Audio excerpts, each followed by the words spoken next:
Mũi tên. Arrow. Arrow. Mũi tên trúng hồng tâm. The arrow hit the bullseye. The arrow hit the bullseye.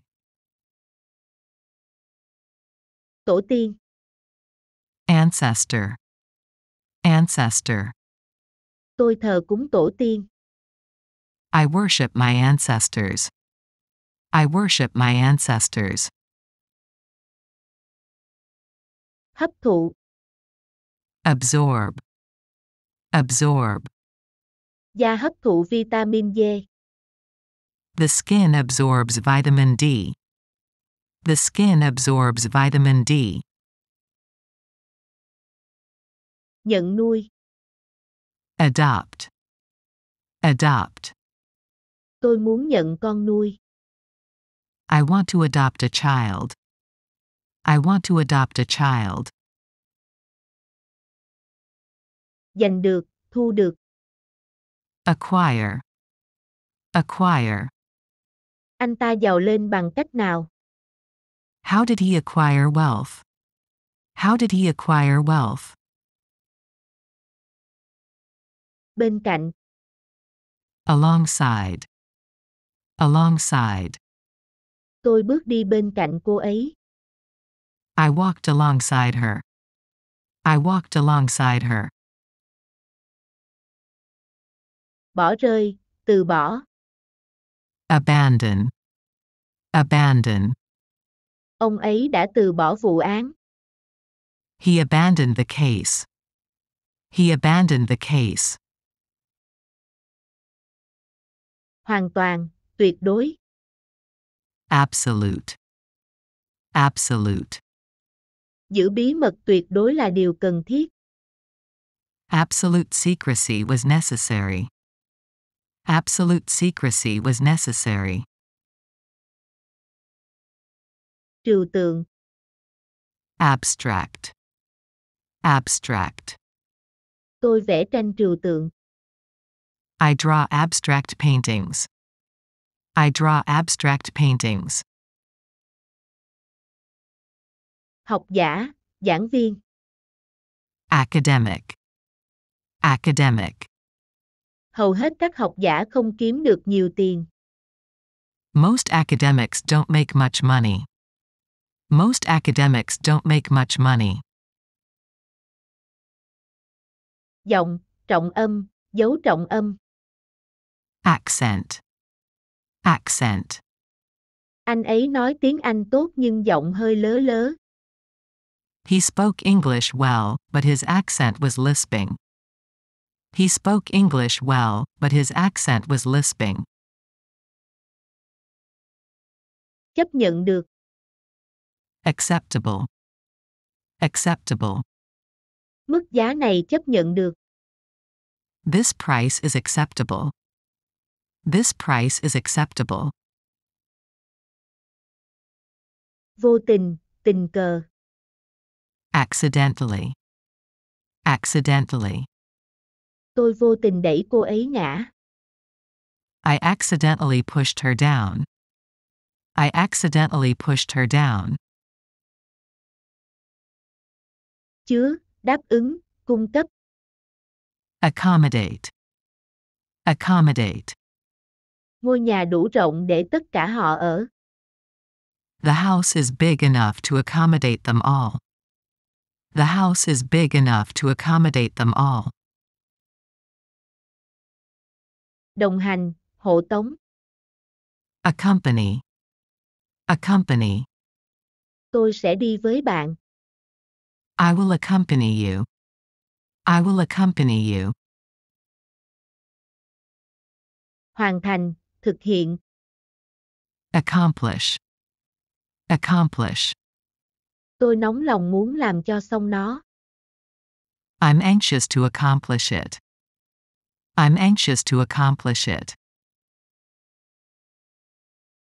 Kế toán viên. Accountant. Accountant. Cô ấy là kế toán trưởng. She's the chief accountant. She's the chief accountant. Sự chính xác. Accuracy. Accuracy. Tôi đảm bảo tính chính xác của kết quả. I guarantee the accuracy of the results. I guarantee the accuracy of the results. Chính xác. Accurate. Accurate. Dữ liệu có độ chính xác cao. The data are highly accurate. The data are highly accurate. Một cách chính xác. Accurately. Accurately. Thông tin phải được cung cấp chính xác. Information must be provided accurately.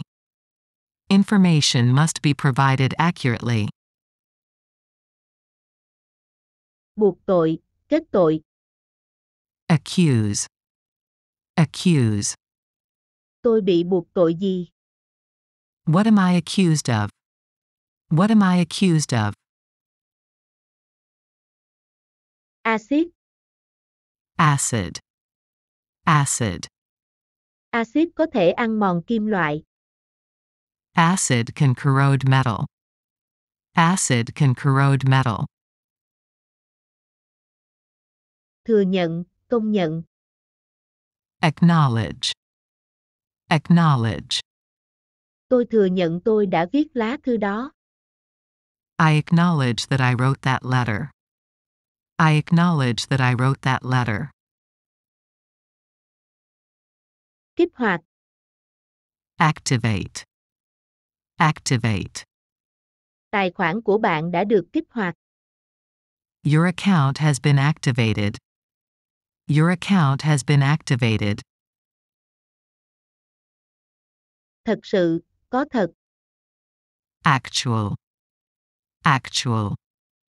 Tình trạng thực tế của hàng hóa. The actual condition of the goods. The actual condition of the goods. Thích nghi, thích ứng.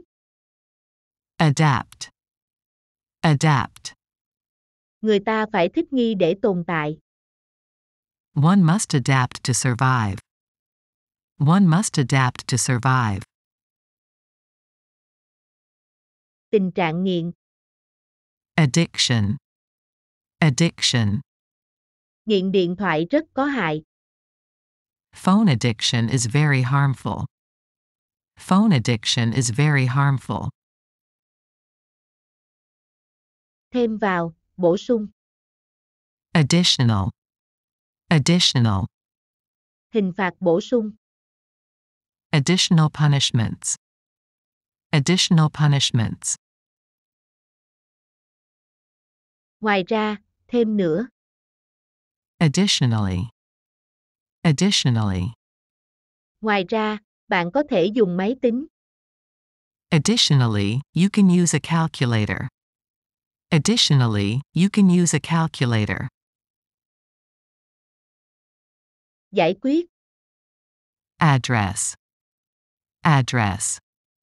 Đây là vấn đề khó giải quyết.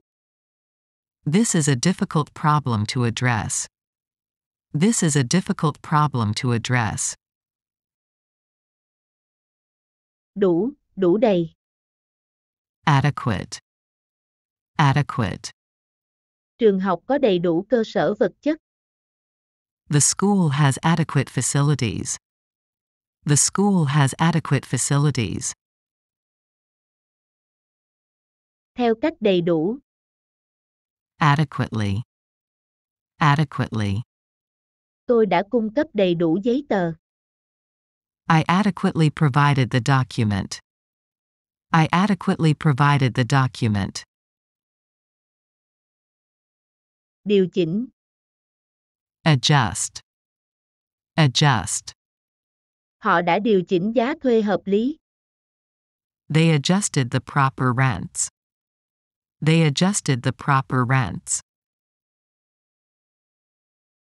Sự quản lý, sự quản trị, chính quyền.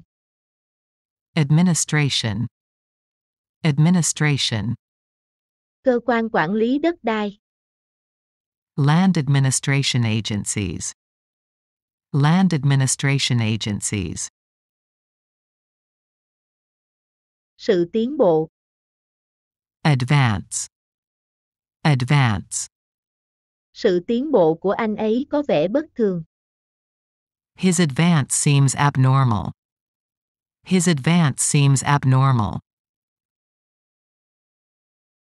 Công việc, chuyện, vấn đề. Affair. Affair. Tôi mệt mỏi với toàn bộ chuyện này.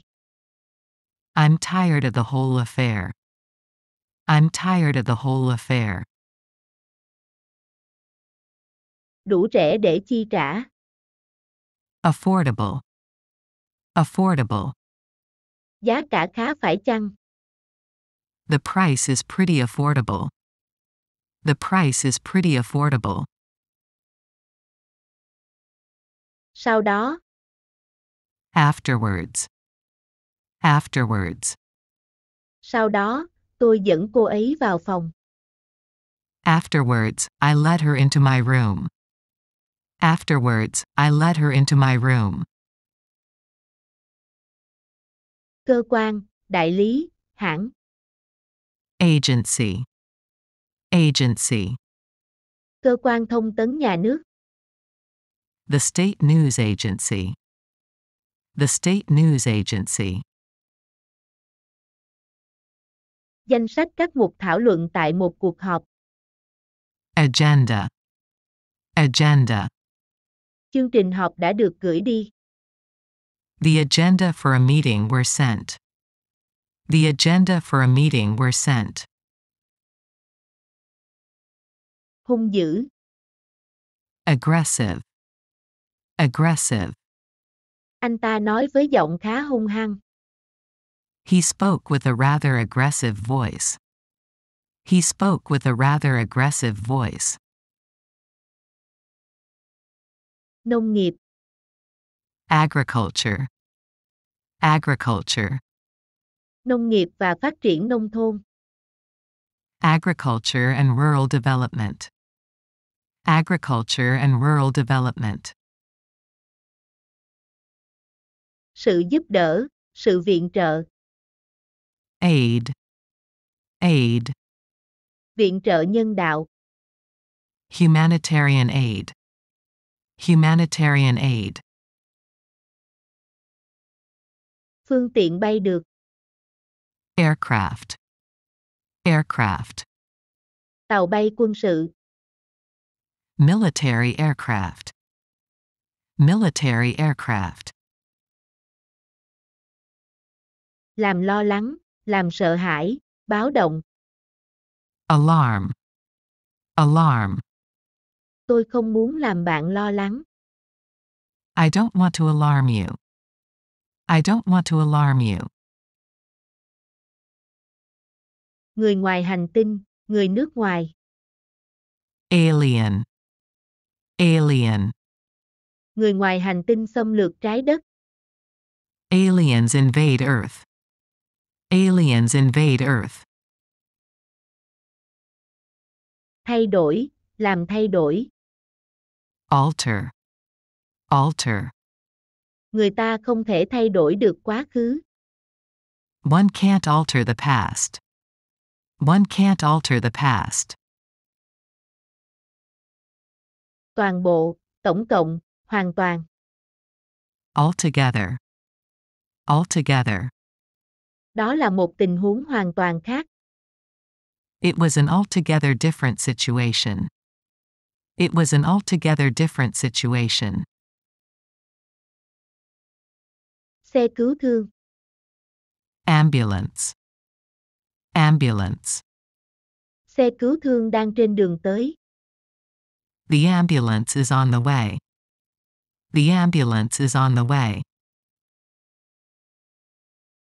Vui, thú vị, vui nhộn. Amusing. Amusing. Anh ấy kể tôi nghe những câu chuyện thú vị.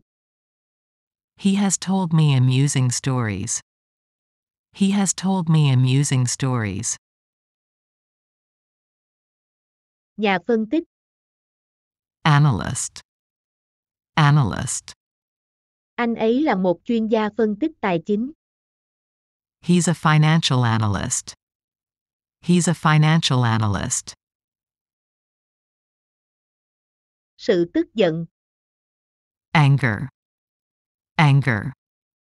Tôi cố gắng kìm nén cơn giận. I try to suppress my anger. I try to suppress my anger. Góc, góc độ. Angle. Angle. Bạn có thể nhìn sự việc từ một góc độ khác. You can look at the thing from another angle. You can look at the thing from another angle.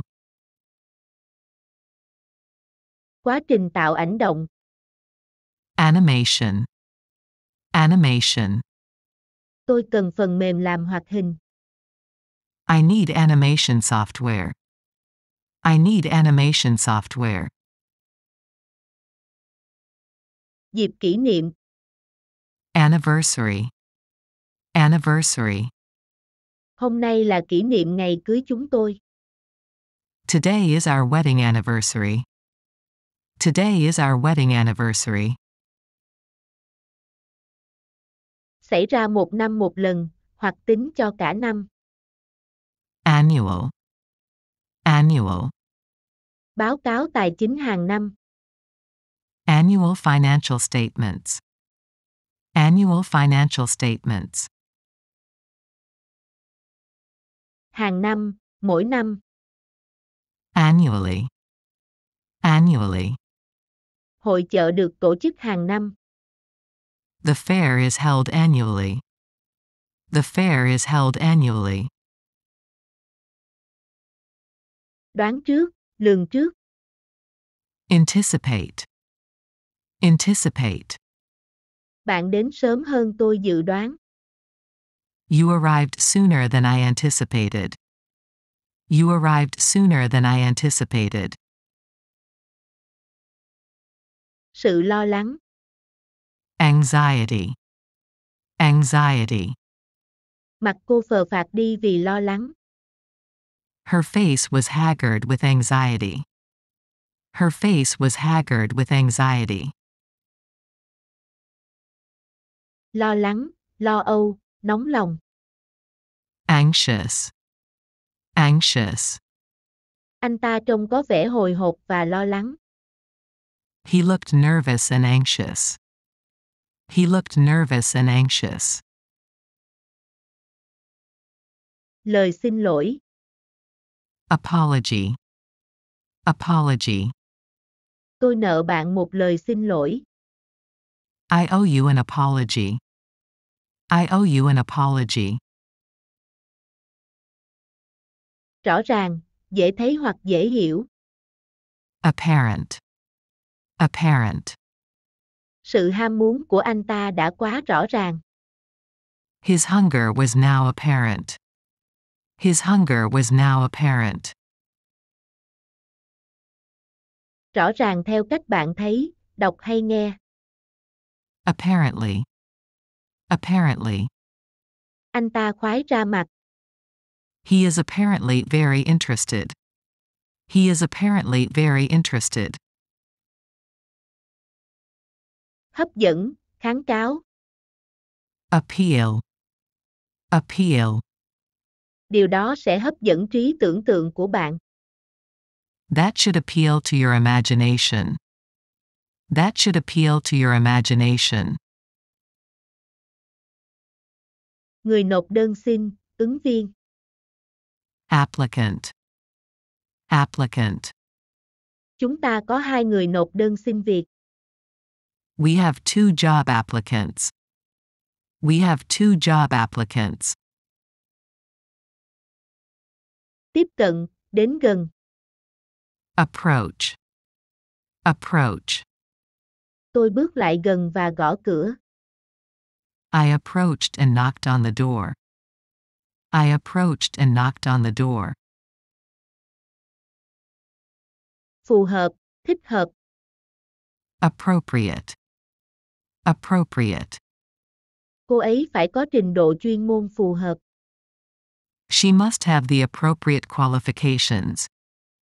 She must have the appropriate qualifications. Theo cách phù hợp, Thích hợp. Appropriately.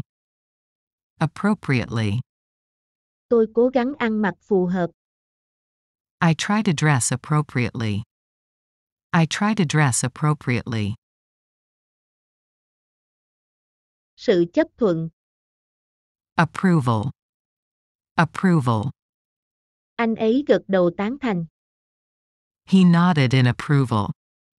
He nodded in approval. Chấp thuận. Approve. Approve. Tôi mừng vì bạn tán thành. I'm glad you approve. I'm glad you approve. Nảy sinh, phát sinh. Arise. Arise. Chi phí mới có thể phát sinh. New costs can arise. New costs can arise. Có vũ trang. Armed. Armed. Bạn có vũ khí gì không? Are you armed? Are you armed? Vũ khí. Arms. Arms. Lệnh cấm vận vũ khí. An arms embargo. An arms embargo. Nhân tạo. Artificial. Artificial. Thụ tinh nhân tạo. Artificial insemination. Artificial insemination. Khéo đẹp, thuộc về nghệ thuật. Artistic. Artistic. Tác phẩm nghệ thuật. Artistic works. Artistic works. Tác phẩm nghệ thuật. Artwork. Artwork. Bảo tàng có 20 tác phẩm nghệ thuật. The museum has 20 artworks.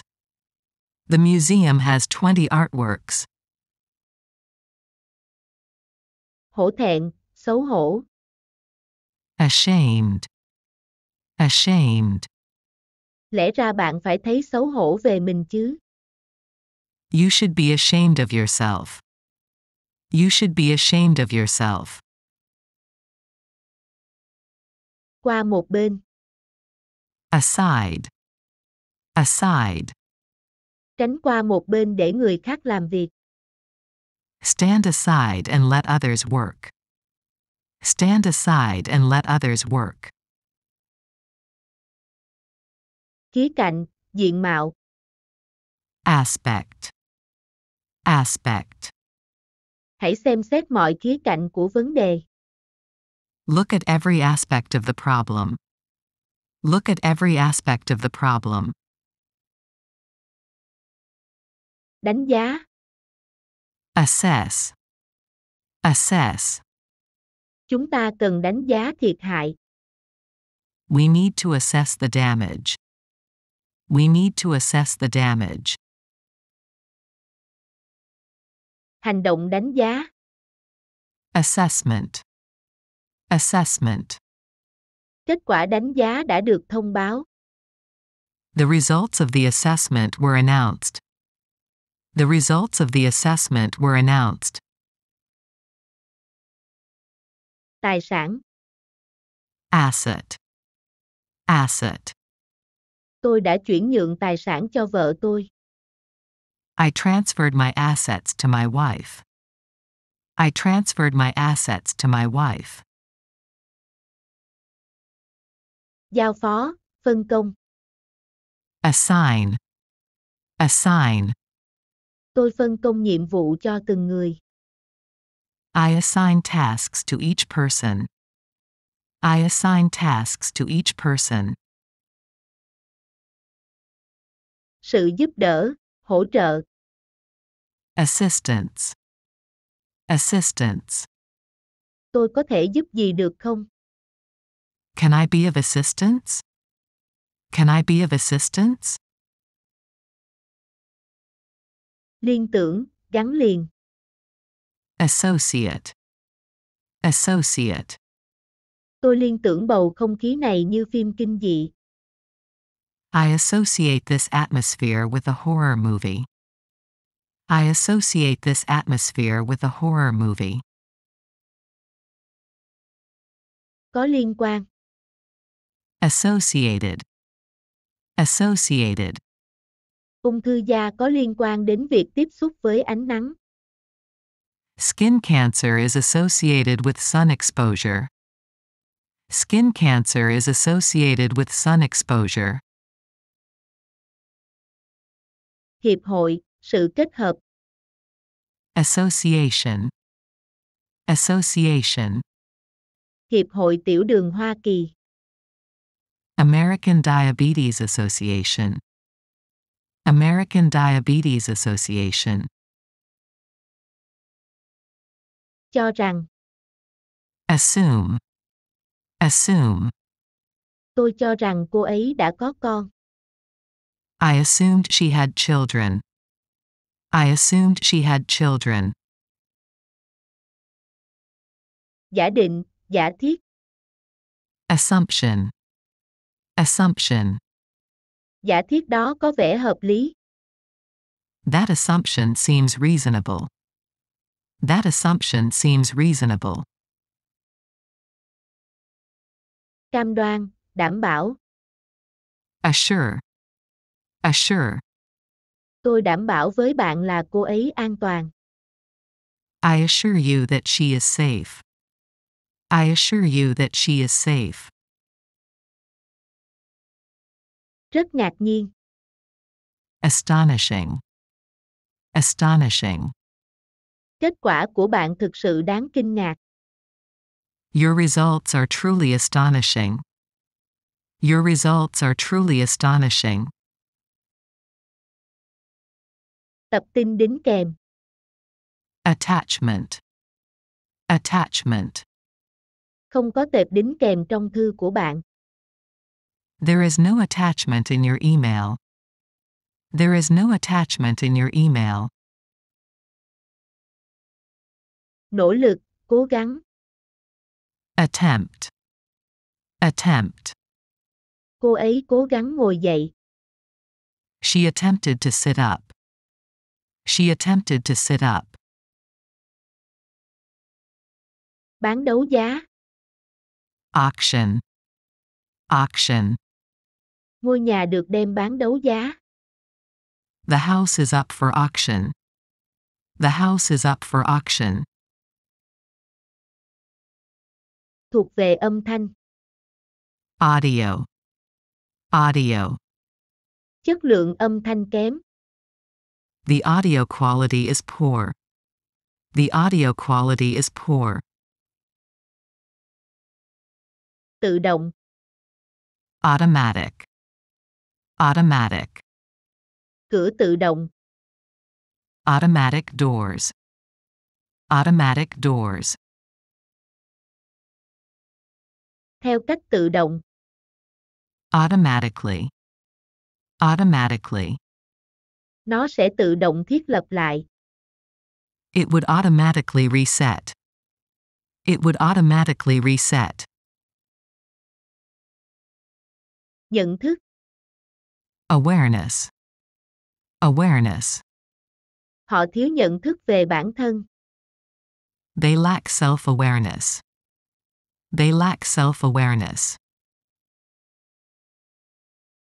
Vụng về, khó xử, bất tiện. Awkward. Awkward. Tình thế thật khó xử. The situation is very awkward. The situation is very awkward. Ủng hộ, hỗ trợ, khuyến khích. Back. Back. Chính phủ hỗ trợ tài chính cho dự án này. The government backs this project. The government backs this project. Vi khuẩn. Bacteria. Bacteria. Thịt sống có thể chứa vi khuẩn có hại. Raw meat may contain harmful bacteria. Raw meat may contain harmful bacteria. Huy hiệu, phù hiệu. Badge. Badge. Tôi quên đeo bảng tên. I forgot to wear my name badge. I forgot to wear my name badge. Cân đối, cân bằng. Balanced. Balanced. Tôi thực hiện chế độ ăn uống cân bằng. I follow a balanced diet. I follow a balanced diet. Múa ba lê, vở ba lê. Ballet. Ballet. Tôi muốn học múa ba lê. I want to learn ballet. I want to learn ballet. Bóng bay, khinh khí cầu. Balloon. Balloon. Tôi làm nổ quả bóng bay. I popped the balloon. I popped the balloon. Cấm, ngăn cản. Bar. Bar. Luật cấm hút thuốc nơi công cộng. The law bars smoking in public places. The law bars smoking in public places. Vừa vặn, vừa đủ. Barely. Barely. Tôi vừa vặn thời gian kịp bắt xe buýt. I barely had time to catch the bus. I barely had time to catch the bus. Món hời, sự mặc cả. Bargain. Bargain. Chiếc xe bạn mua thực sự là một món hời. The car you bought was a real bargain. The car you bought was a real bargain. Rào chắn. Barrier. Barrier. Vui lòng đứng sau rào chắn. Please stand behind the barrier. Please stand behind the barrier. Tầng hầm. Basement. Basement. Tôi đậu xe dưới tầng hầm.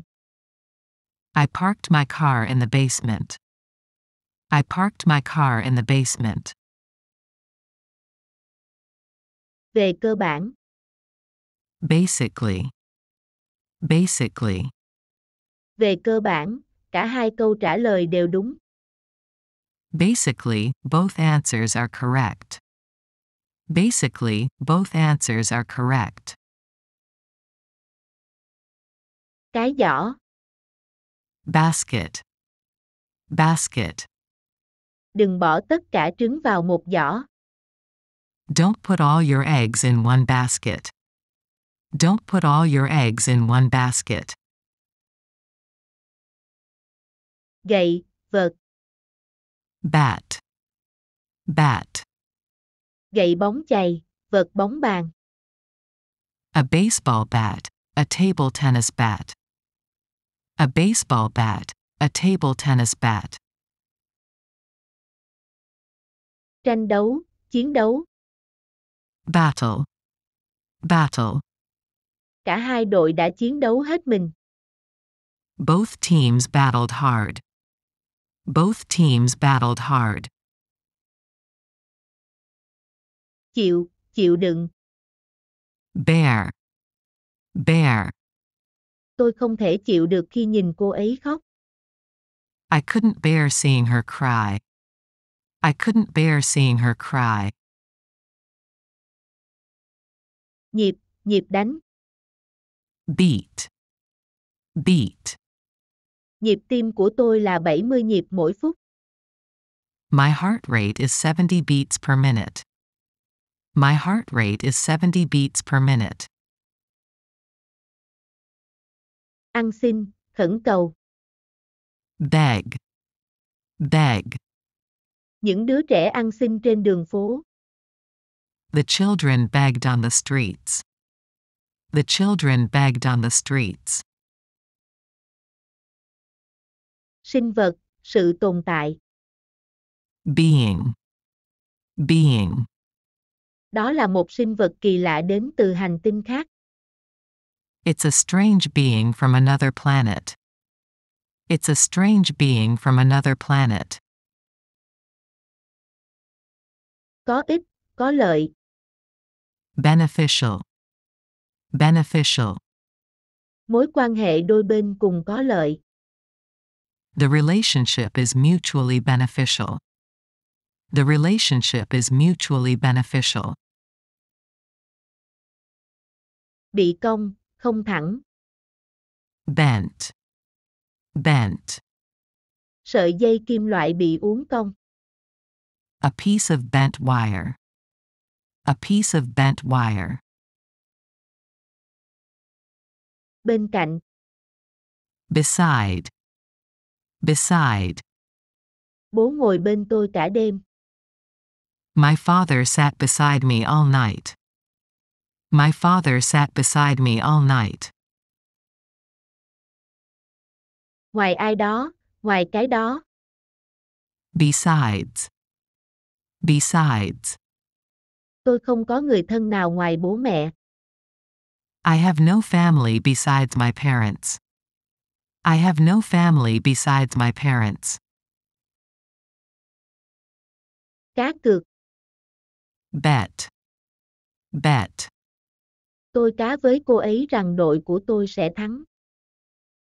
I bet her my team would win. I bet her my team would win. Vượt ra. Beyond. Beyond. Điều này vượt xa mong đợi của tôi. This was far beyond my expectations. This was far beyond my expectations. Sự thiên về, thành kiến. Bias. Bias. Cô ấy mang nặng thành kiến với bị cáo. She had a strong bias against the accused. She had a strong bias against the accused. Sự trả giá, đấu thầu. Bid. Bid. Ai đã trúng thầu? Who won the bid? Who won the bid? Gửi hay lập hóa đơn cho ai đó. Bill. Bill. Lấy thêm 2 cái nữa và tính tiền cho tôi. Take 2 more and bill me. Take 2 more and bill me. Thuộc sinh học. Biological. Biological. Chế phẩm sinh học. A biological product. A biological product. Đắng. Bitter. Bitter. Trái khổ qua thì đắng. Bitter melons are bitter. Bitter melons are bitter. Đổ tội, khiển trách, trách mắng. Blame. Blame. Tôi không trách bạn. I do not blame you. I do not blame you. Cái chăn, cái mền. Blanket. Blanket. Tôi kéo mền lên đắp. I pulled the blanket to cover myself. I pulled the blanket to cover myself. Mù, mù quáng. Blind. Blind. Cô ấy bị mù từ năm 2 tuổi. She went blind at the age of 2. She went blind at the age of 2. Cú đánh đòn. Blow. Blow. Đó là một đòn chí mạng. The blow was a fatal one. The blow was a fatal one. Dũng cảm, cả gan, táo tợn. Bold. Bold. Cô ấy là một cô gái trẻ liều lĩnh mà khôn ngoan. She's a bold, clever young lady. She's a bold, clever young lady. Việc đánh bom. Bombing. Bombing. Thành phố bị tàn phá bởi vụ đánh bom. The city was damaged by bombing. The city was damaged by bombing. Liên kết. Bond. Bond. Mối liên kết giữa bò mẹ và bê con đặc biệt mạnh mẽ. The mother-calf bond is particularly strong. The mother-calf bond is particularly strong. Sự đặt trước, đặt chỗ. Booking. Booking. Tôi có thể đặt chỗ cho ngày mai được không? Can I make a booking for tomorrow? Can I make a booking for tomorrow? Tăng, thúc đẩy. Boost. Boost. Tiếng cười giúp tăng cường hệ thống miễn dịch. Laughter helps boost the immune system. Laughter helps boost the immune system. Tiếp giáp hoặc gần với cái gì? Border. Border. Đất nước tôi giáp với biển. My country borders the ocean. My country borders the ocean. Nhất định. Bound. Bound. Nó chắc chắn xảy ra không sớm thì muộn. It's bound to happen sooner or later. It's bound to happen sooner or later. Ngực, ngực phụ nữ. Breast. Breast. Tôi mò trong túi áo ở ngực.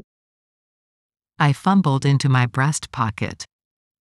I fumbled into my breast pocket. Gạch. Brick. Brick. Ngôi nhà được xây bằng gạch. The house is built of brick. The house is built of brick. Ngắn gọn, vắn tắt. Brief. Brief.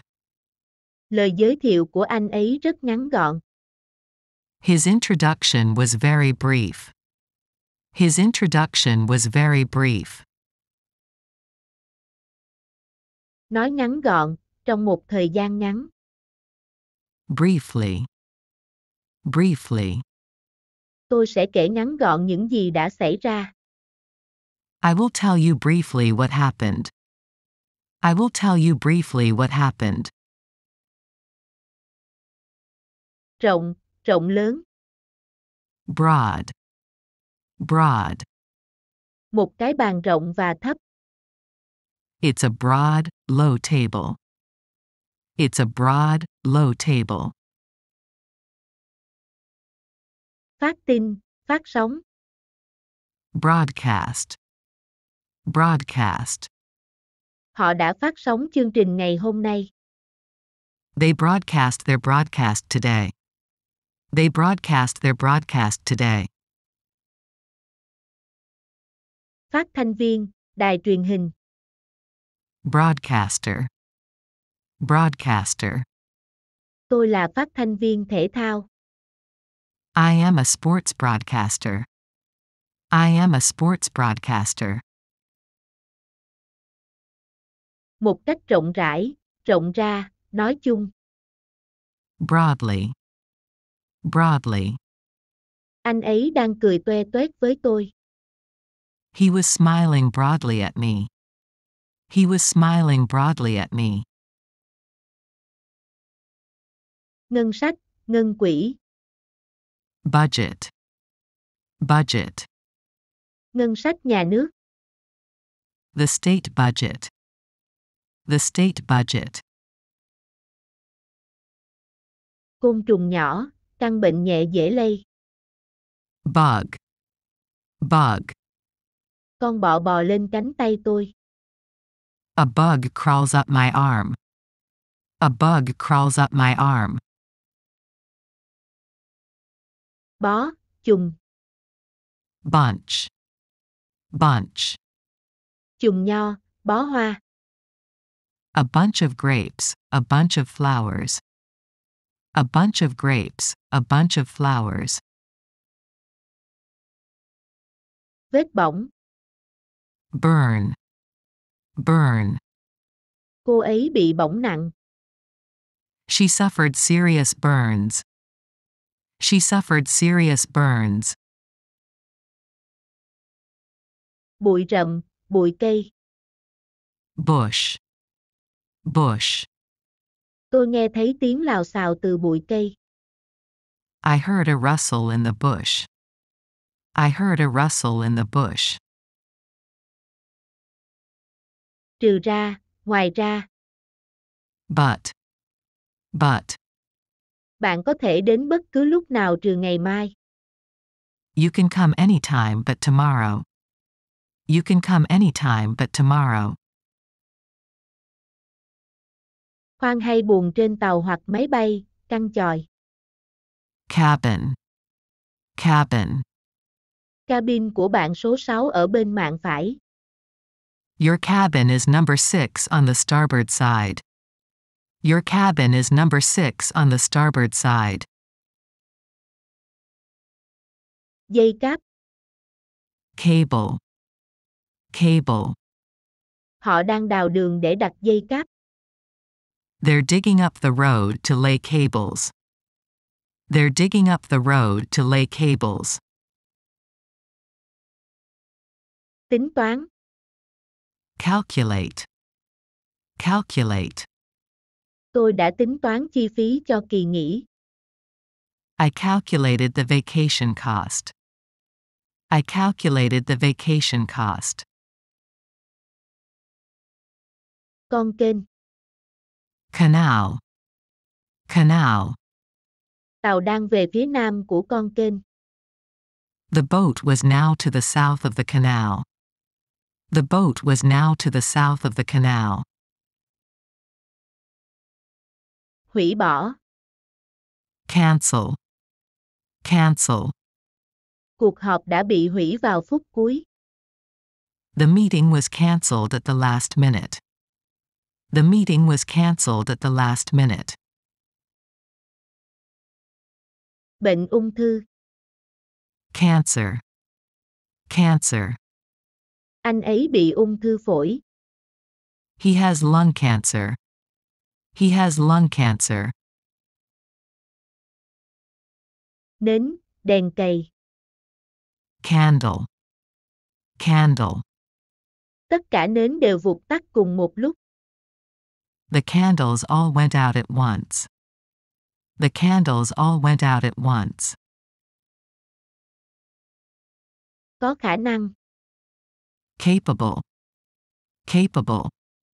Anh ấy có khả năng nói chuyện với động vật. He is capable of talking to animals. He is capable of talking to animals. Dung tích, sức chứa. Capacity. Capacity. Cái bình có dung tích lớn. The bottle has a large capacity. The bottle has a large capacity. Chiếm lấy, bắt được. Capture. Capture. Họ bắt và trói tôi lại. They captured and bound me. They captured and bound me. Dàn diễn viên. Cast. Cast. Phim quy tụ dàn diễn viên toàn sao. The film has an all-star cast. The film has an all-star cast. Bình thường, không trang trọng. Casual. Casual. Tôi thích quần áo bình thường và thoải mái. I like comfortable and casual clothes. I like comfortable and casual clothes. Hành động bắt lấy. Catch. Catch. Anh ấy thực hiện một pha bắt bóng xuất sắc. He made a brilliant catch of the ball. He made a brilliant catch of the ball. Hang động. Cave. Cave. Tôi đi sâu vào trong hang. I went deep into the cave. I went deep into the cave. Tế bào. Cell. Cell. Tế bào phân chia và hình thành tế bào mới. Cells divide and form new cells. Cells divide and form new cells. Sự chắc chắn. Certainty. Certainty. Kế hoạch thiếu sự chắc chắn. The plan lacks certainty. The plan lacks certainty. Giấy chứng nhận. Certificate. Certificate. Giấy khai sinh của tôi bị rách. My birth certificate is torn. My birth certificate is torn. Xích, xích lại. Chain. Chain. Tôi xích chiếc xe đạp của mình vào cổng. I chained my bicycle to the gate. I chained my bicycle to the gate.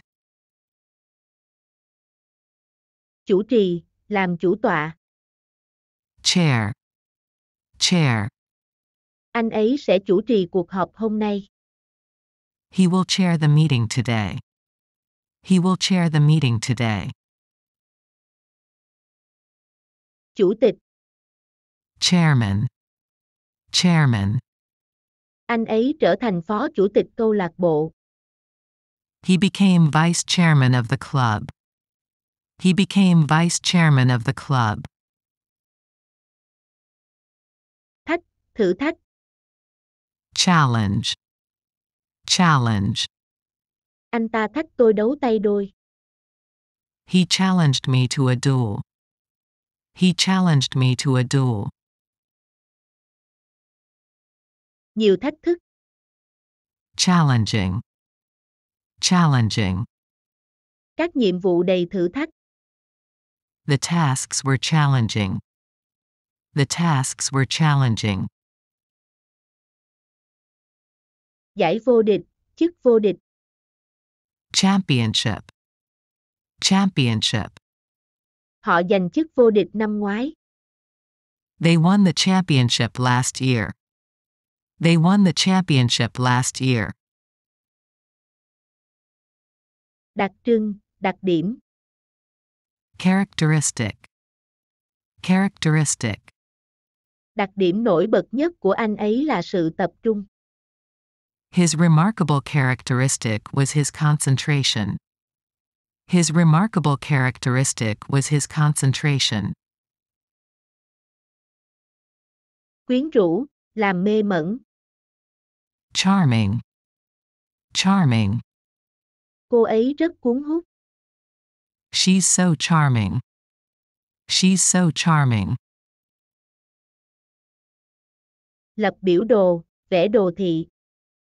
Chart. Chart. Tôi sẽ lập biểu đồ các dữ liệu thu thập được. I will chart the collected data. I will chart the collected data. Đuổi theo. Chase. Chase. Tôi đuổi theo cô ấy. I chased after her. I chased after her. Cái má. Cheek. Cheek. Hai má cô ấy đỏ lựng lên vì giận dữ. Her cheeks were flaming with anger. Her cheeks were flaming with anger. Sự cổ vũ, tiếng reo hò. Cheer. Cheer. Anh ấy bước ra sân trong tiếng hò reo cổ vũ. He walked onto the pitch to loud cheers. He walked onto the pitch to loud cheers. Người đứng đầu, trưởng, quan trọng nhất. Chief. Chief. Anh ấy là kỹ sư trưởng ở đây. He is the chief engineer here. He is the chief engineer here. Đội hợp xướng, dàn đồng ca. Choir. Choir. Tôi đã từng hát trong dàn đồng ca nhà thờ. I used to sing in the church choir. I used to sing in the church choir. thái, chop, chop. cắt nhỏ hành tây, Chop the onions finely. Chop the onions finely. mạch, luồng điện, sự đi vòng quanh. Circuit, circuit. Tôi chạy một vòng quanh sân vận động. I ran one circuit of the stadium. I ran one circuit of the stadium. Hoàn cảnh, tình huống, trường hợp. Circumstance, circumstance. Tình huống này chưa từng xảy ra. This circumstance was unprecedented. This circumstance was unprecedented. Trích dẫn, viện dẫn. Cite, cite. Tôi trích dẫn một đoạn từ phần phụ lục.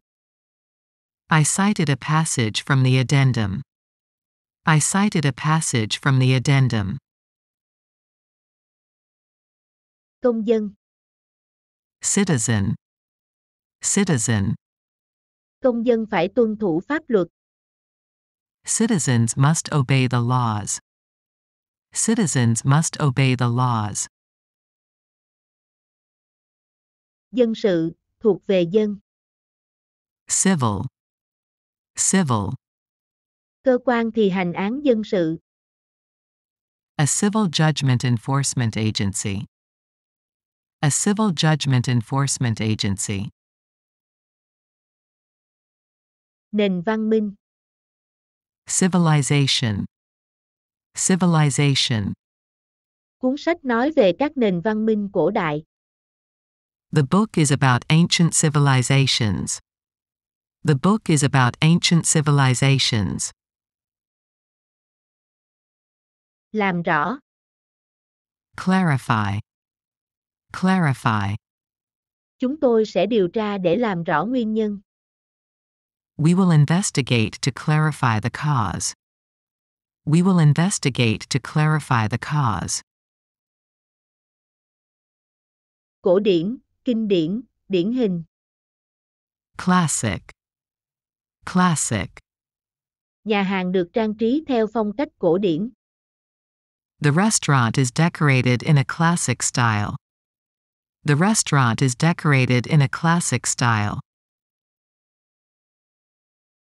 Phân loại, Classify, classify.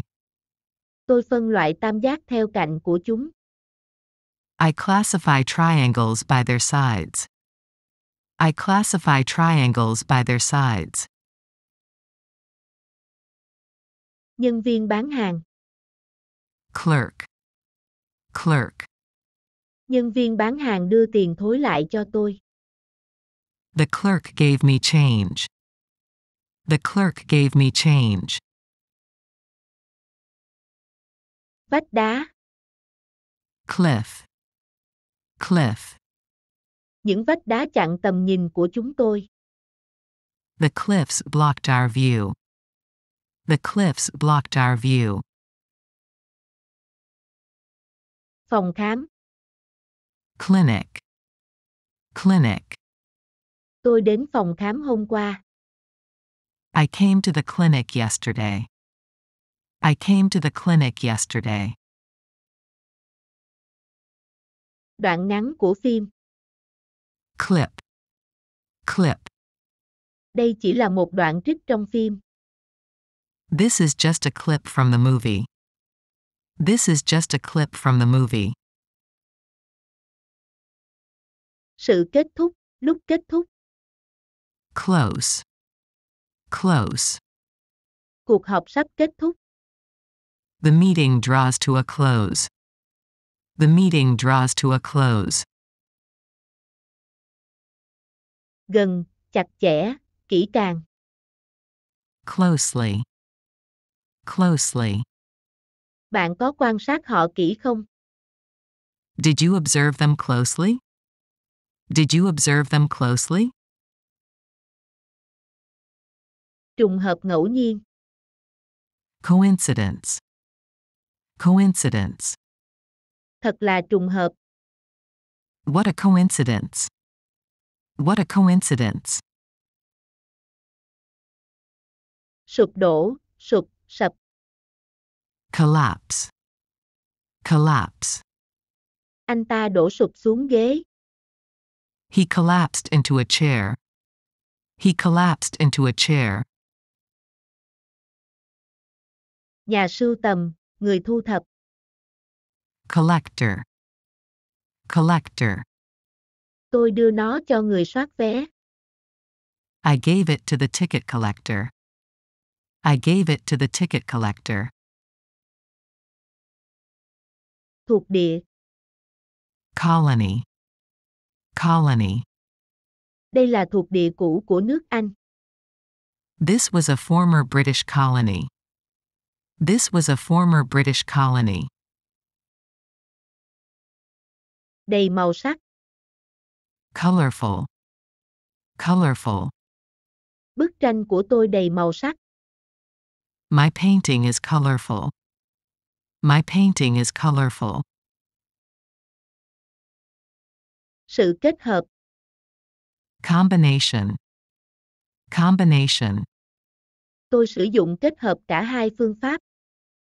I use a combination of both methods. I use a combination of both methods. Nguồn an ủi, người an ủi. Comfort. Comfort. Nguồn an ủi của đời tôi. The comfort of my life. The comfort of my life. Hài hước và làm bạn cười. Comic. Comic. Anh ấy trông khá tức cười. He looked rather comic. He looked rather comic. Ra lệnh, chỉ huy, điều khiển. Command. Command. Đừng làm gì cả, trừ khi ta bảo các ngươi. Do nothing unless I command you. Do nothing unless I command you. Người chỉ huy. Commander. Commander. Tôi tuân theo mệnh lệnh của chỉ huy. I follow the orders of the commander. I follow the orders of the commander. Ủy ban, tiền hoa hồng. Commission. Commission. Tôi kiếm được một khoản hoa hồng lớn vào tháng trước. I earned a big commission last month. I earned a big commission last month. Sự cam kết. Commitment. Commitment. Chúng tôi thực hiện đúng các cam kết với khách hàng.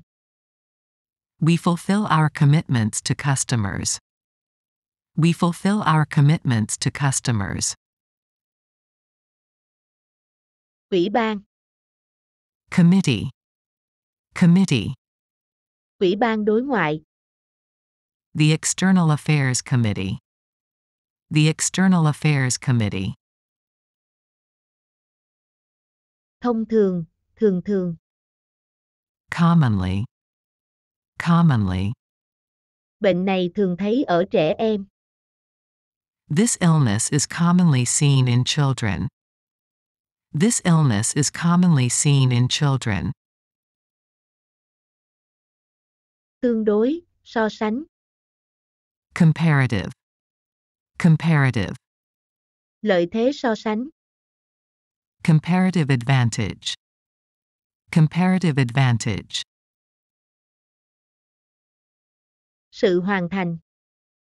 Completion. Completion. Dự án đang dần hoàn thiện. The project is nearing completion. The project is nearing completion. Tổ hợp, một nhóm tòa nhà cùng loại ở một nơi. Complex. Complex. Khu chung cư này rất an ninh. This apartment complex is very secure. This apartment complex is very secure. Phức tạp, rắc rối. Complicated. Complicated. Câu chuyện rất phức tạp. The story is very complicated. The story is very complicated. Thành phần, phần hợp thành. Component. Component. Nitơ là thành phần chính của không khí. Nitrogen is the main component of air. Nitrogen is the main component of air. Sáng tác, soạn, biên soạn. Compose. Compose. Tôi sáng tác một bài hát. I compose a song. I compose a song. Nhà soạn nhạc. Composer. Composer. Bạn là một nhạc sĩ tiềm năng đấy. You are a potential composer. You are a potential composer. Hợp chất.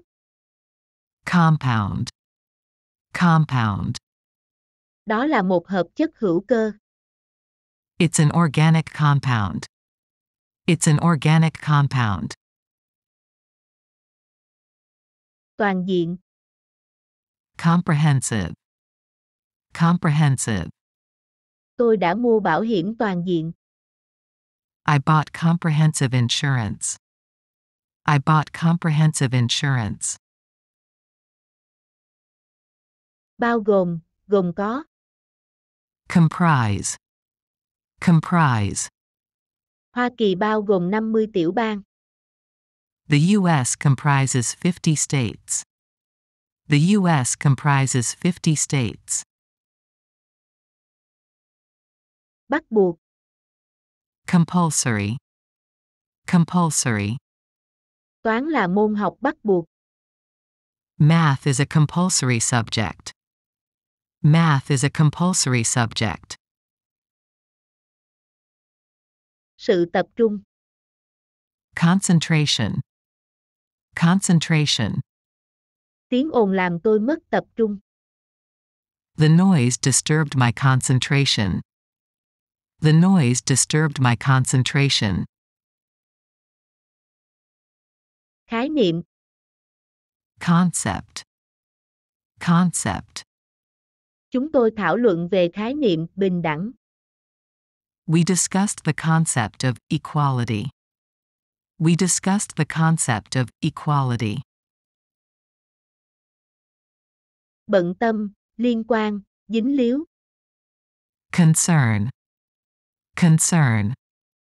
Việc này không liên quan đến bạn. This doesn't concern you. This doesn't concern you. Lo âu, lo lắng. Concerned. Concerned. Anh ấy liếc nhìn tôi với vẻ lo lắng. He gave me a concerned glance. He gave me a concerned glance. Bê tông. Concrete. Concrete. Họ đổ bê tông. They pour concrete. They pour concrete. Tổ chức và thực hiện một hoạt động. Conduct. Conduct. Cảnh sát đã tiến hành khám xét tòa nhà. The police conducted a search of the building. The police conducted a search of the building. Thú nhận, xưng tội. Confess. Confess. Anh ta đã thú nhận với cảnh sát. He confessed to the police. He confessed to the police. Sự tự tin, sự tin tưởng. Confidence. Confidence. Tôi hoàn toàn tin tưởng ở bạn. I have complete confidence in you. I have complete confidence in you. Xung đột. Conflict. Conflict. Các ý nghĩ của tôi mâu thuẫn nhau. My ideas conflict. My ideas conflict. gây nhầm lẫn, khó hiểu. Confusing. Confusing. Các biển chỉ dẫn rất khó hiểu. The signposts are very confusing. The signposts are very confusing. Sự bối rối, sự lộn xộn. Confusion. Confusion. Anh ta vô cùng bối rối. He's in total confusion. He's in total confusion. Biết rõ, tỉnh táo, có ý thức. Conscious. Conscious. Nạn nhân bị thương nhưng vẫn còn tỉnh. The victim was injured but still conscious. The victim was injured but still conscious. Do đó, hậu quả. Consequently. Consequently. Tôi đi trễ. Do đó, tôi bị phạt. I'm late. Consequently, I'm punished. I'm late. Consequently, I'm punished. Sự bảo tồn. Conservation. Conservation. Họ kêu gọi bảo tồn động vật hoang dã. They call for wildlife conservation. They call for wildlife conservation. Bảo thủ, thận trọng. Conservative. Conservative. Bố mẹ tôi rất bảo thủ. My parents are very conservative. My parents are very conservative.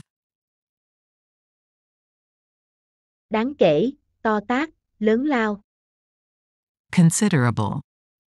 Considerable. Anh ta có một gia tài đáng kể. He has a considerable fortune. He has a considerable fortune. Đáng kể, nhiều, lớn lao. Considerably. Considerably. Khối lượng công việc giảm đi đáng kể. Workload was considerably reduced. Workload was considerably reduced. Sự xem xét, sự cân nhắc. Consideration. Consideration. Sau khi cân nhắc, tôi bắt đầu nói. After some consideration, I began speaking. After some consideration, I began speaking. Nhất quán. Consistent. Consistent. Chúng ta phải nhất quán trong việc áp dụng các quy tắc. We must be consistent in applying the rules. We must be consistent in applying the rules. Nhất quán, liên tục. Consistently. Consistently. Tôi đã làm điều đó liên tục trong 3 tuần. I did it consistently for 3 weeks. I did it consistently for 3 weeks. Âm mưu. Conspiracy. Conspiracy. Hẳn là họ đang có mưu đồ gì đó. They must be in the conspiracy. They must be in the conspiracy. Không thay đổi, liên tục. Constant. Constant. Chiếc xe đi với vận tốc không đổi. The car traveled at a constant speed. The car traveled at a constant speed. Liên tục, không ngừng. Constantly. Constantly. Cuộc sống thay đổi không ngừng. Life changes constantly. Life changes constantly. Xây dựng. Construct. Construct. Tòa nhà được xây dựng năm ngoái. The building was constructed last year. The building was constructed last year. Sự thi công, sự xây dựng. Construction. Construction. Việc xây dựng sẽ bắt đầu vào tuần tới. Construction will begin next week. Construction will begin next week. Tham khảo ý kiến. Consult. Consult. Bạn nên tham khảo ý kiến bác sĩ. You should consult a doctor. You should consult a doctor. Người tư vấn, cố vấn. Consultant. Consultant. Tôi làm cố vấn cho một công ty. I work as a consultant for a company. I work as a consultant for a company. Sự tiêu thụ, tiêu dùng. Consumption. Consumption. Thuế tiêu thụ là một loại thuế gián thu. Consumption tax is an indirect tax. Consumption tax is an indirect tax.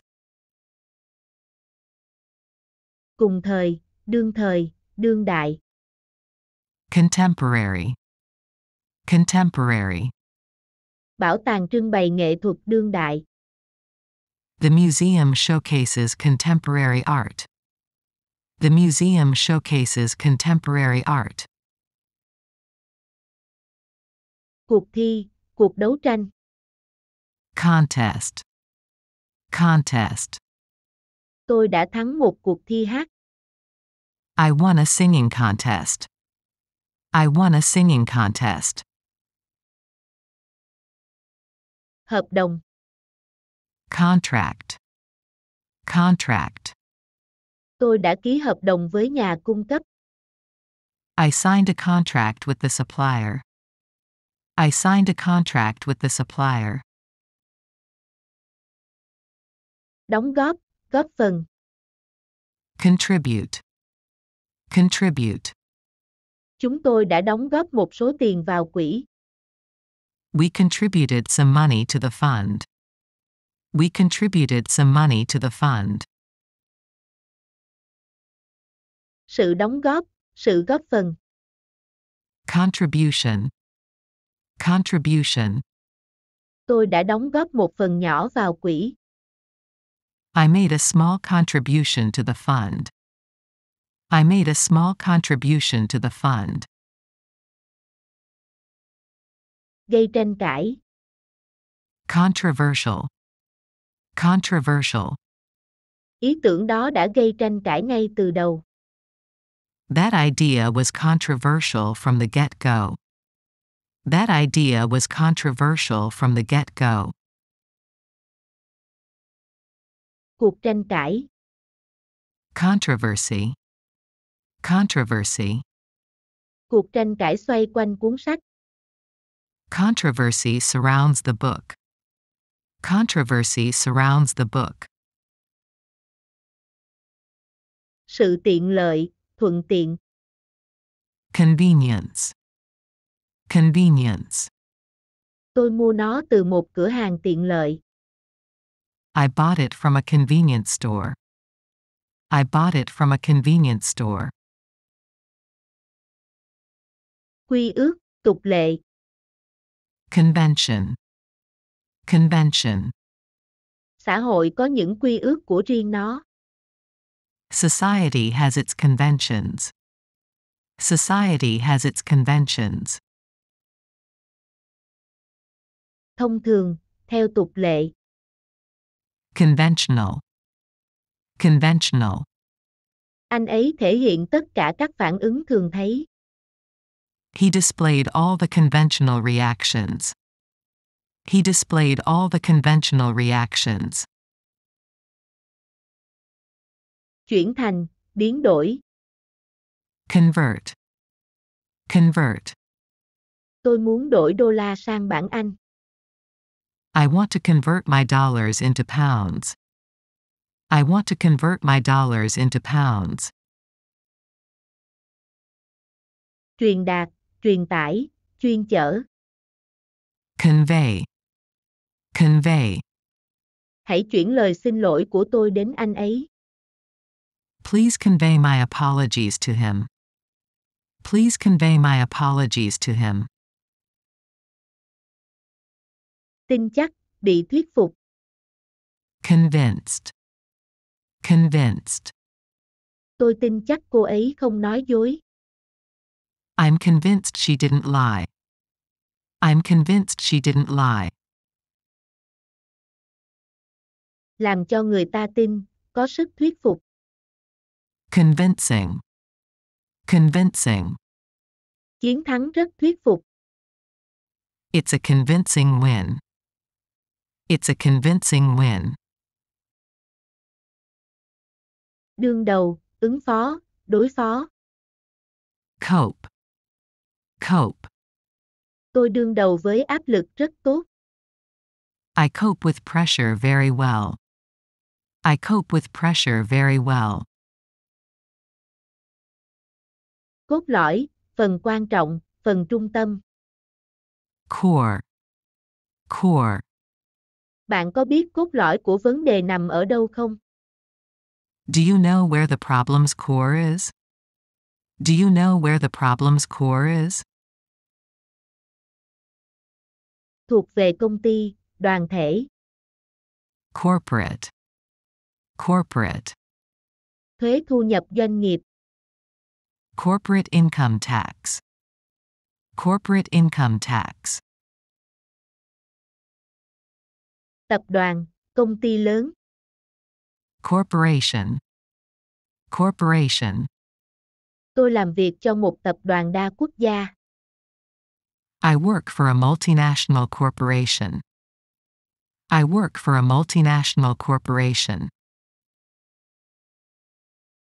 Hành lang. Corridor. Corridor. Hành lang trống vắng. The corridor was deserted. The corridor was deserted. Hội đồng. Council. Council. Hội đồng Bảo an Liên Hợp Quốc. United Nations Security Council. United Nations Security Council. Quầy, quầy tính tiền. Counter. Counter. Anh ấy làm việc ở quầy thịt. He works at the meat counter. He works at the meat counter.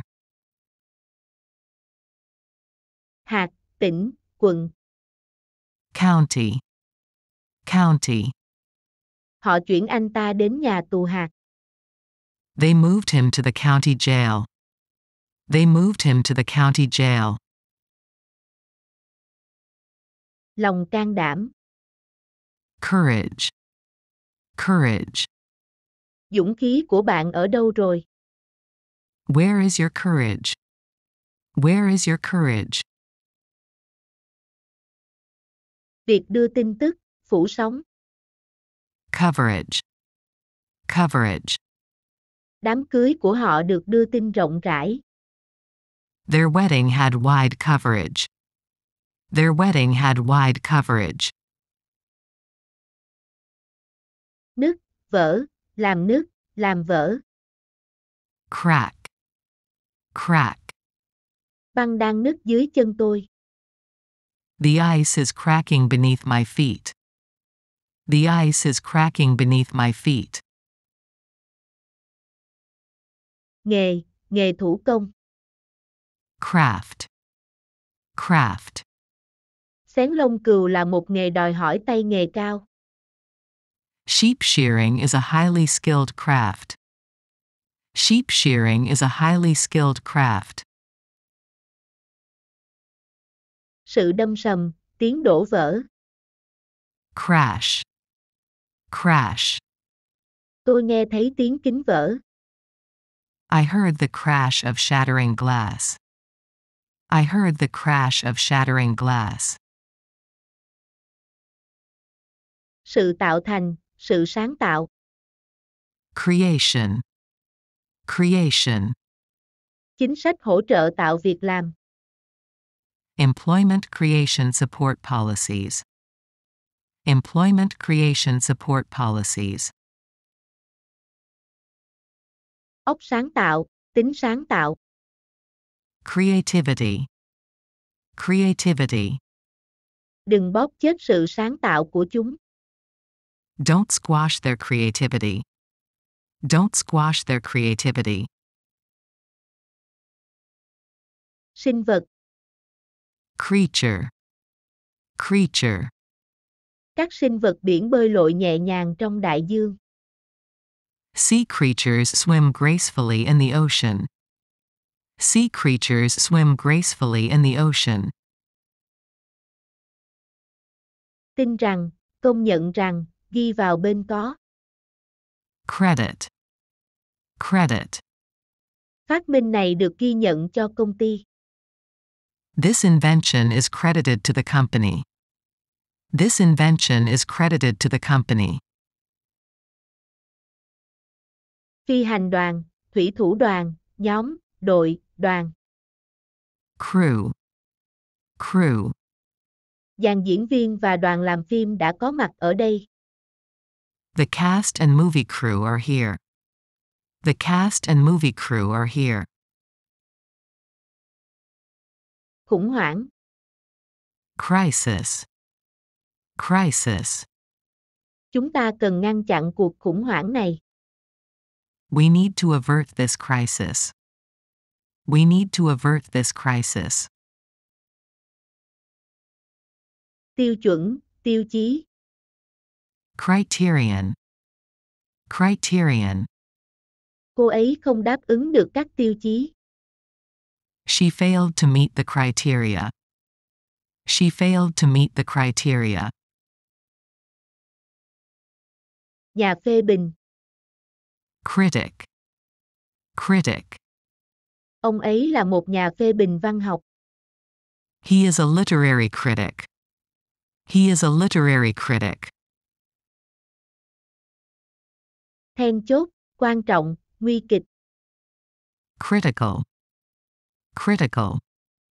Bạn đã đến đúng ngay lúc cấp bách.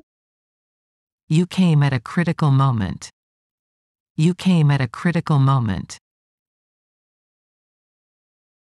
Chỉ trích, trách cứ, nghiêm trọng. Critically. Critically.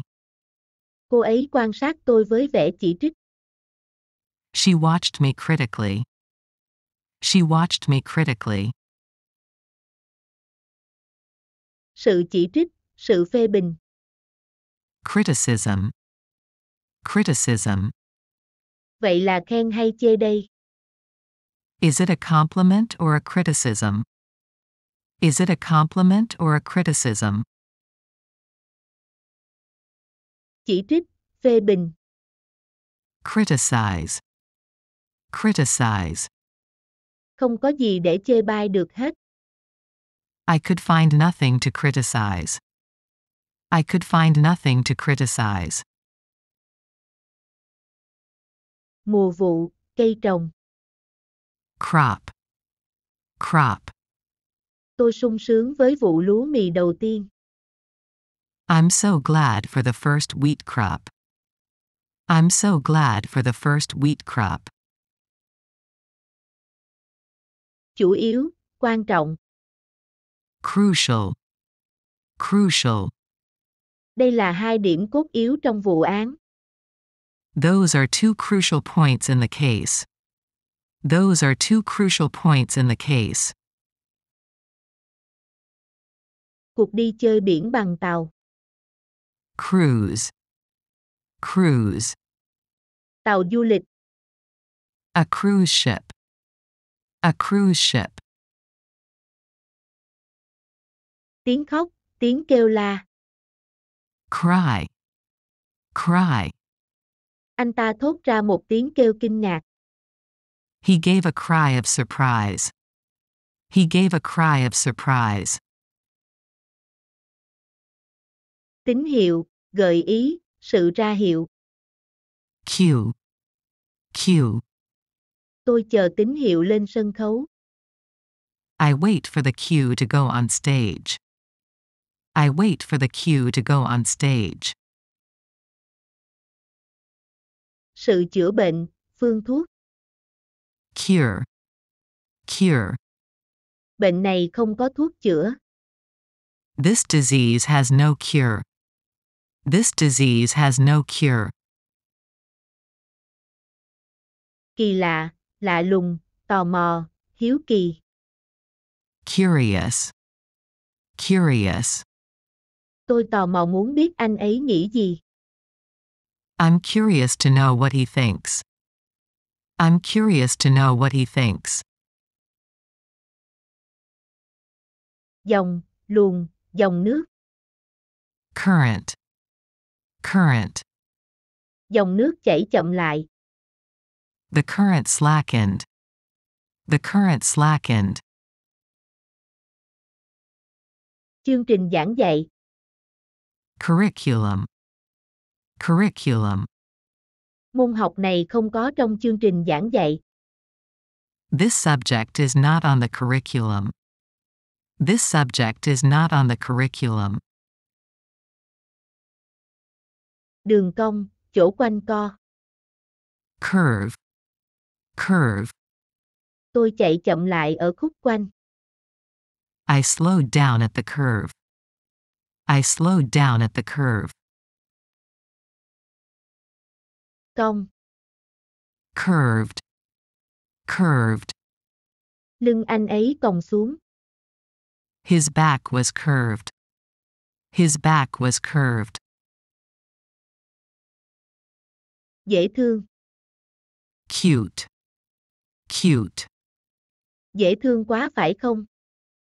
Cute, isn't it? Cute, isn't it? Sản phẩm bơ sữa. Dairy. Dairy. Bác sĩ bảo tôi ăn ít các sản phẩm bơ sữa.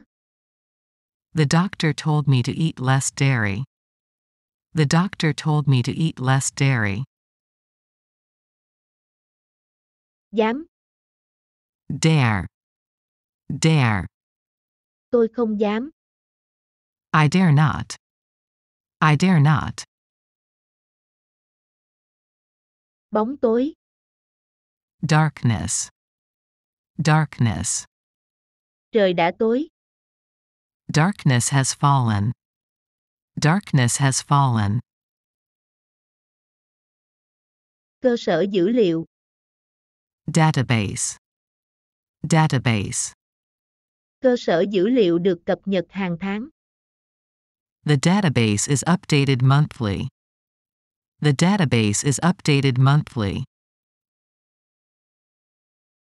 Đề ngày tháng, xác định niên đại. Date. Date. Tờ báo ra 10 ngày trước đó. The newspaper was dated 10 days before. The newspaper was dated 10 days before. Thời hạn cuối cùng. Deadline. Deadline. Hạn chót là ngày mai. The deadline is tomorrow. The deadline is tomorrow. Gây tử vong, cực độ, hết sức. Deadly. Deadly. Rắn hổ mang là một trong các loài rắn nguy hiểm nhất. The cobra is one of the deadliest snakes. The cobra is one of the deadliest snakes. Người buôn bán, người chia bài. Dealer. Dealer. Hắn là một gã buôn nô lệ. He is a slave dealer. He is a slave dealer. Tranh luận, cân nhắc. Debate. Debate. Chúng bàn bạc một hồi lâu trước khi rời đi. They debated for a long time before leaving. They debated for a long time before leaving. Món nợ, nợ nần. Debt. Debt. Tôi đã trả hết nợ. I paid all my debts. I paid all my debts. Đủ tiêu chuẩn, tử tế, lịch sự. Decent. Decent. Anh ấy là một người đàng hoàng, chăm chỉ. He is a decent, hard-working man. He is a decent, hard-working man. Tầng của tàu hay xe buýt, bông tàu, sàn tàu. Deck. Deck. Có 2 cái cửa sập trên bông tàu. There are 2 hatches on the deck. There are 2 hatches on the deck. Tuyên bố, công bố. Declare. Declare. Ông ấy tuyên bố khai mạc Thế vận hội. He declared the Olympics open. He declared the Olympics open.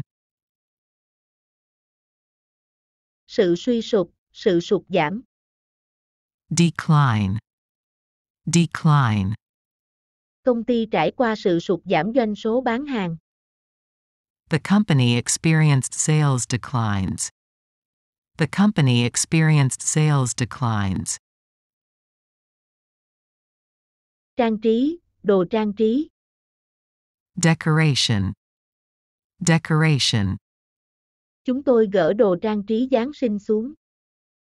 We took down the Christmas decorations. We took down the Christmas decorations. Giảm bớt, làm giảm bớt. Decrease. Decrease. Bạn nên giảm lượng muối trong khẩu phần ăn. You should decrease your salt intake. You should decrease your salt intake. Rất nhiều, sâu sắc. Deeply. Deeply. Ông ta rất đau buồn. He is deeply grieved. He is deeply grieved. Đánh bại, giành chiến thắng. Defeat. Defeat. Họ đã đánh bại chúng tôi trong trận chung kết. They defeated us in the final. They defeated us in the final. Phòng vệ, bảo vệ. Defend. Defend. Họ bảo vệ biên giới. They defend the borders. They defend the borders. Hậu vệ, người bảo vệ. Defender. Defender. Anh ấy là hậu vệ mới của đội tôi. He is my team's new defender. He is my team's new defender. Sự phòng thủ, sự bảo vệ. Defense. Defense. Họ đã chiến đấu để bảo vệ đất nước. They fought in defense of their country. They fought in defense of their country. Trì hoãn, làm chậm trễ. Delay. Delay. Tôi trì hoãn việc gặp anh ta đến hôm nay. I delayed meeting him until today. I delayed meeting him until today. Xóa bỏ. Delete. Delete. Tôi đã xóa nhầm ảnh của bạn. I deleted your photo by mistake. I deleted your photo by mistake. Cố ý, chủ tâm. Deliberate. Deliberate. Tôi nghĩ rằng hành động đó là có chủ ý. I think that action was deliberate. I think that action was deliberate. Cố tình. Deliberately. Deliberately. Tôi cố tình kéo dài thời gian. I deliberately extended the time. I deliberately extended the time. Hân hoan, niềm vui sướng. Delight. Delight. Anh ấy bày tỏ sự vui mừng khi nhìn thấy tôi. He expressed his delight at seeing me. He expressed his delight at seeing me. Vui mừng. Delighted. Delighted. Tôi rất vui với kết quả. I was delighted with the results. I was delighted with the results. Sự chuyển phát, sự phân phát. Delivery. Delivery. Chúng tôi giao hàng tận nhà miễn phí. We offer free home delivery. We offer free home delivery. Yêu cầu, đòi hỏi. Demand. Demand. Họ yêu cầu ông ấy từ chức. They demanded his resignation. They demanded his resignation. Nền dân chủ. Democracy.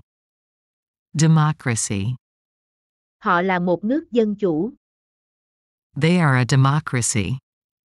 They are a democracy. Dân chủ. Democratic. Democratic. Quyền tự do dân chủ. Democratic freedoms. Democratic freedoms. Chứng minh, chứng tỏ.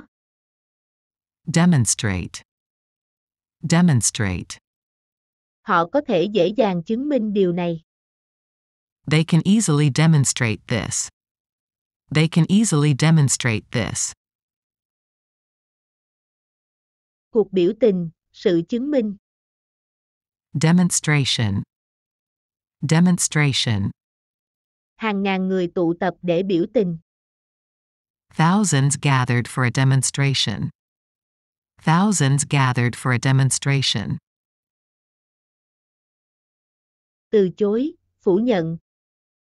Deny. Deny. Anh ấy không thể từ chối yêu cầu của tôi. He could not deny my request. He could not deny my request. Khởi hành. Depart. Depart. Tôi chuẩn bị khởi hành đi Nhật vào ngày mai. I prepare to depart for Japan tomorrow. I prepare to depart for Japan tomorrow. Phụ thuộc, lệ thuộc, dựa vào. Dependent. Dependent. Tôi sống nhờ vào chị tôi. I am dependent on my sister. I am dependent on my sister. Tiền đặt cọc, tiền gửi. Deposit. Deposit. Chúng tôi đã đặt cọc cho ngôi nhà. We've put down a deposit on the house. We've put down a deposit on the house. Chán nản, buồn phiền, thất vọng. Depressed. Depressed. Anh ấy chán nản vì thất bại. He was depressed by his failure.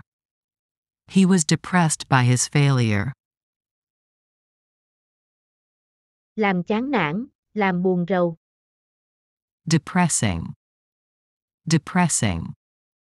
Tôi thấy điều đó thật đáng buồn. I find it very depressing. I find it very depressing. Trầm cảm. Depression.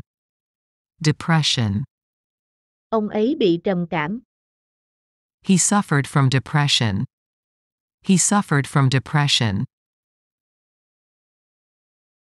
Chiều sâu, độ sâu.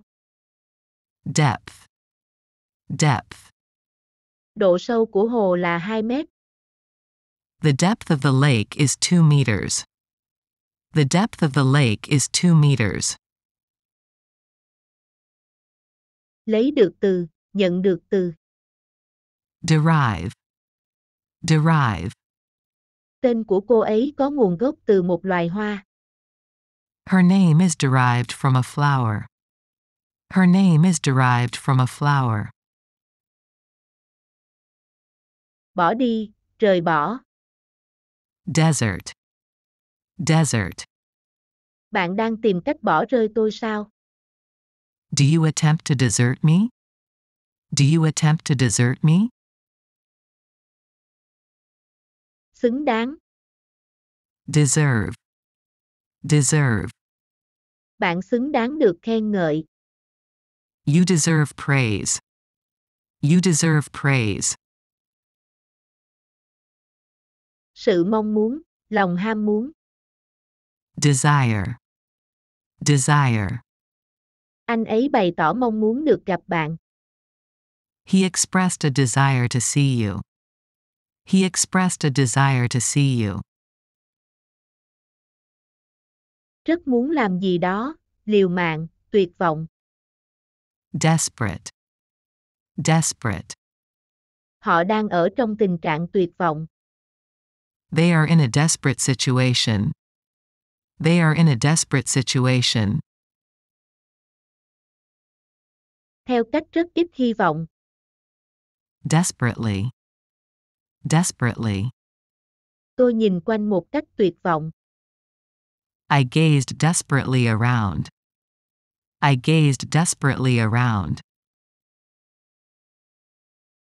Sự phá hủy, tiêu diệt, tàn phá. Destruction. Destruction. Lốc xoáy gây ra nhiều sự tàn phá. The tornado caused a lot of destruction. The tornado caused a lot of destruction. Trình bày chi tiết, kể tường tận. Detail. Detail. Tôi sẽ trình bày chi tiết kế hoạch hành động. I will detail the action plan. I will detail the action plan. Chi tiết, cặn kẽ, tỉ mỉ. Detailed. Detailed. Tôi cần mô tả chi tiết của gói hàng. I need a detailed description of the package. I need a detailed description of the package. Phát hiện, tìm ra, nhận ra. Detect. Detect. Các xét nghiệm sẽ giúp phát hiện bệnh sớm. The tests will help detect disease early. The tests will help detect disease early. Sự quyết tâm, tính quả quyết. Determination. Determination. Anh ấy thể hiện sự quyết tâm cao. He has shown great determination. He has shown great determination. Cống hiến, dành hết cho. Devote. Devote. Tôi tiếp tục chuyên tâm nghiên cứu. I continue to devote myself to research. I continue to devote myself to research. Khác, không giống. Differ. Differ. Họ khác nhau về học vấn và kinh nghiệm. They differ in education and experience. They differ in education and experience. Đào. Dig. Dig. Tôi cố gắng đào một cái hố sâu hơn. I tried to dig a deeper hole. I tried to dig a deeper hole. Sự khuyết tật, rối loạn, ốm yếu. Disability. Disability. Khuyết tật nghe, nói hoặc nhìn. Hearing, speaking, or visual disability. Hearing, speaking, or visual disability. Khuyết tật, tàn tật. Disabled. Disabled.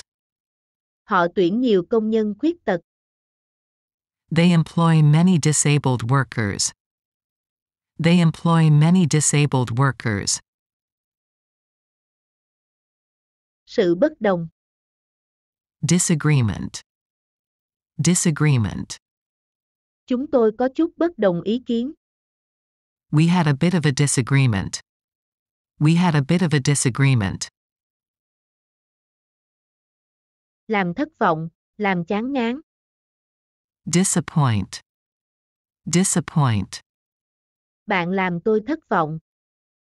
You disappoint me. You disappoint me. Sự thất vọng, sự chán ngán. Disappointment. Disappointment. Anh ấy tỏ vẻ thất vọng. He showed his disappointment. He showed his disappointment. Kỷ luật. Discipline. Discipline. Học sinh trong lớp này thiếu kỷ luật. Students in this class lack discipline. Students in this class lack discipline.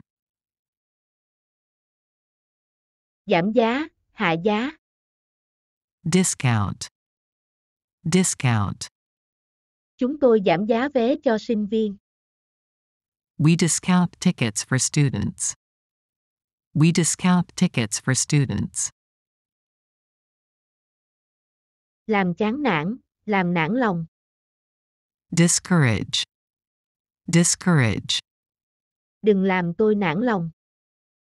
You must not discourage me. You must not discourage me. Không trung thực, bất lương. Dishonest. Dishonest. Họ là những người buôn bán không trung thực. They are dishonest traders. They are dishonest traders. Đĩa máy, vật hình tròn phẳng và mỏng. Disc. Disc. 3 mảnh kim loại tròn. 3 discs of metal. 3 discs of metal. Bãi chức, cách chức, gạt bỏ, loại bỏ. Dismiss. Dismiss. Tôi cố gạt ý nghĩ đó ra khỏi đầu. I tried to dismiss the idea from my mind. I tried to dismiss the idea from my mind. Sự rối loạn, sự khó ở. Disorder. Disorder. Tôi bị rối loạn đường ruột. I have a bowel disorder. I have a bowel disorder. Trưng bày, biểu lộ ra, khoe ra. Display. Display. Cửa hàng trưng bày rất nhiều sách. The store displays many books. The store displays many books. Xa, xa xôi. Distant. Distant. Tiếng nhạc xa xa đã dừng lại. The distant music stopped. The distant music stopped. Rõ rệt, rõ ràng, riêng biệt. Distinct. Distinct. Tôi nghe thấy tiếng bước chân rõ mồn một.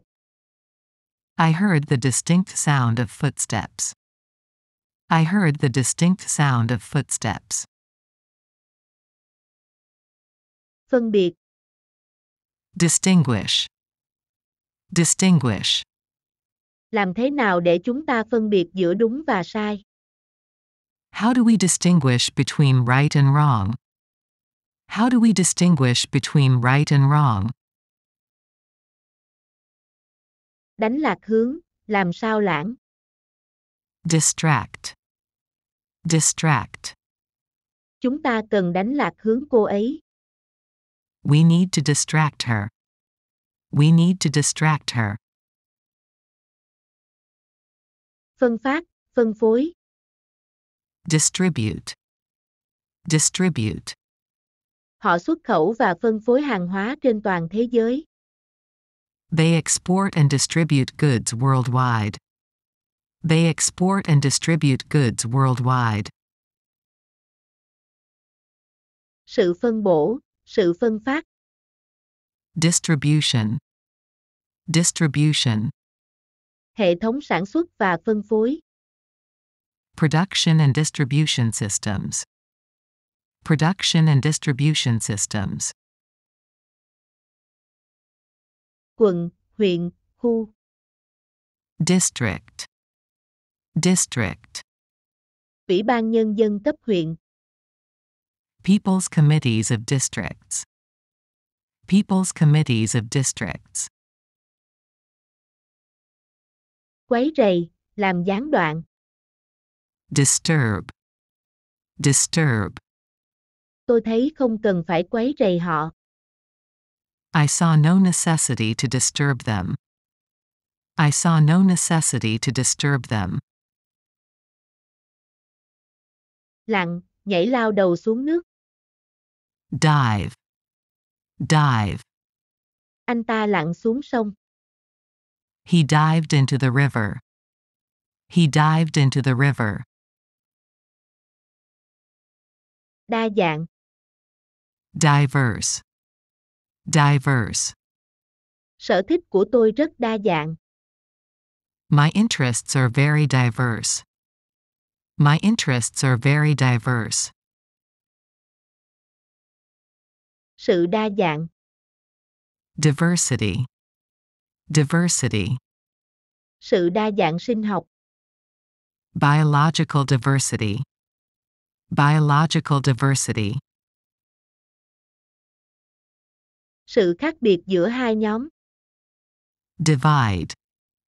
Divide. Sự phân hóa giàu nghèo. The divide between rich and poor. The divide between rich and poor. Sự chia, sự phân chia, phép chia. Division. Division. Sự phân chia này coi bộ không công bằng. The division seems rather unfair. The division seems rather unfair. Ly hôn. Divorce. Divorce. Cô ấy đã ly hôn với anh ta. She divorced him. She divorced him. Ghi lại hoặc dẫn chứng bằng văn bản. Document. Document. Chương 5 ghi lại các kết quả. Chapter 5 documents the results. Chapter 5 documents the results. Nội địa, trong nhà. Domestic. Domestic. Việc vặt trong nhà. Domestic chores. Domestic chores. Có ưu thế, trội. Dominant. Dominant. Không nhóm nào tỏ ra chiếm ưu thế. No one group appears to be dominant. No one group appears to be dominant. Thống trị, ắt hẳn, trội hơn. Dominate. Dominate. Một bức tượng khổng lồ áp đảo toàn khung cảnh. A huge statue dominated the scene. A huge statue dominated the scene. Vật cho, sự quyên góp. Donation. Donation. Họ nhận được một khoản quyên góp để xây trường. We received a donation for school construction. We received a donation for school construction. Dấu chấm câu. Dot. Dot. Có dấu chấm phía trên chữ Y. There is a dot above the letters I. There is a dot above the letters I. Trung tâm thành phố. Downtown. Downtown. Hôm nay xuống phố ăn đi. Go and eat downtown today. Go and eat downtown today. Xuống dưới, đi xuống. Downward. Downward. Khu vườn dốc xuống về phía sông. The garden sloped downward toward the river. The garden sloped downward toward the river. Một tá, 12 cái, nhiều. Dozen. Dozen. Tôi đã nói với bạn chuyện này cả tá lần rồi. I have told you this a dozen times already. I have told you this a dozen times already. Bản nháp, bản thảo. Draft. Draft. Đây là dự thảo quy chế tuyển sinh. This is a draft regulation for enrollment. This is a draft regulation for enrollment. lôi kéo, drag, drag. tôi kéo chiếc ghế sang một bên. I dragged the chair to one side. I dragged the chair to one side. Kịch tính, Dramatic, dramatic. tôi cảm thấy một sự hồi hộp kịch tính. I felt a dramatic thrill. I felt a dramatic thrill. Đột ngột, Dramatically, dramatically. cô ấy đột ngột chỉ vào mặt tôi. She pointed dramatically at me. She pointed dramatically at me. Hạn hán, Drought, drought. nông dân đang phải đối mặt với hạn hán. Farmers are facing a drought. Farmers are facing a drought. Buồn tẻ, chán ngắt. Dull, dull. Bộ phim dài dòng và tẻ nhạt. The movie was long and dull. The movie was long and dull. Đổ, vứt bỏ. Dump, dump. Tôi hất đất ra xa cái hố. I dumped the dirt far away from the hole. I dumped the dirt far away from the hole. Khoảng thời gian, Duration, duration. anh ta vào tù lại trong suốt thời gian xét xử.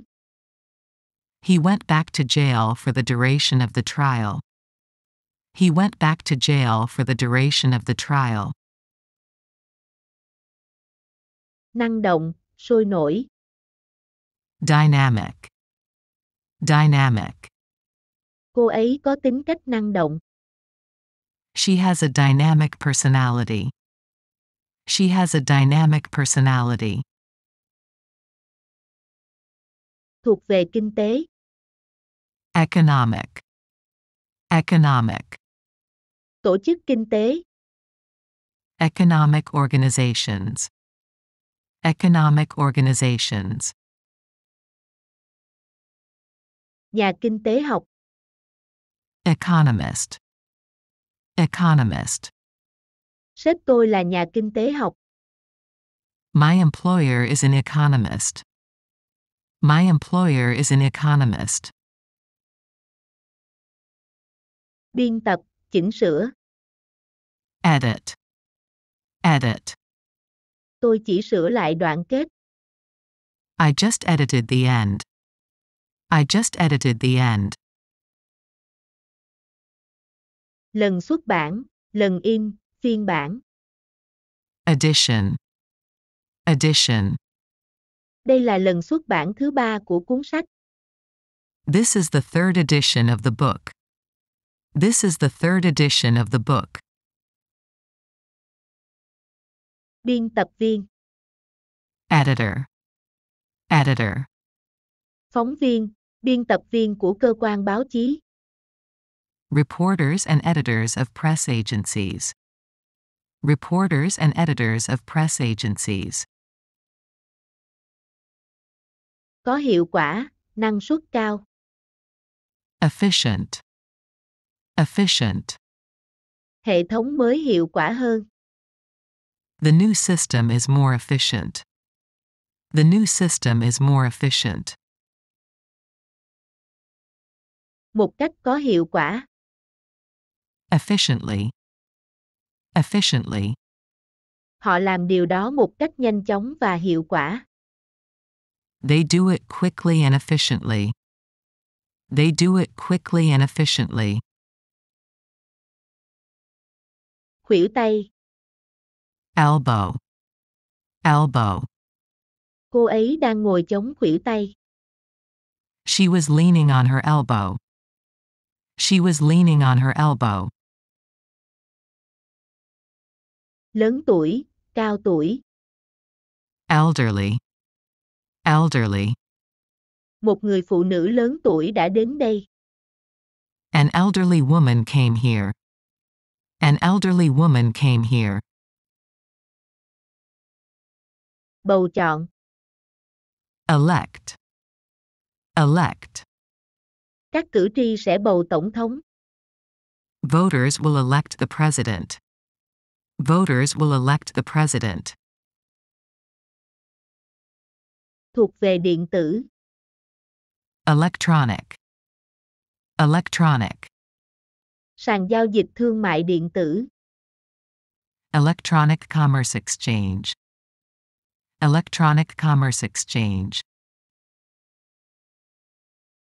Tao nhã, thanh lịch. Elegant. Elegant. Cô ấy có những cử chỉ tao nhã. She has elegant gestures. She has elegant gestures. Thuộc hoặc ở giai đoạn đầu. Elementary. Elementary. Trường tiểu học. An elementary school. An elementary school. Loại bỏ. Eliminate. Eliminate. Họ loại bỏ các công nghệ lạc hậu. They eliminate obsolete technologies. They eliminate obsolete technologies. Nơi khác, chỗ khác. Elsewhere. Elsewhere. Thức ăn ở đây ngon hơn những nơi khác. The food here is better than elsewhere. The food here is better than elsewhere. Ôm. Embrace. Embrace. Anh ấy ào tới trước ôm chầm lấy tôi. He rushed forward to embrace me. He rushed forward to embrace me. Hiện ra, nổi lên. Emerge. Emerge. Một bóng người hiện ra từ trong bóng tối. A figure emerged from the darkness. A figure emerged from the darkness. Khí thải. Emission. Emission.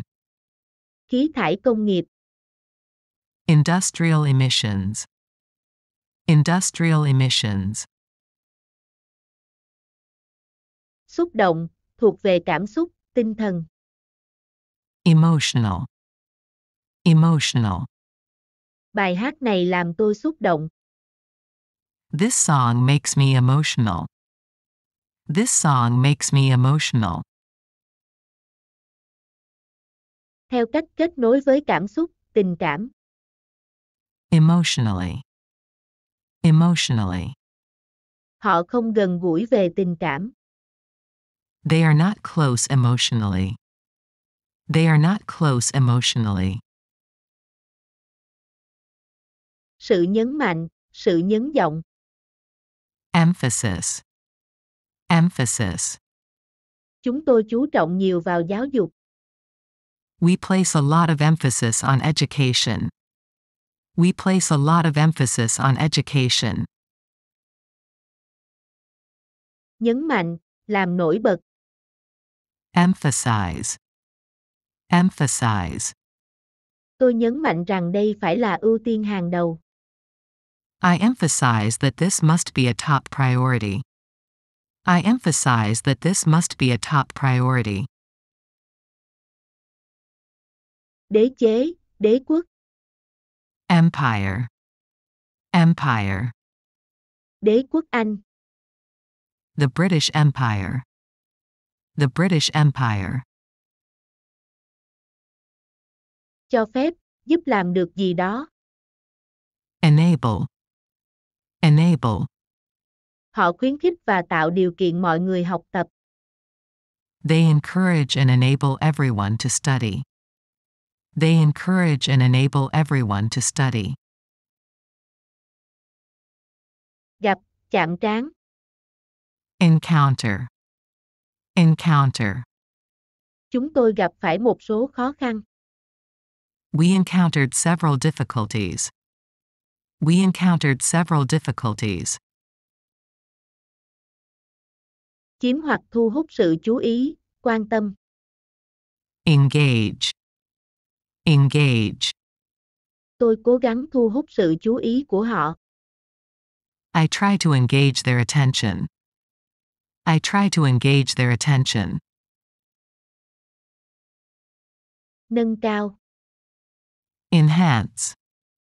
Enhance. Chúng ta cố gắng nâng cao chất lượng cuộc sống. We try to enhance our quality of life. We try to enhance our quality of life. Thú vị, thích thú. Enjoyable. Enjoyable. Bữa tiệc dường như thú vị hơn rất nhiều. The party seemed much more enjoyable. The party seemed much more enjoyable. Đảm bảo. Ensure. Ensure. Chúng ta làm việc để đảm bảo an toàn cho du khách. We work to ensure the safety of tourists. We work to ensure the safety of tourists. Thú vị, làm vừa ý. Entertaining. Entertaining. Đó là một buổi tối rất thú vị. It was a very entertaining evening. It was a very entertaining evening. Sự nhiệt tình, hăng hái. Enthusiasm. Enthusiasm. Cô ấy rất nhiệt tình trong công việc giảng dạy. She has a lot of enthusiasm for teaching. She has a lot of enthusiasm for teaching. Nhiệt tình. Enthusiastic. Enthusiastic. Khán giả rất nhiệt tình. The audience was very enthusiastic. The audience was very enthusiastic. Toàn bộ, toàn thể. Entire. Entire. Toàn bộ quá trình chỉ mất 5 phút. The entire process takes only 5 minutes. The entire process takes only 5 minutes. Hoàn toàn, toàn bộ, trọn vẹn. Entirely. Entirely. Trải nghiệm này hoàn toàn mới đối với tôi. The experience was entirely new to me. The experience was entirely new to me. Chủ doanh nghiệp, doanh nhân. Entrepreneur. Entrepreneur. Doanh nhân là ông chủ của chính họ.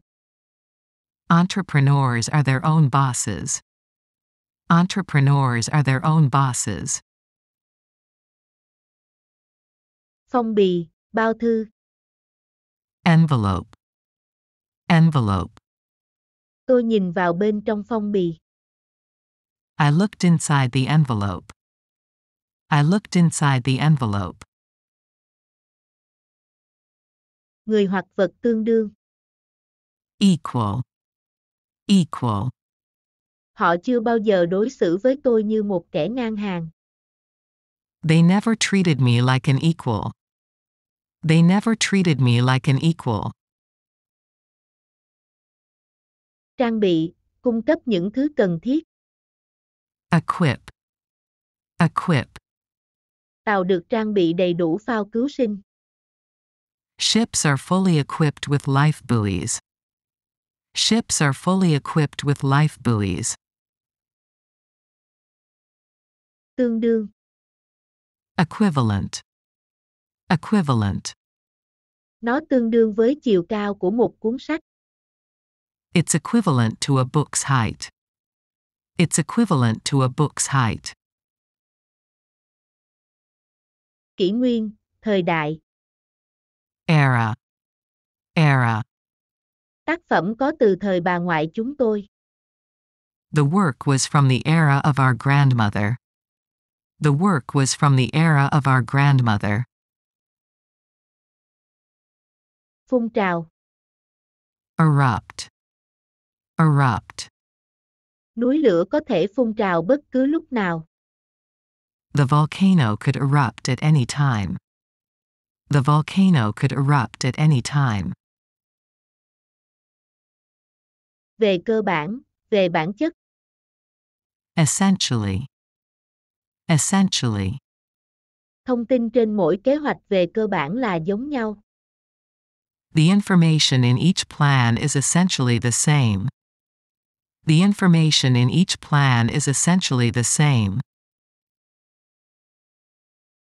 Thành lập, thiết lập. Establish.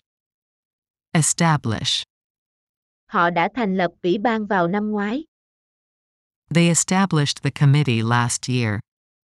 They established the committee last year.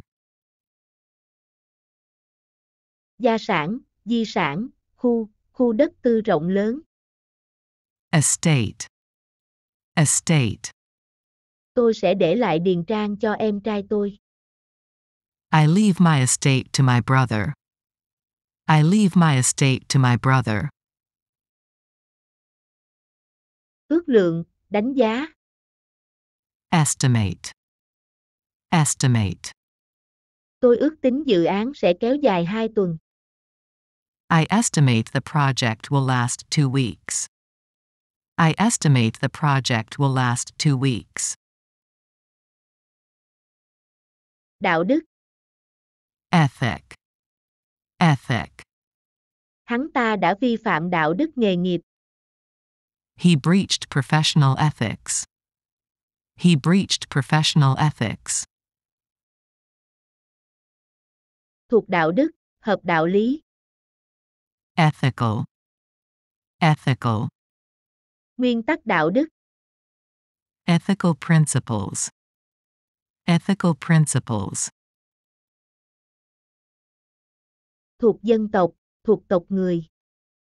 Ethnic. Ethnic. Bản sắc dân tộc. Ethnic identity. Ethnic identity. Đánh giá, định giá. Evaluate. Evaluate. Tôi sẽ đánh giá tình trạng sức khỏe của bạn. I will evaluate your health state. I will evaluate your health state. Sự ước lượng, sự định giá. Evaluation. Evaluation. Họ tiến hành định giá tài sản. They conducted a property evaluation. They conducted a property evaluation. Chẳng, ngang nhau, đồng đều. Even. Even.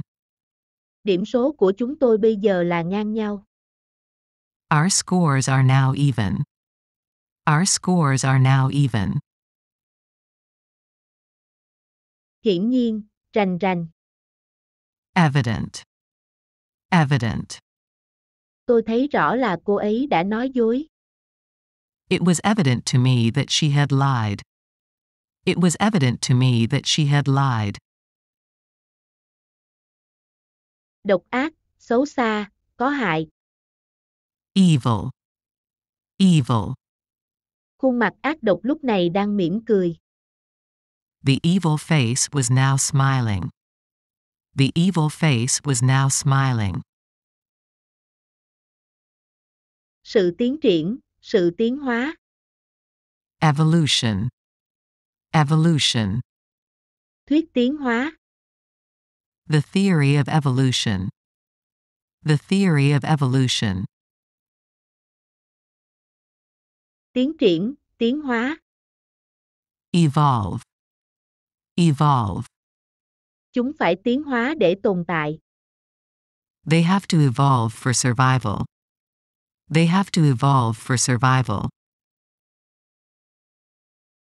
Bài kiểm tra, kỳ thi.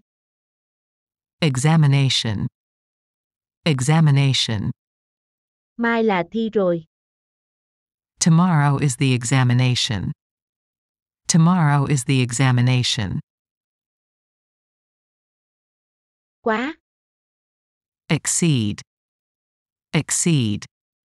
Thời gian nghỉ không quá 2 tháng. Time off must not exceed 2 months.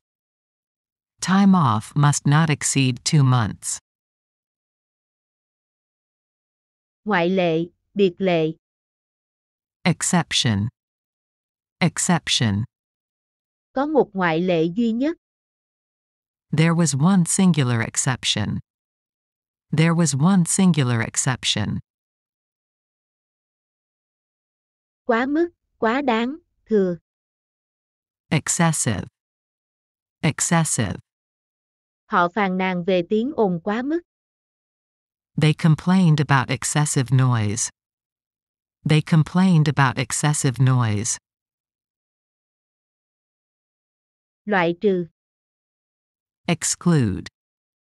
Exclude. Hãy thử loại trừ chất béo khỏi chế độ ăn của bạn. Try excluding fat from your diet. Try excluding fat from your diet. Biện giải, cái cớ, lý do. Excuse. Excuse. Đừng viện cớ nữa. Stop making excuses. Stop making excuses. Thuộc điều hành, hành pháp. Executive. Executive. Thành viên điều hành của hội đồng quản trị. Executive members of the board of directors. Executive members of the board of directors. Triển lãm, trưng bày.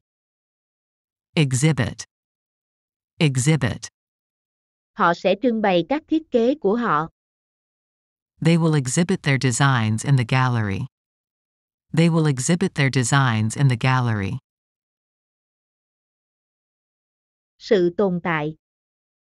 Existence. Existence. Tôi tin vào sự tồn tại của Chúa. I believe in the existence of God. I believe in the existence of God. Lối ra. Exit. Exit. Lối ra ở đâu? Where's the exit? Where's the exit?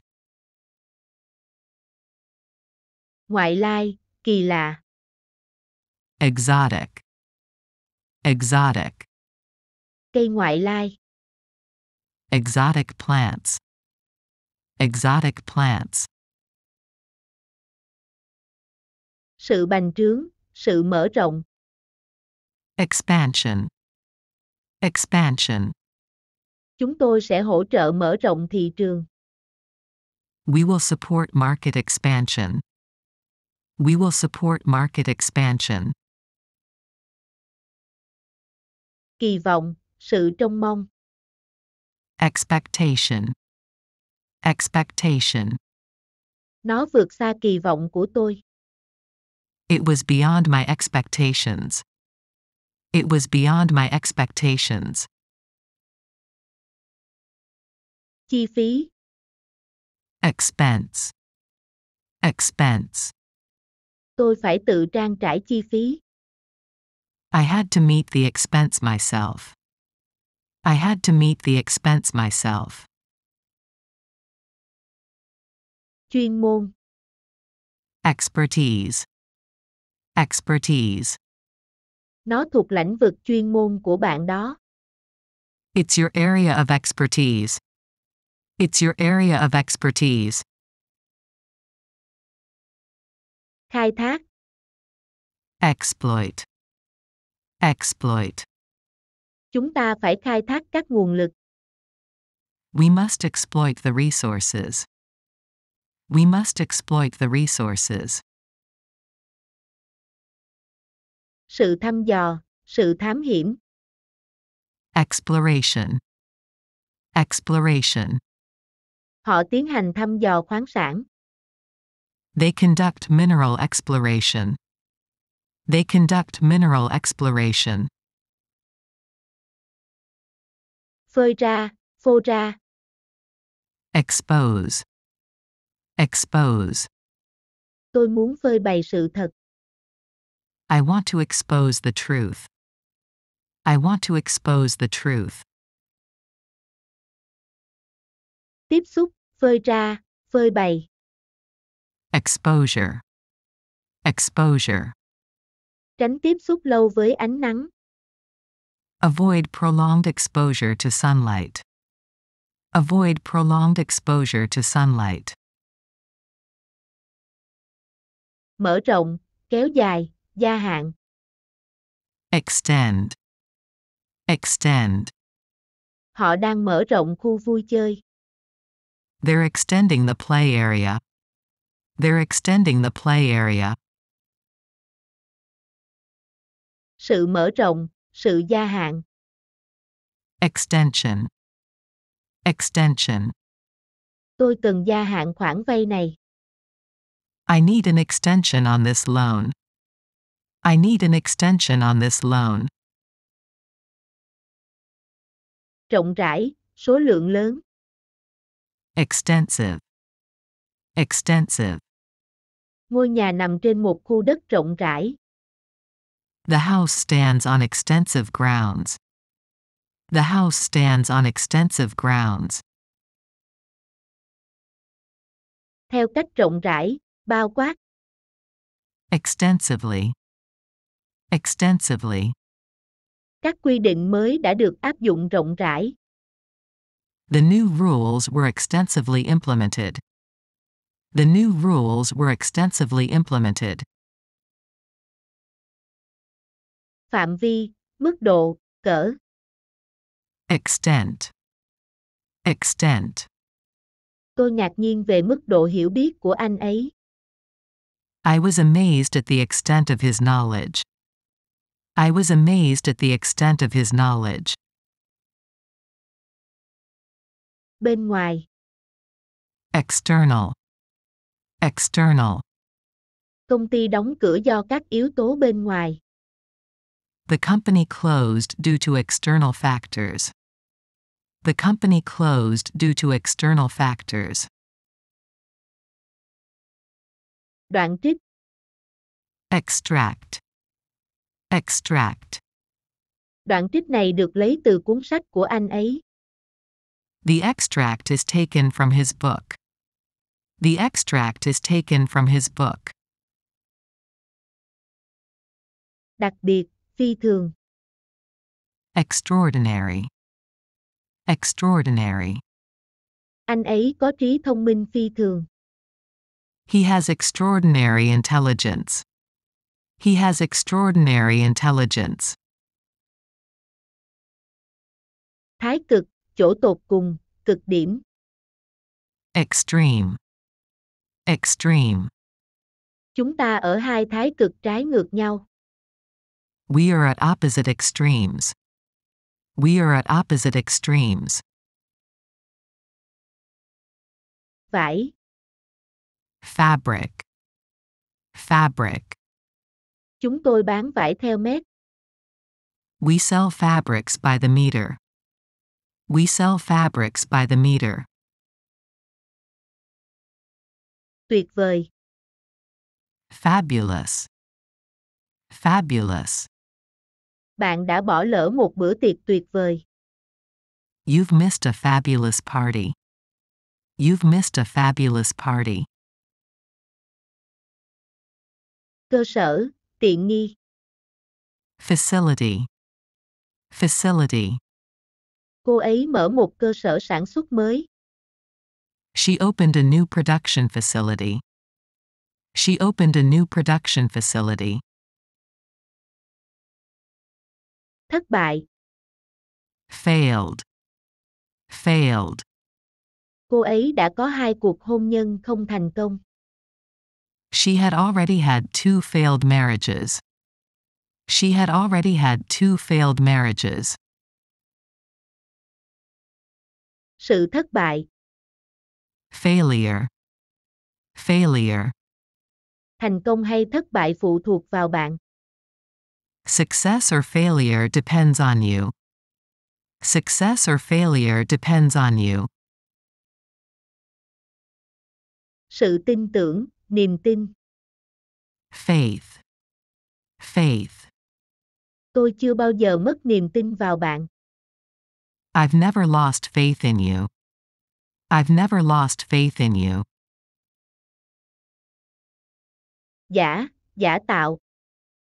Fake. Fake. Anh ta cầm một thanh kiếm giả. He holds a fake sword. He holds a fake sword. Danh tiếng, tiếng tăm. Fame. Fame. Danh tiếng của anh đã đến tai nhà vua.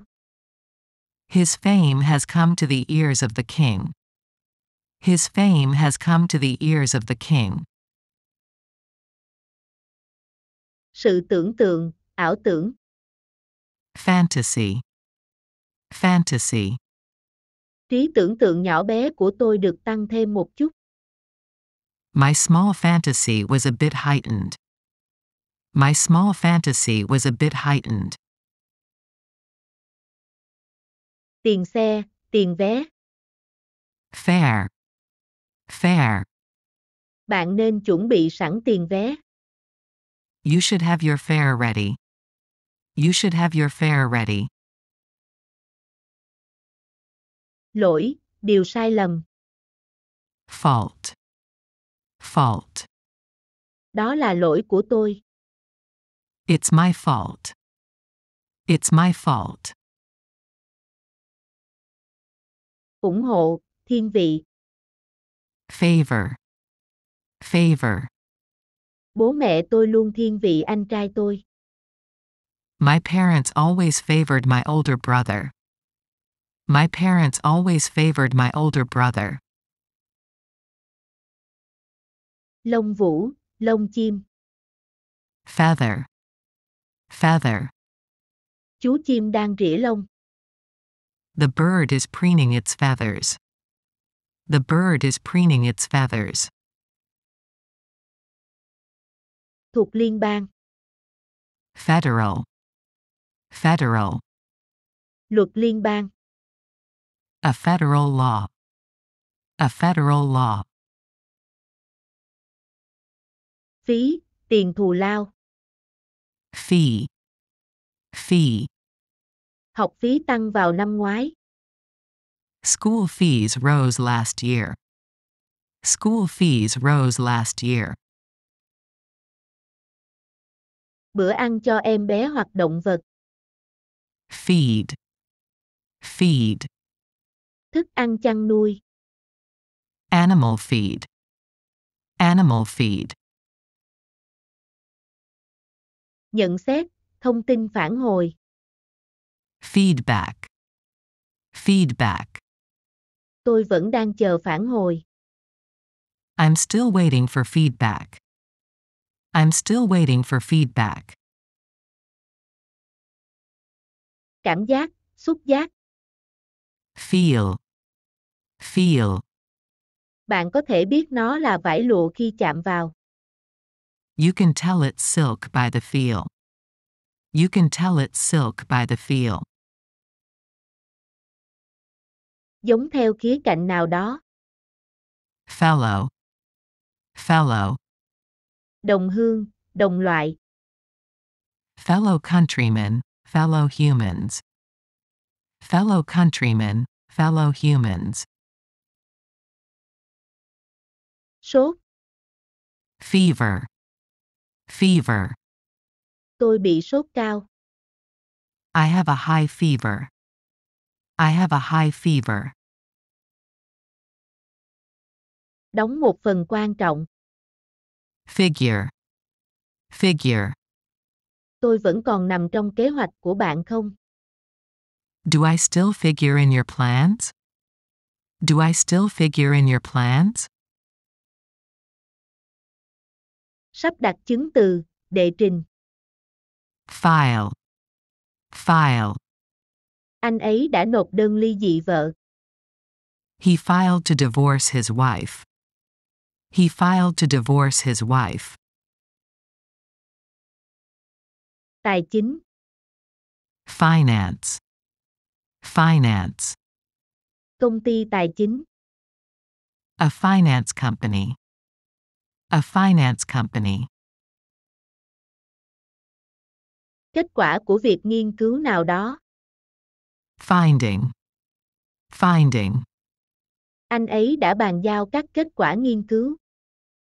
He handed over the research findings. He handed over the research findings. Lính cứu hỏa.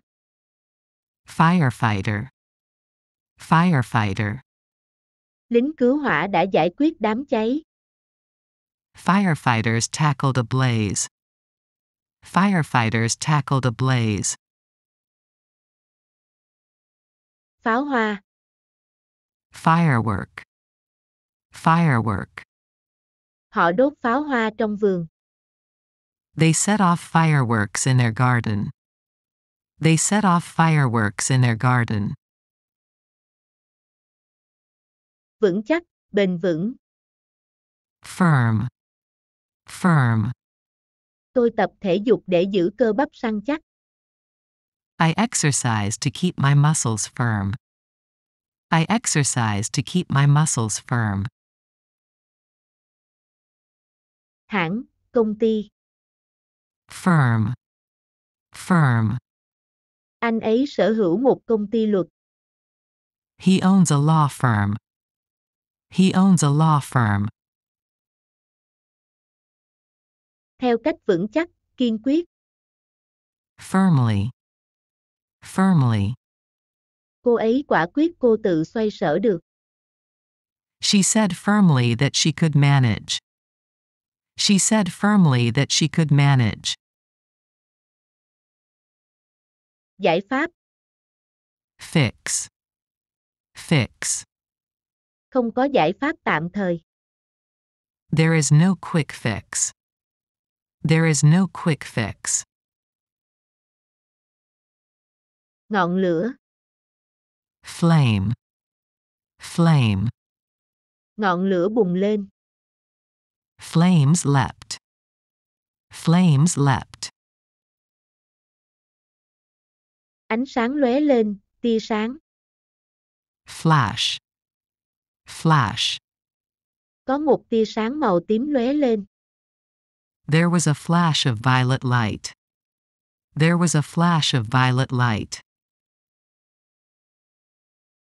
Mùi vị, hương vị. Flavor. Flavor. Kẹo này có đủ vị. This candy has every flavor. This candy has every flavor. Linh hoạt, linh động, mềm dẻo. Flexible. Flexible. Giờ làm việc của tôi rất linh động. My working hours are very flexible. My working hours are very flexible. Trôi nổi, lơ lửng. Float. Float. Mây trôi lơ lửng trên bầu trời. Clouds floated across the sky. Clouds floated across the sky. Nếp gấp. Fold. Fold. Cắt dọc theo nếp gấp của tờ giấy. Cut along the fold of your paper. Cut along the fold of your paper.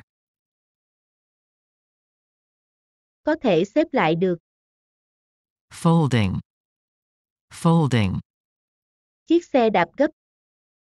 A folding bike. A folding bike.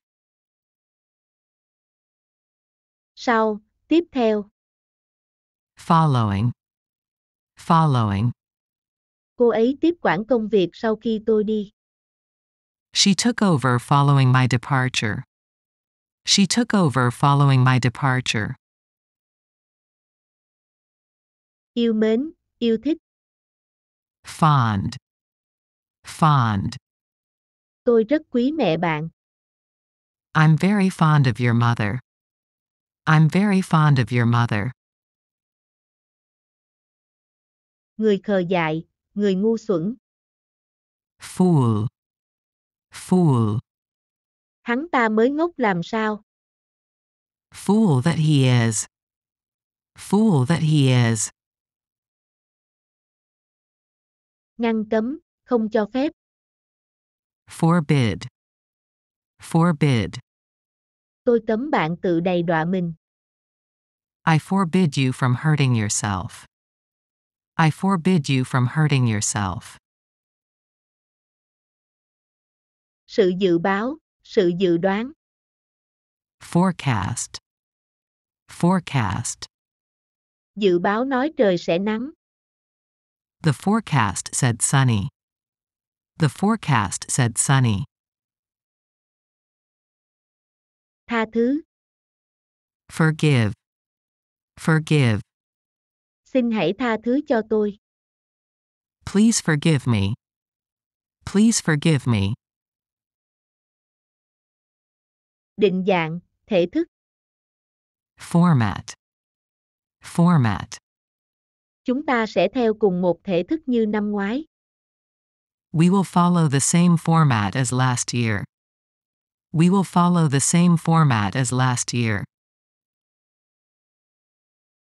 Sự hình thành, sự thành lập.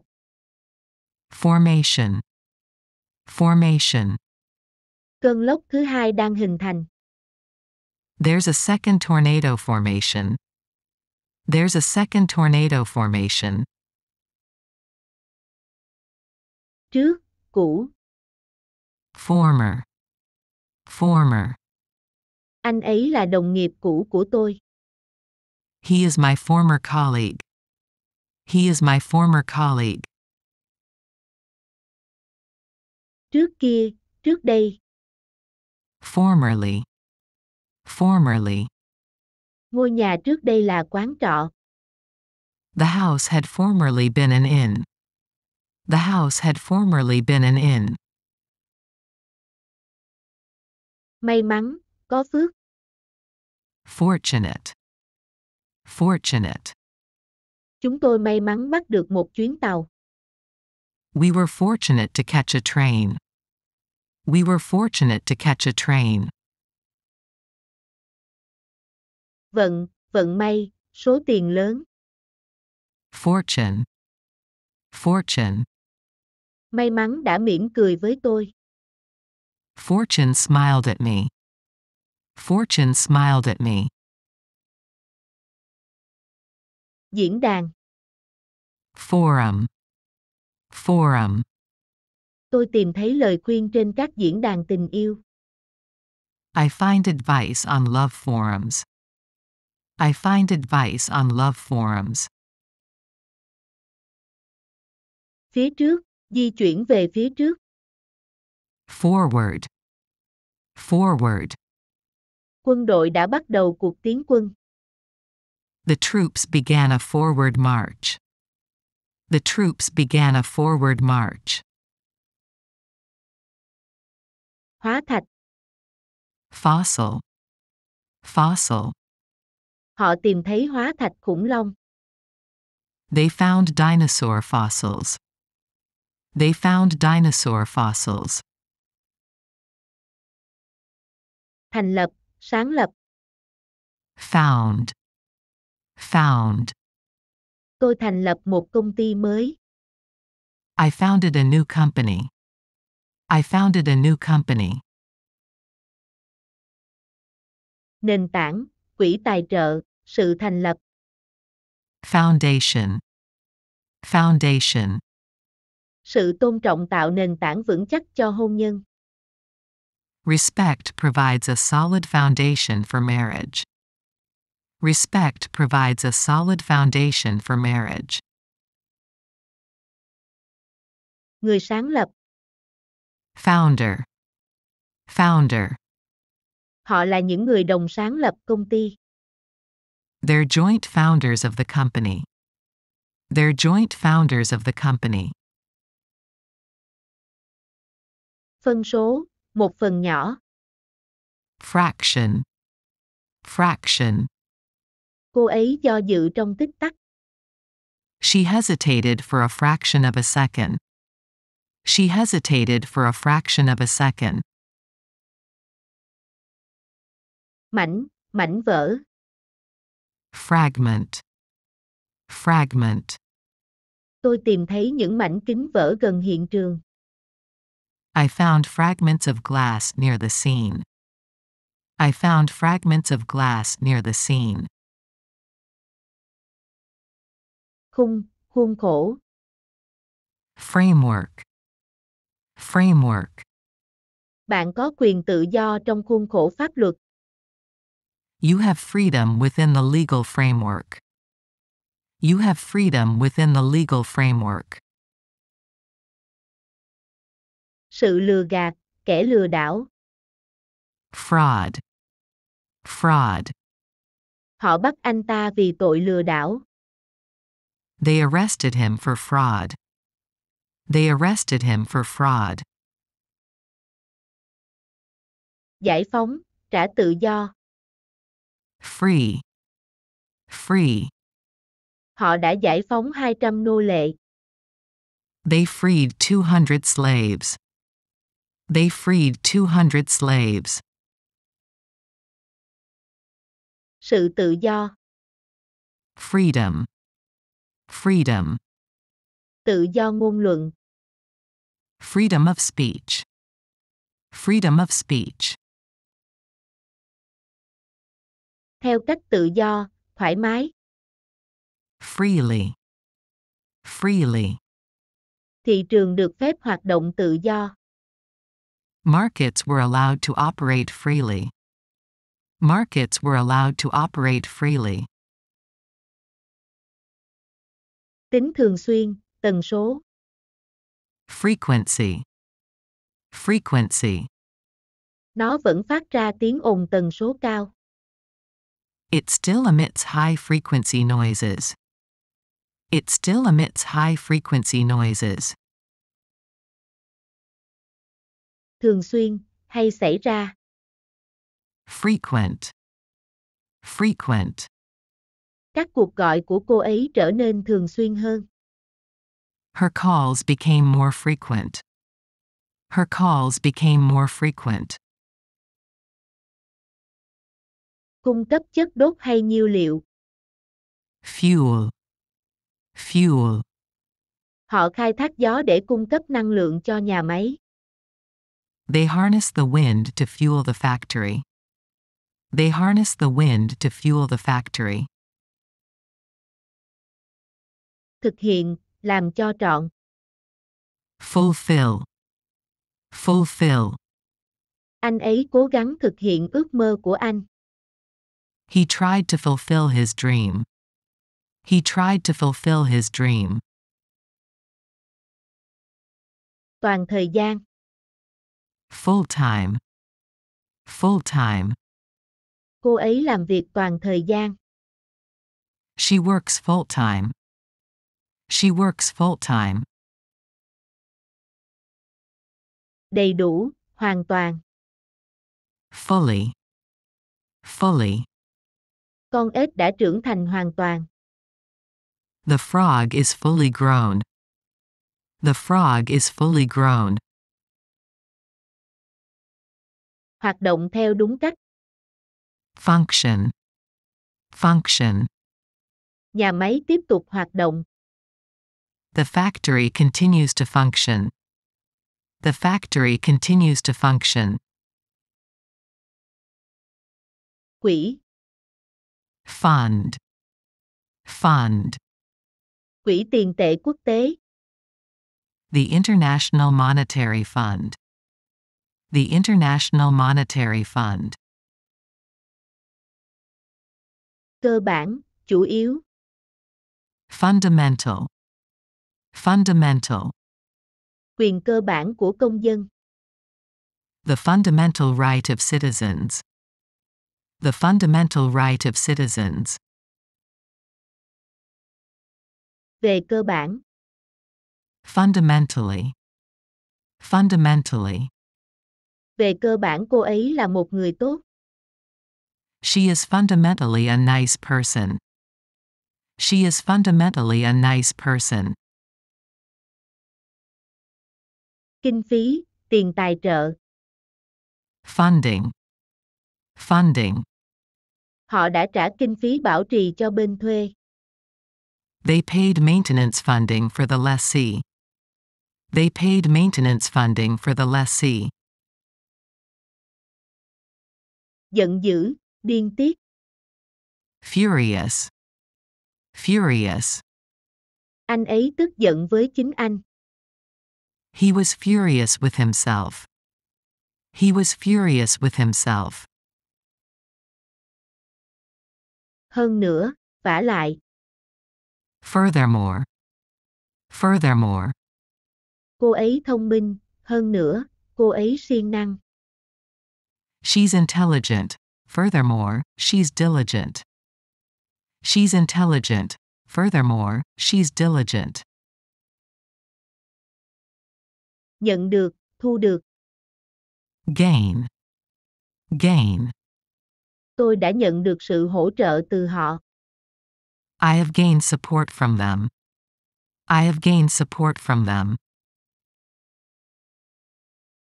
Băng nhóm, đám, tốt. Gang. Gang. Một băng thanh niên. A gang of youths. A gang of youths. Giới tính. Gender. Gender. Bình đẳng giới. Gender equality. Gender equality. Gen. Gene. Gene. Tôi thừa hưởng các gen trội. I inherited dominant genes. I inherited dominant genes. Phát ra, tạo ra. Generate. Generate. Các tấm pin mặt trời tạo ra điện. Solar panels generate electricity. Solar panels generate electricity. Thuộc về di truyền. Genetic. Genetic. Đây là một bệnh di truyền. This is a genetic disease. This is a genetic disease. Thiên tài, tài tình. Genius. Genius. Anh ấy là một thiên tài toán học. He is a math genius. He is a math genius. Thể loại, loại. Genre. Genre. Thể loại của bài văn này là gì? What is the genre of this essay? What is the genre of this essay? Thật, chính cống, thành thực, chân thành. Genuine. Genuine. Anh ấy là một người rất chân thật. He is a very genuine person. He is a very genuine person. Theo cách chân thành, thực sự. Genuinely. Genuinely. Nó không thực sự được viết bởi anh ấy. It wasn't genuinely written by him. It wasn't genuinely written by him. Cử chỉ, điệu bộ. Gesture. Gesture. Anh ta làm một cử chỉ thô lỗ bằng tay về phía tôi. He made a rude hand gesture at me. He made a rude hand gesture at me. Buổi biểu diễn. Gig. Gig. Họ sẽ biểu diễn tối nay. They're doing a gig tonight. They're doing a gig tonight. Toàn cầu hóa. Globalization. Globalization. Toàn cầu hóa tác động đến mọi thứ. Globalization impacts everything. Globalization impacts everything. Địa cầu, thế giới. Globe. Globe. Họ bảo vệ hòa bình trên thế giới. They protect peace across the globe. They protect peace across the globe. Làm bằng vàng, có màu vàng. Golden. Golden. Những chiếc đĩa vàng óng ánh. Golden plates gleamed. Golden plates gleamed. Lòng tốt, tính tốt. Goodness. Goodness. Tôi không làm việc này vì lòng tốt của tôi đâu. I'm not doing it out of the goodness of my heart. I'm not doing it out of the goodness of my heart. Lộng lẫy, tuyệt đẹp. Gorgeous. Gorgeous. Trông bạn đẹp quá. You look gorgeous. You look gorgeous. Cai trị, quản lý. Govern. Govern. Nhà vua cai trị vương quốc. The king governs the kingdom. The king governs the kingdom. Thống đốc. Governor. Governor. Cô ấy muốn trở thành thống đốc bang. She wants to become a state governor. She wants to become a state governor. Vồ lấy, chụp lấy.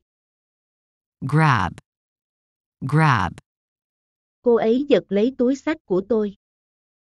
She grabbed my handbag. She grabbed my handbag. Chấm điểm, xếp loại. Grade. Grade. Tôi đã chấm điểm các bài thi. I graded the papers. I graded the papers. Dần dần. Gradually. Gradually. Nhiệt độ đang giảm dần. Temperatures are gradually dropping. Temperatures are gradually dropping. Vĩ đại, quan trọng, lớn. Grand. Grand. Họ sống trong một biệt thự lớn. They lived in a grand mansion. They lived in a grand mansion. Cấp, ban cho. Grant. Grant. Họ đã cấp giấy phép làm việc cho tôi. They granted my work permit. They granted my work permit. Liên quan đồ họa. Graphic. Graphic. Nhà thiết kế đồ họa. A graphic designer. A graphic designer. Đồ họa, biểu đồ, hình vẽ. Graphics. Graphics. Tôi thích đồ họa máy tính. I like computer graphics. I like computer graphics. Rất nhiều. Greatly. Greatly. Bạn làm tôi cực kỳ thất vọng. You disappoint me greatly. You disappoint me greatly. Nhà kính. Greenhouse. Greenhouse. Tôi mang một chậu hoa hồng vào nhà kính. I brought a rose pot to the greenhouse. I brought a rose pot to the greenhouse. Đồ tạp hóa, cửa hàng tạp hóa. Grocery. Grocery. Tôi định đến cửa hàng tạp hóa. I'm going to the grocery store. I'm going to the grocery store. Bảo đảm, bảo hành. Guarantee. Guarantee. Anh ấy hứa sẽ đảm bảo an toàn cho chúng tôi. He promised to guarantee our safety. He promised to guarantee our safety. Hướng dẫn. Guideline. Guideline. Họ đưa ra các hướng dẫn rõ ràng cho sinh viên. They give clear guidelines to students. They give clear guidelines to students. Môi trường sống, nơi sống. Habitat. Habitat. Môi trường sống tự nhiên của gấu trúc là rừng tre. The panda's natural habitat is the bamboo forest. The panda's natural habitat is the bamboo forest. Xử lý. Handle. Handle. Tôi cần bạn xử lý mọi việc ở đây. I need you to handle things here. I need you to handle things here. Hải cảng. Harbor. Harbor. Anh ấy có một ngôi nhà gần bến cảng. He has a house down by the harbor. He has a house down by the harbor. Làm hại. Harm. Harm. Chúng không gây hại cho môi trường. They don't harm the environment. They don't harm the environment. Có hại, gây tai hại. Harmful. Harmful. Tia cực tím rất có hại. Ultraviolet is very harmful. Ultraviolet is very harmful. Trụ sở chính. Headquarters. Headquarters. Cô ấy làm việc tại trụ sở chính của công ty. She works at the company's headquarters. She works at the company's headquarters. Lành lại, chữa lành. Heal. Heal.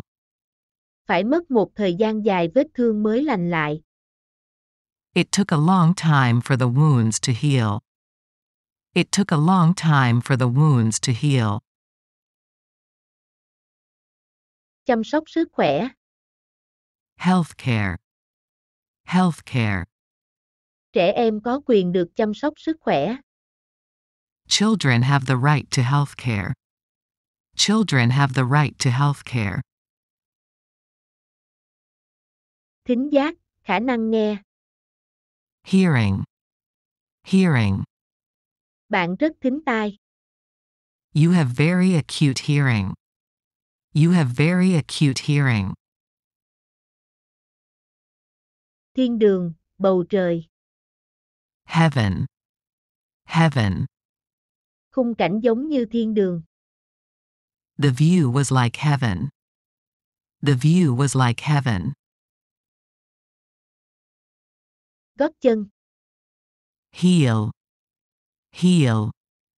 Cô ấy có một nốt ruồi trên gót chân.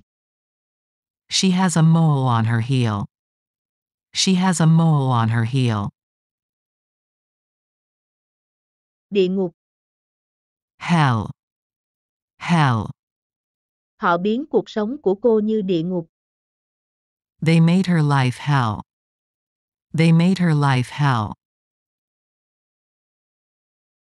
Mũ bảo hiểm, mũ sắt. Helmet. Helmet. Tôi quên đội mũ bảo hiểm. I forgot to wear my helmet. I forgot to wear my helmet. Do đó, vì thế. Hence. Hence. Do đó, mọi người đều sợ anh ta. Hence, everyone feared him. Hence, everyone feared him. Cỏ, thảo mộc, thảo dược. Herb. Herb. Cửa hàng bán các loại thảo mộc và gia vị. The shop sells herbs and spices. The shop sells herbs and spices. Do dự. Hesitate. Hesitate. Tôi do dự trước khi trả lời. I hesitated before replying. I hesitated before replying. Ẩn giấu, tiềm ẩn. Hidden. Hidden. Lá thư chắc chắn phải có ẩn ý nào đó. The letter must have some hidden meaning. The letter must have some hidden meaning. Độ cao, điểm cao. High. High. Giá dầu hiện đang ở mức cao kỷ lục. Oil prices are currently at record highs. Oil prices are currently at record highs. Cao tốc, quốc lộ. Highway. Highway. Tôi ra khỏi cao tốc và dừng lại để nghỉ ngơi. I pulled off the highway and stopped for a break. I pulled off the highway and stopped for a break. Vui nhộn, hài hước. Hilarious. Hilarious. Anh ấy đã kể một chuyện rất tức cười. He told a hilarious story. He told a hilarious story. Cái hông. Hip. Hip. Cô ấy đứng chống tay lên hông.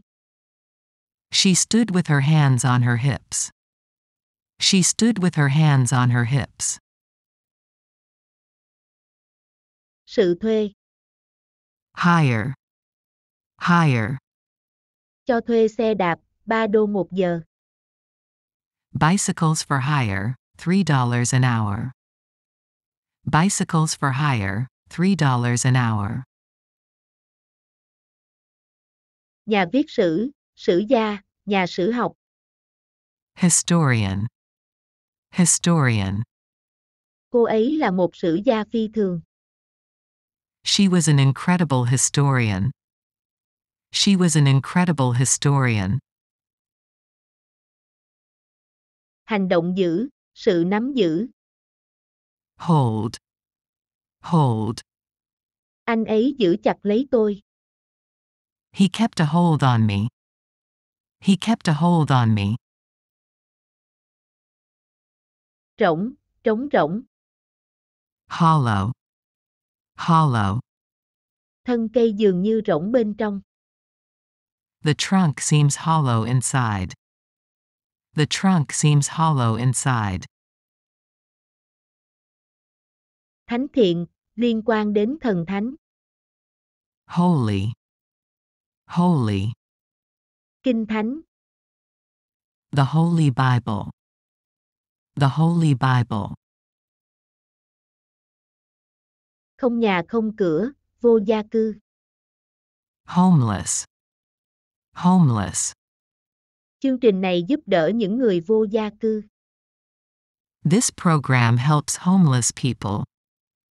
This program helps homeless people. Trung thực. Honesty. Honesty. Bạn đang nghi ngờ sự trung thực của tôi sao? Are you questioning my honesty? Are you questioning my honesty? Tôn kính, vinh danh. Honor. Honor. Giải thưởng tôn vinh các tác giả. The prize honors authors. The prize honors authors. Cái móc. Hook. Hook. Lưỡi câu. A fish hook. A fish hook. Đầy hy vọng rằng. Hopefully. Hopefully. Hy vọng chúng ta sẽ đến nơi trước khi trời tối. Hopefully, we'll arrive before dark. Hopefully, we'll arrive before dark. Dẫn chương trình, đăng cai tổ chức. Host. Host. Họ muốn đăng cai tổ chức Thế vận hội. They want to host the Olympics. They want to host the Olympics. Cung cấp chỗ ở, chứa đựng. House. House. Họ cung cấp chỗ ở cho người tị nạn. They house the refugees. They house the refugees. Hộ gia đình. Household. Household. Hộ nghèo hoặc cận nghèo. Poor or near poor households. Poor or near poor households. Nhà ở. Housing. Housing. Chúng tôi cung cấp nhà ở cho công nhân. We provide housing for workers. We provide housing for workers. Sự hài hước, sự hóm hỉnh. Humor. Humor. Cô ấy có khiếu hài hước. She has a sense of humor. She has a sense of humor. Hài hước, buồn cười. Humorous. Humorous. Tôi đã nói điều gì buồn cười sao? Did I say something humorous? Did I say something humorous? Sự đói, tình trạng đói. Hunger. Hunger. Hàng ngàn người đã chết vì đói. Thousands of people have died of hunger. Thousands of people have died of hunger. Cuộc săn lùng. Hunt. Hunt. Hãy để tôi nhập cuộc săn. Let me join the hunt. Let me join the hunt. Sự đi săn. Hunting. Hunting. Họ đi săn trong rừng. They go hunting in the woods. They go hunting in the woods. Sự tổn thương. Hurt. Hurt. Anh ấy đã gây cho tôi rất nhiều tổn thương. He had caused me a lot of hurt. He had caused me a lot of hurt. Giả thuyết. Hypothesis. Hypothesis. Bạn có giả thuyết khác không? Do you have a backup hypothesis? Do you have a backup hypothesis? Biểu tượng. Icon. Icon. Bạn hãy nhấp vào biểu tượng bánh răng. Please click on the gear icon. Please click on the gear icon. Tiêu chuẩn, lý tưởng. Ideal. Ideal. Khó để hiểu những lý tưởng cao đẹp của anh ấy. It's difficult to understand his high ideals. It's difficult to understand his high ideals. Giống hệt nhau. Identical. Identical. Có một dãy nhà giống hệt nhau. There is a row of identical houses. There is a row of identical houses. Ảo giác, ảo ảnh, ảo tưởng. Illusion. Illusion. Tôi xin bạn đừng ảo tưởng về vấn đề này. I beg you to have no illusions about the point. I beg you to have no illusions about the point. Minh họa. Illustrate. Illustrate. Tôi muốn kể một câu chuyện để minh họa điều đó. I want to tell you a story to illustrate that. I want to tell you a story to illustrate that. Hình minh họa, sự minh họa. Illustration. Illustration. Hình minh họa này xuất hiện ở trang cuối. This illustration appears on the last page. This illustration appears on the last page. Trí tưởng tượng. Imagination. Imagination. Nó khác với tưởng tượng của tôi. It's different from my imagination. It's different from my imagination. Nhập cư, trạm kiểm soát nhập cảnh. Immigration. Immigration. Họ cần hạn chế nhập cư bất hợp pháp. They need to limit illegal immigration. They need to limit illegal immigration. Miễn dịch, miễn nhiễm, được miễn khỏi. Immune. Immune. Nhiều người miễn dịch với căn bệnh này.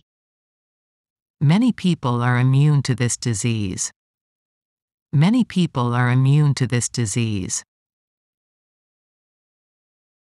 Nóng nảy, thiếu kiên nhẫn. Impatient. Impatient. Anh ấy mất hết cả kiên nhẫn. He got so impatient. He got so impatient. Thực hiện, thi hành.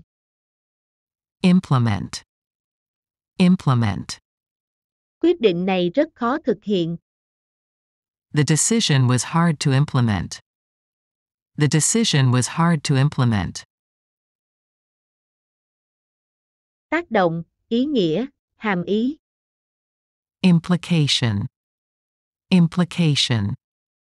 Nó có thể gây các tác động tiêu cực đến đời sống. It can have negative implications for life.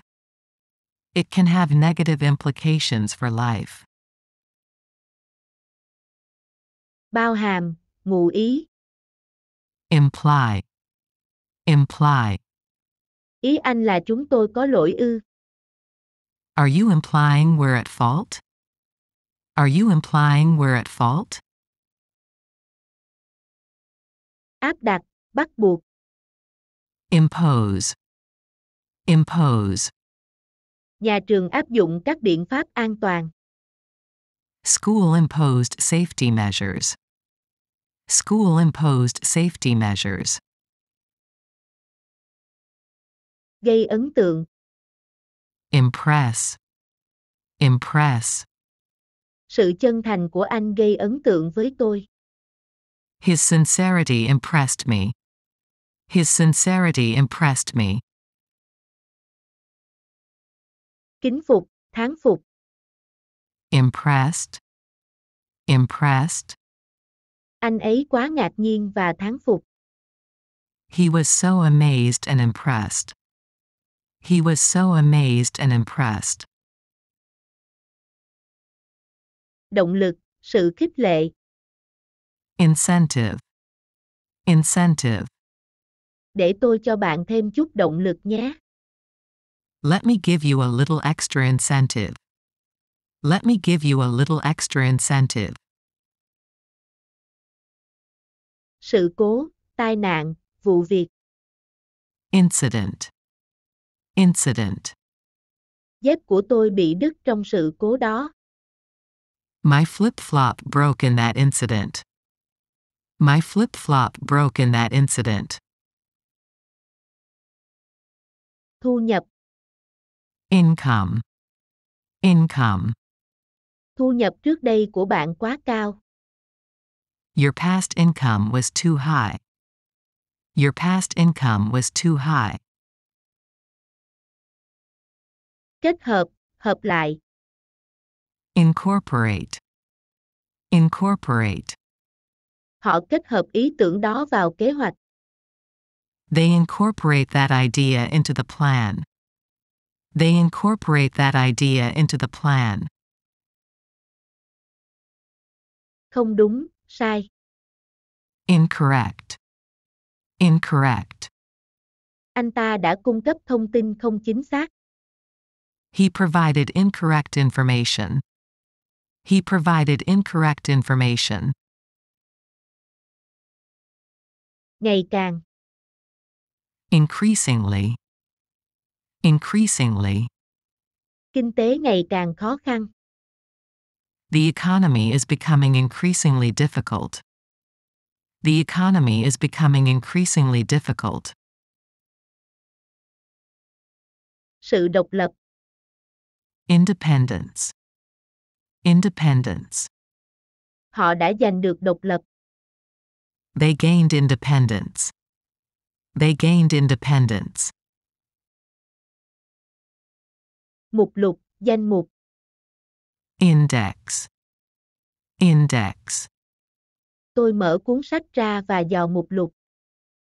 I opened the book and scanned the index. I opened the book and scanned the index. Chỉ dẫn, dấu hiệu. Indication. Indication. Không có dấu hiệu nào cho thấy họ đã đến đây. There's no indication they came here. There's no indication they came here. Thuộc công nghiệp. Industrial. Industrial. Khu công nghiệp. Industrial zones. Industrial zones. Không thể tránh khỏi. Inevitable. Inevitable.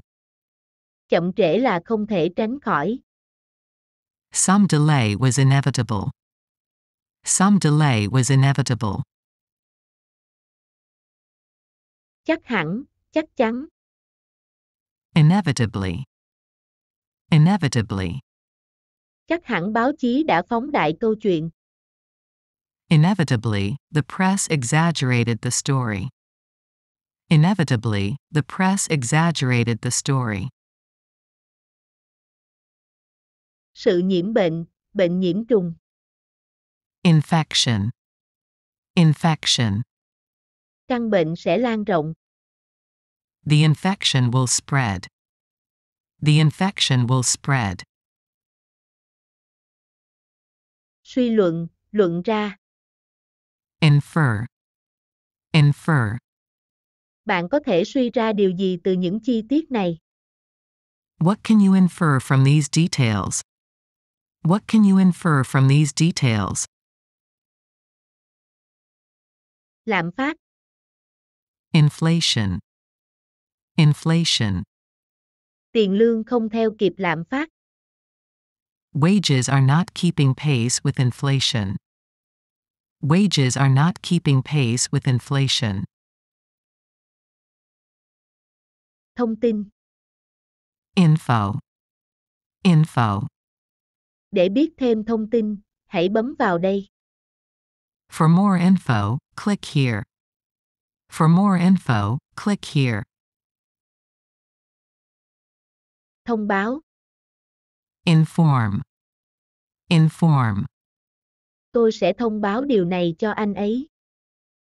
I will inform him of this. I will inform him of this. Cơ sở hạ tầng. Infrastructure. Infrastructure. Họ có lợi thế về hạ tầng kỹ thuật. They have advantages in technical infrastructure. They have advantages in technical infrastructure. Người ở, người cư trú, dân cư. Inhabitant. Inhabitant. Ông là cư dân lớn tuổi nhất làng này. He is the oldest inhabitant of the village. He is the oldest inhabitant of the village. Hưởng, thừa kế. Inherit. Inherit. Cháu gái ông ấy sẽ thừa kế gia tài của ông ta. His niece would inherit his fortune. His niece would inherit his fortune. Ban đầu, lúc đầu. Initial. Initial. Nghi ngờ ban đầu của tôi đã biến mất. My initial doubt was gone.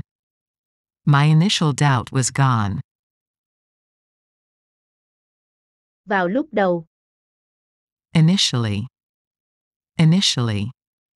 Hợp đồng của tôi ban đầu có thời hạn 2 năm. My contract is initially for 2 years. My contract is initially for 2 years. Thế chủ động, tự mình. Initiative. Initiative. Chúng ta cần chủ động dự trữ lương thực. We need to take initiative in reserving food. We need to take initiative in reserving food. Mực, mực in, mực viết. Ink. Ink. Tôi thay hộp mực cho máy in. I replaced the ink cartridge in the printer. I replaced the ink cartridge in the printer. Bên trong, ở trong.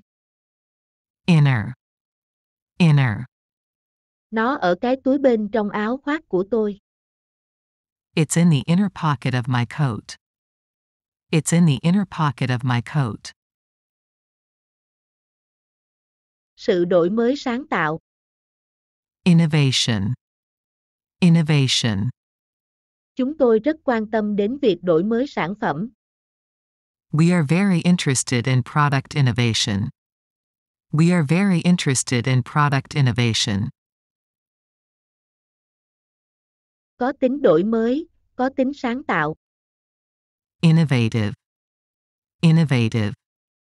Cô ấy giành chiến thắng cho thiết kế sáng tạo nhất. She won for most innovative design. She won for most innovative design. Đầu vào, hành động đưa cái gì vào. Input.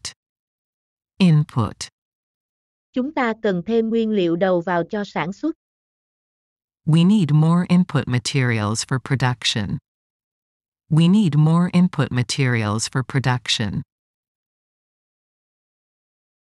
Cuộc điều tra, sự thẩm tra. Inquiry. Inquiry. Cảnh sát đã tiến hành điều tra vụ việc. The police conducted an inquiry into the affair. The police conducted an inquiry into the affair. Chèn vào, đặt cái gì đó vào cái khác. Insert. Insert. Bỏ đồng xu vào khe. Insert coins into the slot. Insert coins into the slot. Cái nhìn sâu sắc, sự hiểu biết. Insight. Insight. Đó là một sự hiểu biết thú vị đối với tôi. It's an interesting insight for me. It's an interesting insight for me.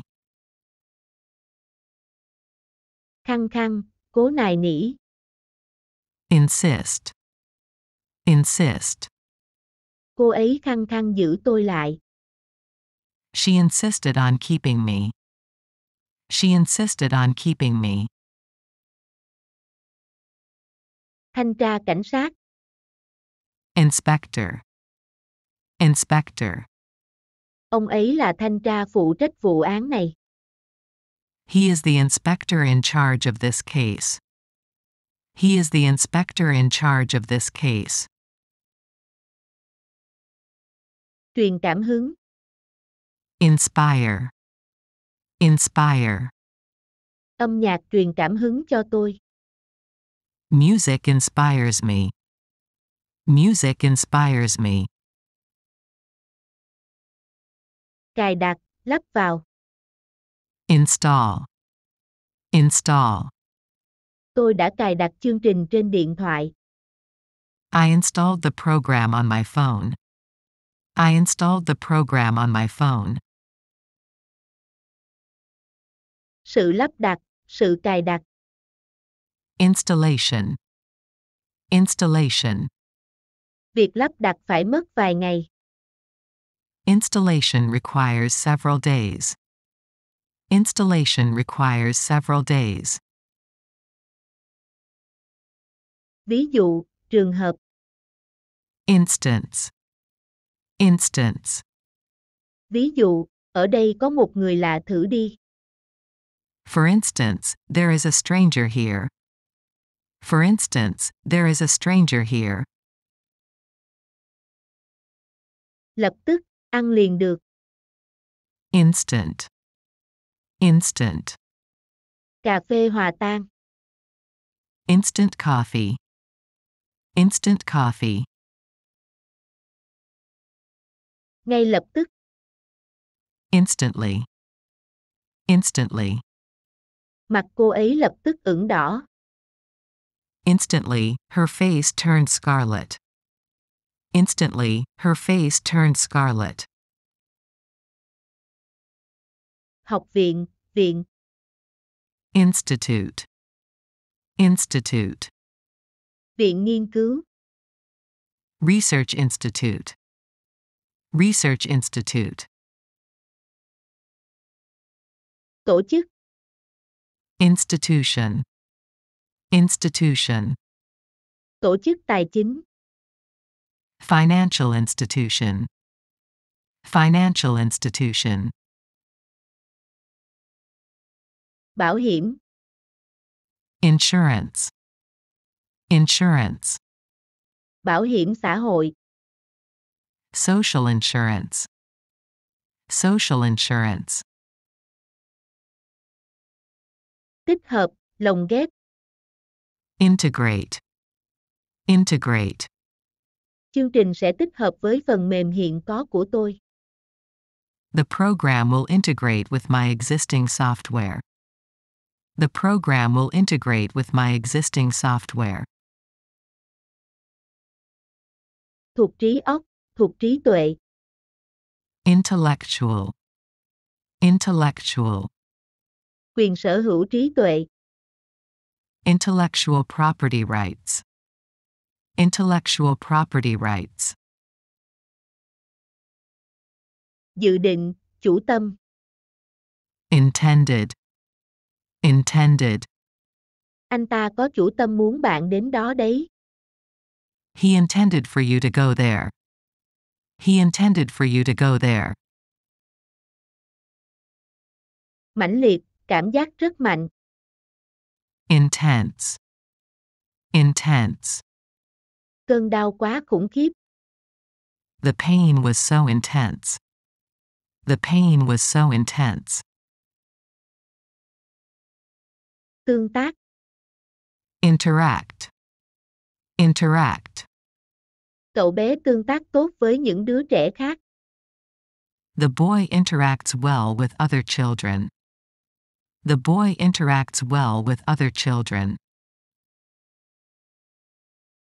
sự tương tác, Interaction, interaction. tương tác nhóm thường tạo ra sự sáng tạo, Team interactions often generate creativity. Team interactions often generate creativity. nội bộ, bên trong, Internal, internal. cơ quan nội tạng, Internal organs, internal organs. thông dịch, giải thích, Interpret, interpret. ông ấy thông dịch nhiều ngôn ngữ, He interprets many languages. He interprets many languages. việc giải thích, diễn giải, sự phiên dịch, Interpretation, interpretation. giải thích nội dung di chúc, Interpretation of the contents of wills. Interpretation of the contents of wills. ngắt, phá vỡ sự liên tục, Interrupt, interrupt. xin lỗi đã ngắt lời bạn, I'm sorry to interrupt you. I'm sorry to interrupt you. khoảng thời gian giữa hai sự kiện, Interval, interval. khoảng thời gian giữa khi nhận và mở hàng, The interval between receiving and opening the goods. The interval between receiving and opening the goods. xâm lược, xâm chiếm, Invade, invade. lãnh thổ của họ bị xâm chiếm, Their territory was invaded. Their territory was invaded. sự xâm lược, sự xâm chiếm, Invasion, invasion. họ lên án cuộc xâm lược này, They condemned this invasion. They condemned this invasion. cuộc điều tra, Investigation, investigation. cuộc điều tra đang được tiến hành, The investigation is underway. The investigation is underway. sự đầu tư, Investment, investment. chúng ta cần đầu tư cho giáo dục, We need education investments. We need education investments. người đầu tư, Investor, investor. các nhà đầu tư cần thận trọng, Investors need to be cautious. Investors need to be cautious. Cách biệt, cách ly. Isolate. Isolate. Chúng ta cần cách ly những động vật bị mắc bệnh. We need to isolate the infected animals. We need to isolate the infected animals. Biệt lập, bị cô lập, riêng biệt. Isolated. Isolated. Người già dễ bị cô lập về mặt xã hội. Elderly people easily become socially isolated. Elderly people easily become socially isolated. Đưa ra, ban hành, cấp. Issue. Issue. Họ cấp và gia hạn giấy phép. They issue and extend licenses. They issue and extend licenses. Nhà giam, nhà tù. Jail. Jail. Anh ấy đã ở tù 2 năm. He spent 2 years in jail. He spent 2 years in jail. Máy bay phản lực. Jet. Jet. Anh ấy bay sang Pháp bằng máy bay riêng. He flew to France by private jet. He flew to France by private jet. Chung giữa hai hay nhiều người. Joint. Joint. Báo cáo này là một nỗ lực chung. The report was a joint effort. The report was a joint effort. Nghề làm báo, báo chí. Journalism. Journalism. Nghề báo có nhiều khó khăn. Journalism has a lot of difficulties. Journalism has a lot of difficulties. Sự vui mừng. Joy. Joy. Tôi nhảy cẫng lên vì sung sướng. I jump for joy. I jump for joy. Sự phán xét, sự xét xử. Judgment. Judgment. Quyết định tòa án đã hết hiệu lực. The court's judgment has expired. The court's judgment has expired. Nhỏ, thứ hạng thấp hơn. Junior. Junior. Cô ấy là đồng nghiệp cấp dưới của tôi. She is my junior colleague. She is my junior colleague. Bồi thẩm đoàn. Jury. Jury. Bên trái anh ta là bồi thẩm đoàn. On his left is the jury. On his left is the jury. Sự công bằng, công lý, tư pháp. Justice. Justice. Bộ Tư pháp.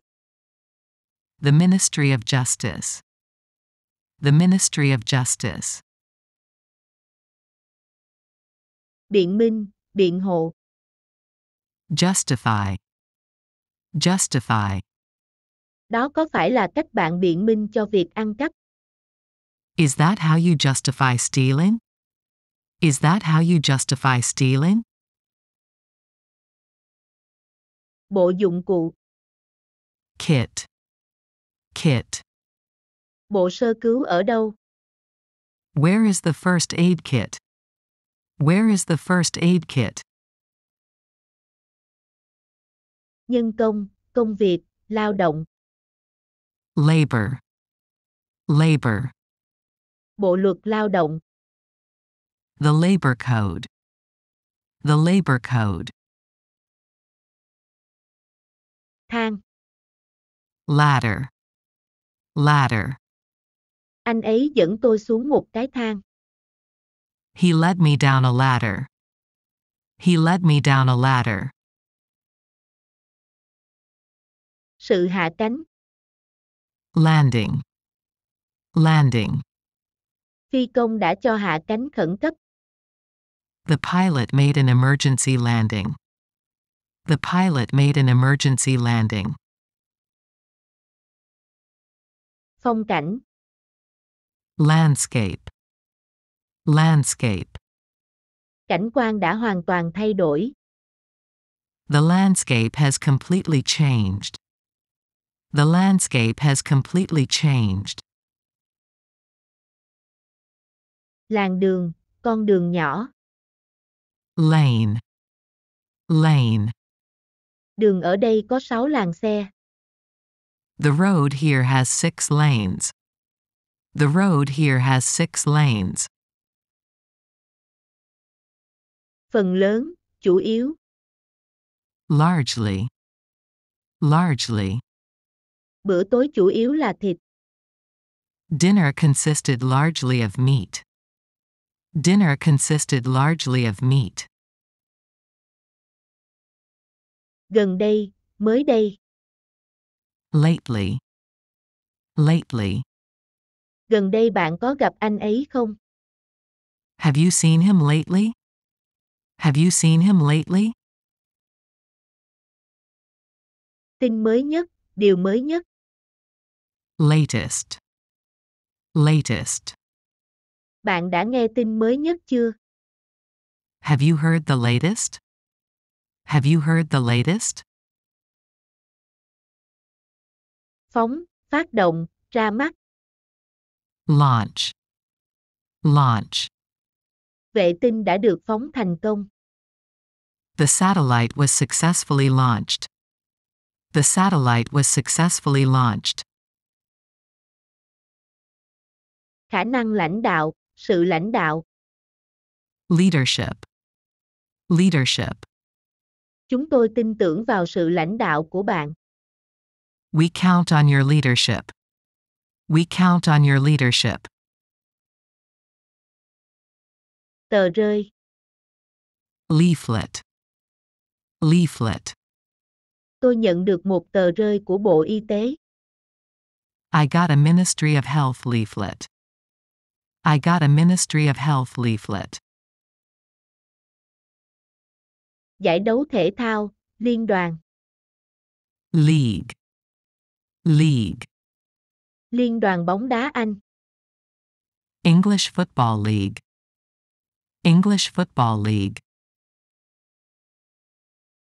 Dựa vào, tựa, cúi. Lean. Lean. Tôi ngả lưng ra ghế. I leaned back in my chair. I leaned back in my chair. Thời gian nghỉ phép. Leave. Leave. Anh ấy đang nghỉ phép. He is on annual leave. He is on annual leave. Truyền thuyết. Legend. Legend. Truyền thuyết kể rằng ông ấy có nhiều cánh tay.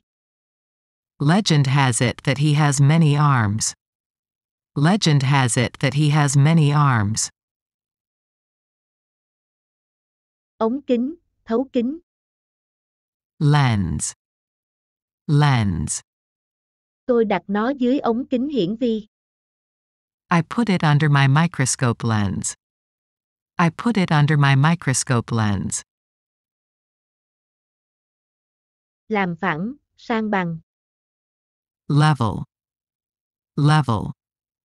Tôi đã sang bằng tỷ số. I leveled the score. I leveled the score. Giấy phép.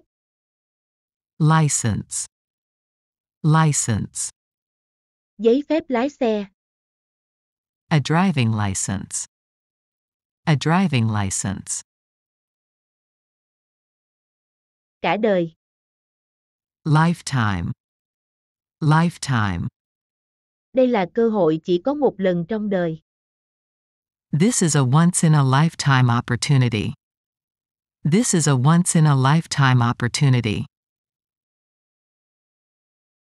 Chớp, sét. Lightning. Lightning. Sét đánh vào cây.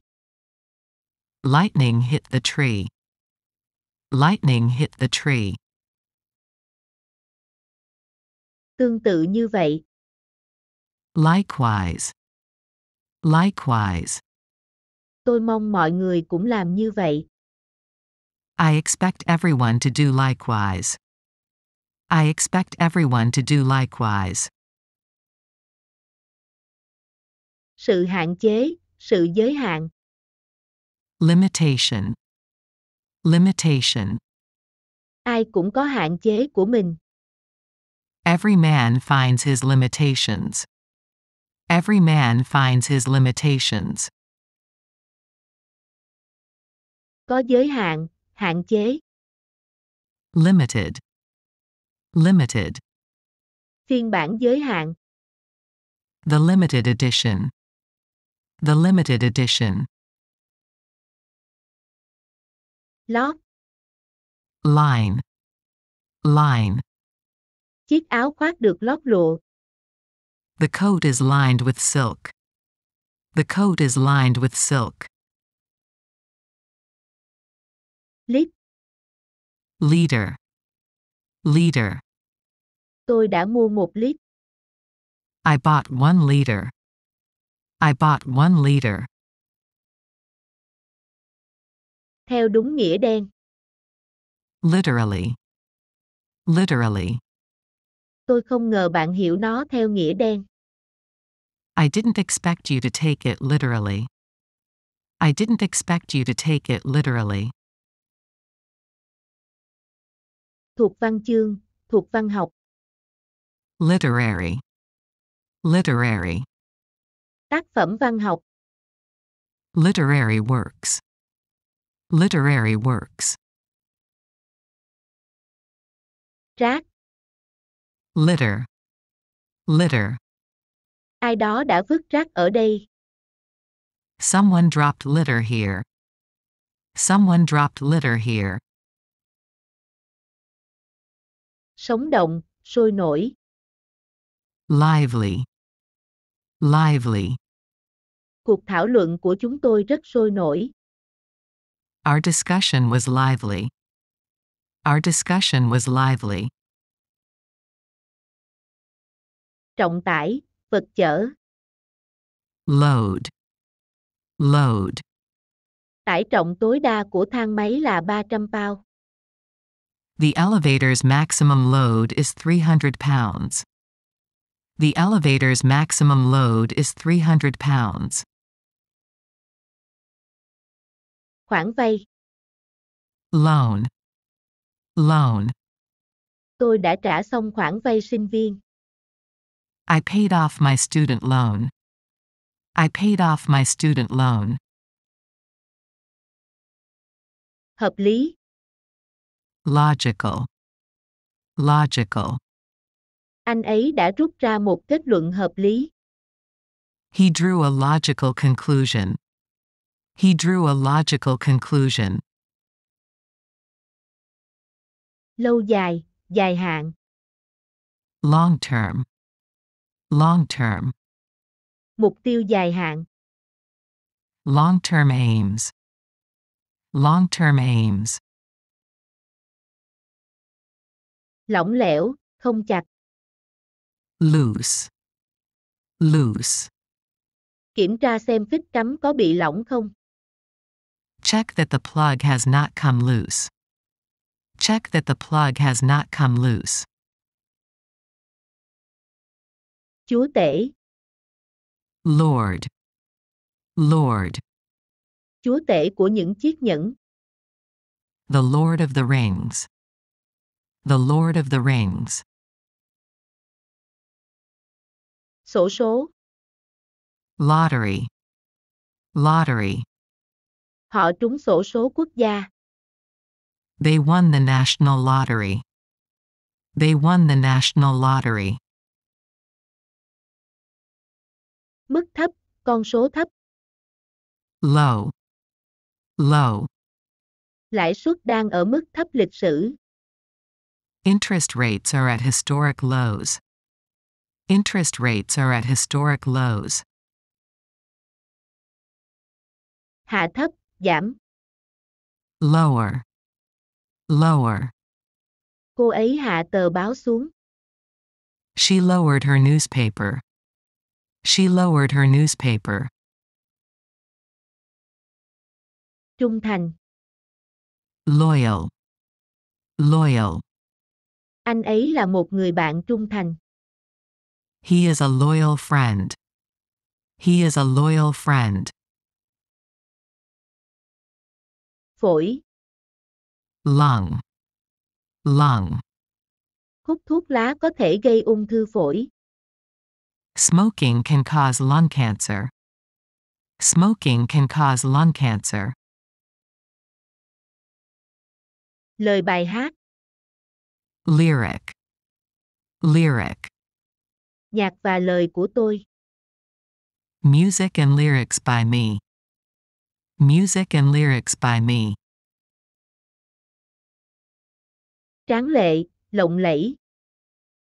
Magnificent. Magnificent.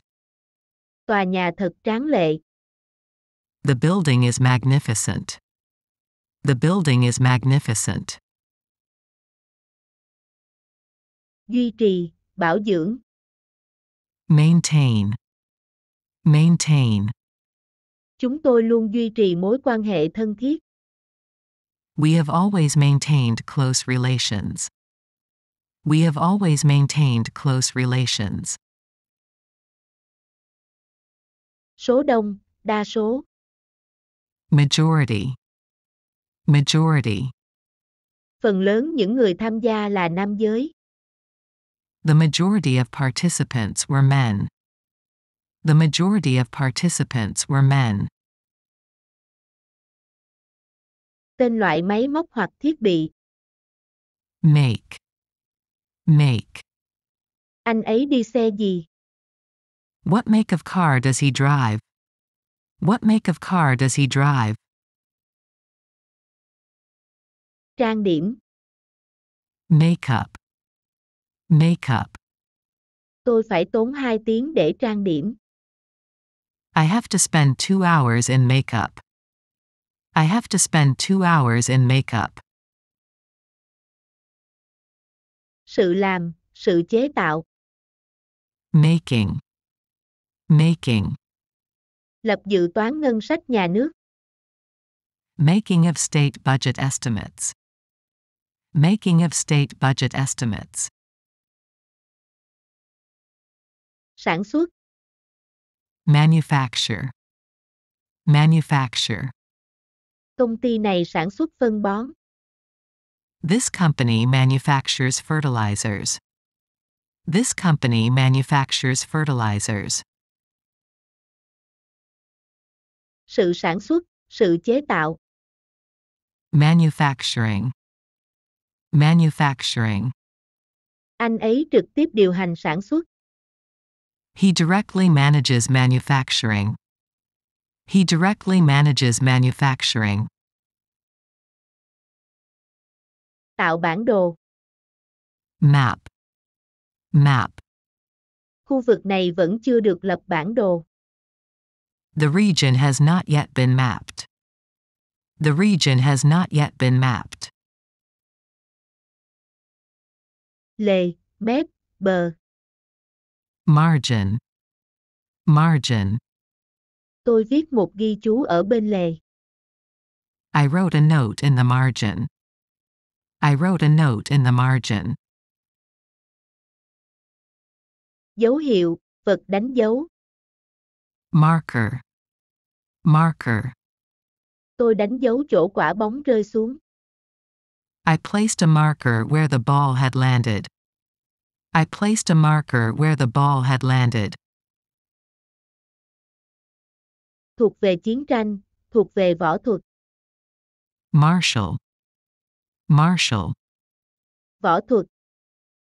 Martial arts. Martial arts. Khối, đống, số lượng lớn. Mass. Mass. Khối không khí lạnh. A mass of cold air. A mass of cold air. To lớn, đồ sộ. Massive. Massive. Anh ta vỗ bàn tay bự chảng lên vai tôi.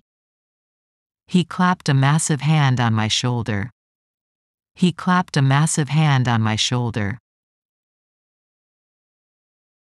Chủ nhân. Master. Master. Họ tuân theo chủ nhân của họ. They obey their masters. They obey their masters. Phù hợp, tương xứng. Matching. Matching. Tôi mặc chiếc váy xanh với chiếc mũ cùng màu. I wore a blue dress with a matching hat. I wore a blue dress with a matching hat. Bạn nghề, bạn đời. Mate. Mate. Tôi đã cãi nhau với một đồng nghiệp. I had a quarrel with a workmate. I had a quarrel with a workmate. Thuộc vật chất, hữu hình. Material. Material. Của cải vật chất mang lại cho họ hạnh phúc. Material goods bring them happiness. Material goods bring them happiness. Tối đa. Maximum. Maximum. Khoản đầu tư tối đa là bao nhiêu? What's the maximum investment? What's the maximum investment? Thị trưởng. Mayor. Mayor. Ngài thị trưởng đọc bài diễn văn. The mayor gave a speech. The mayor gave a speech. Phương tiện, cách thức. Means. Means. Tư liệu sản xuất, phương tiện truyền thông. Means of production, means of media. Means of production, means of media. Sự đo lường, số đo. Measurement. Measurement. Đo lường chính xác rất quan trọng. Accurate measurement is very important. Accurate measurement is very important. Thợ cơ khí, thợ máy. Mechanic. Mechanic. Họ cần tuyển một thợ cơ khí.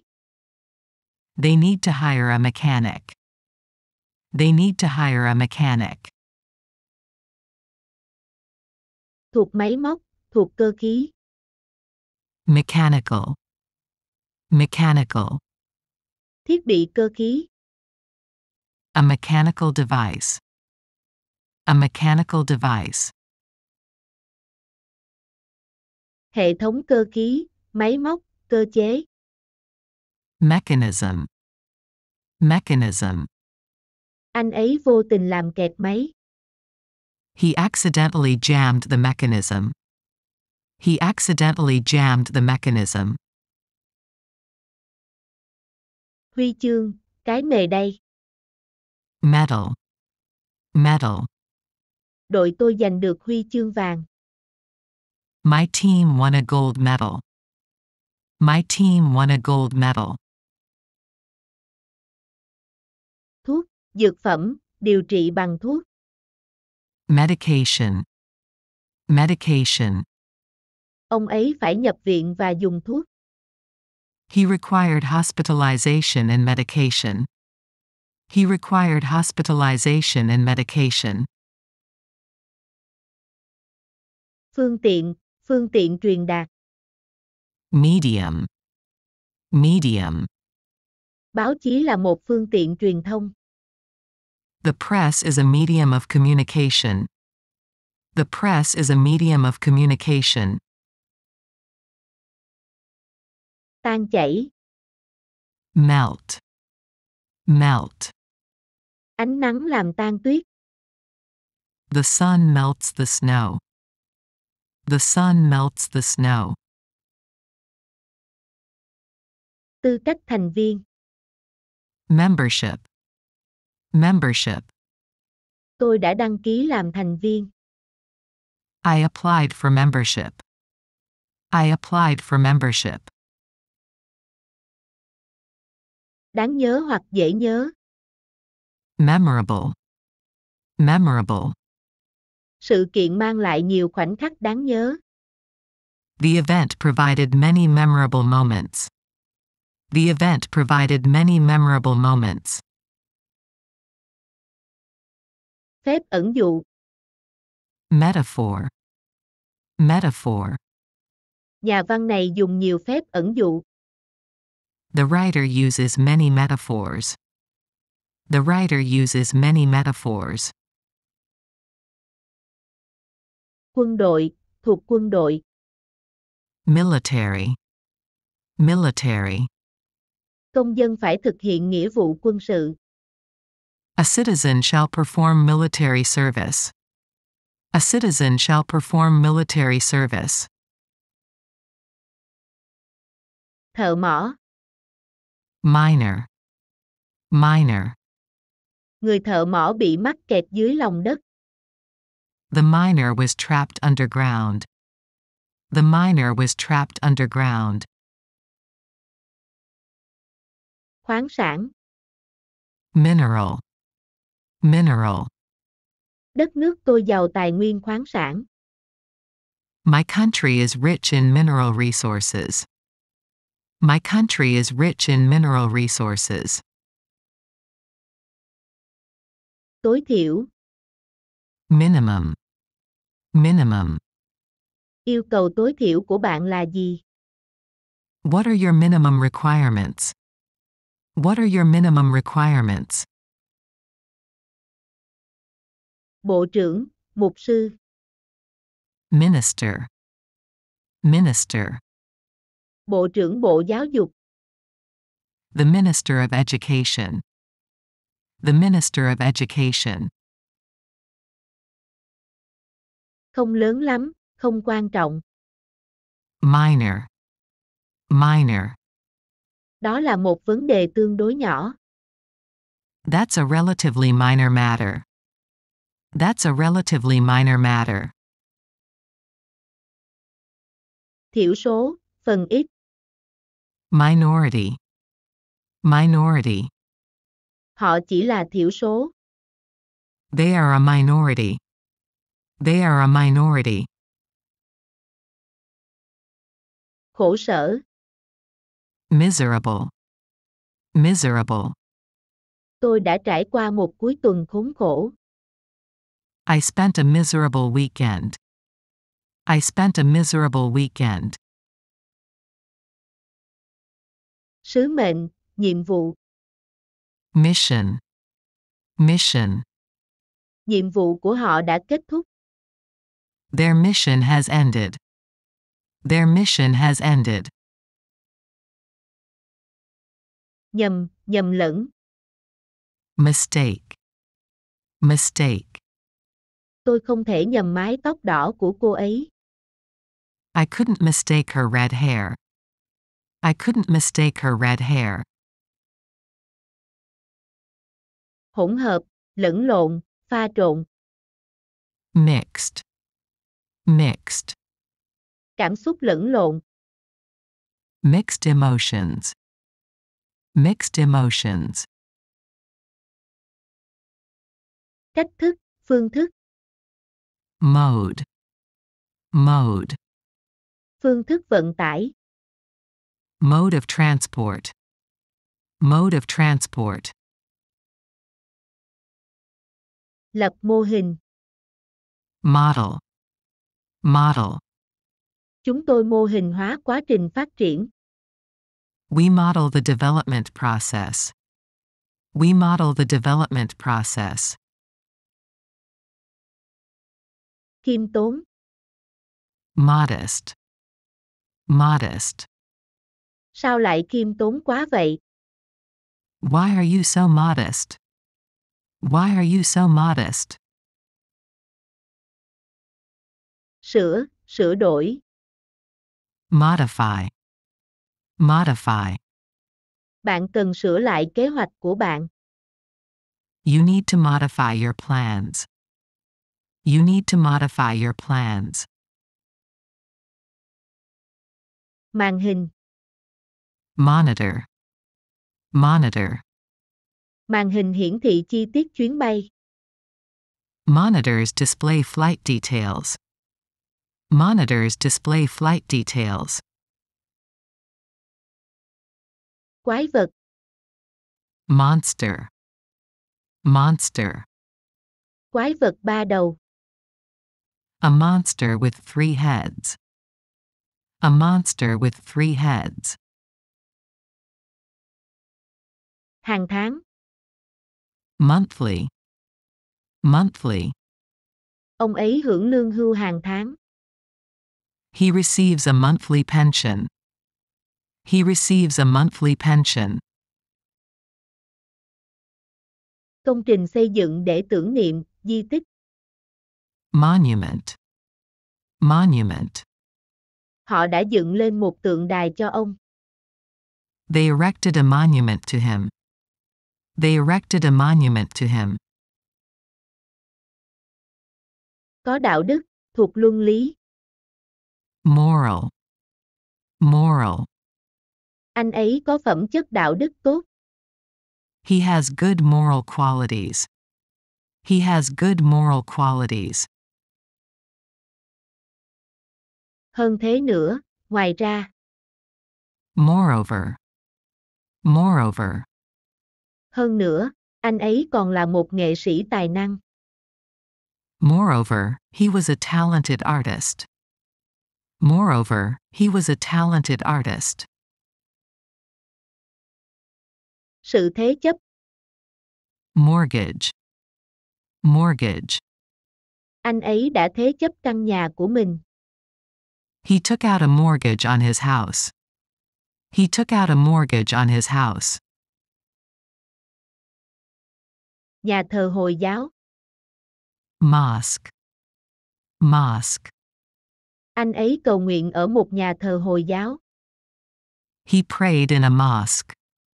He prayed in a mosque. Sự chuyển động, cử động. Motion. Motion. Không mở cửa khi tàu đang chuyển động. Don't open the door when the train is in motion. Don't open the door when the train is in motion.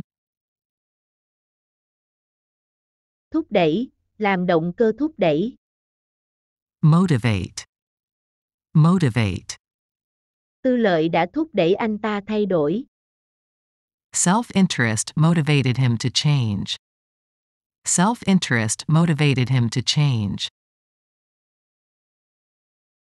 Sự thúc đẩy, động cơ thúc đẩy. Motivation. Motivation. Tiền là động lực của tôi. Money is my motivation. Money is my motivation. Động cơ. Motor. Motor. Chúng tôi bơm nước bằng động cơ điện. We pump water with an electric motor.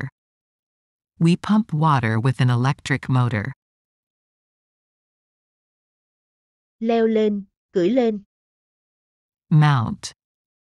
Mount. Anh ấy lên ngựa và phóng đi. He mounted his horse and rode away. He mounted his horse and rode away. Động, hoạt động, cảm động. Moving. Moving. Tôi thấy câu chuyện rất cảm động. I found the story very moving. I found the story very moving. Nhiều.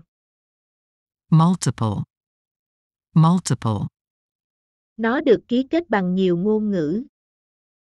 It's signed in multiple languages. It's signed in multiple languages. Nhân. Multiply. Multiply. 2 nhân 3 bằng 6. 2 multiplied by 3 equals 6. 2 multiplied by 3 equals 6. Huyền bí. Mysterious. Mysterious. Số phận của cô ấy thật bí ẩn. Her fate was mysterious. Her fate was mysterious. Huyền thoại, thần thoại. Myth. Myth. Thần thoại Hy Lạp cổ đại. Ancient Greek myths. Ancient Greek myths. Làm cho hẹp lại, thu hẹp. Narrow. Narrow. Đôi mắt cô ấy nheo lại. Her eyes narrowed. Her eyes narrowed. Bẩn thỉu, khó chịu, rất tệ. Nasty. Nasty. Cà phê này vị kinh khủng quá. This coffee has a nasty taste. This coffee has a nasty taste. Công dân. National. National. Công dân nước ngoài. Foreign nationals. Foreign nationals. Sự dẫn đường. Navigation. Navigation. Chỉ được phép dẫn tàu trong vùng hoa tiêu. Only allow the navigation of a ship within the pilotage zone. Only allow the navigation of a ship within the pilotage zone. Gần đó, không xa. Nearby. Nearby. Mẹ anh ấy sống ở một thị trấn gần đó. His mother lives in a nearby town. His mother lives in a nearby town. Gọn gàng. Neat. Neat. Căn bếp gọn gàng và ngăn nắp. The kitchen is neat and tidy. The kitchen is neat and tidy. Sự cần thiết. Necessity. Necessity. Tôi có phương án dự phòng trong trường hợp cần thiết.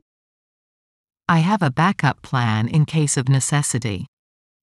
I have a backup plan in case of necessity. Tính tiêu cực, âm tính, phủ định. Negative. Negative. Bác sĩ xác nhận âm tính.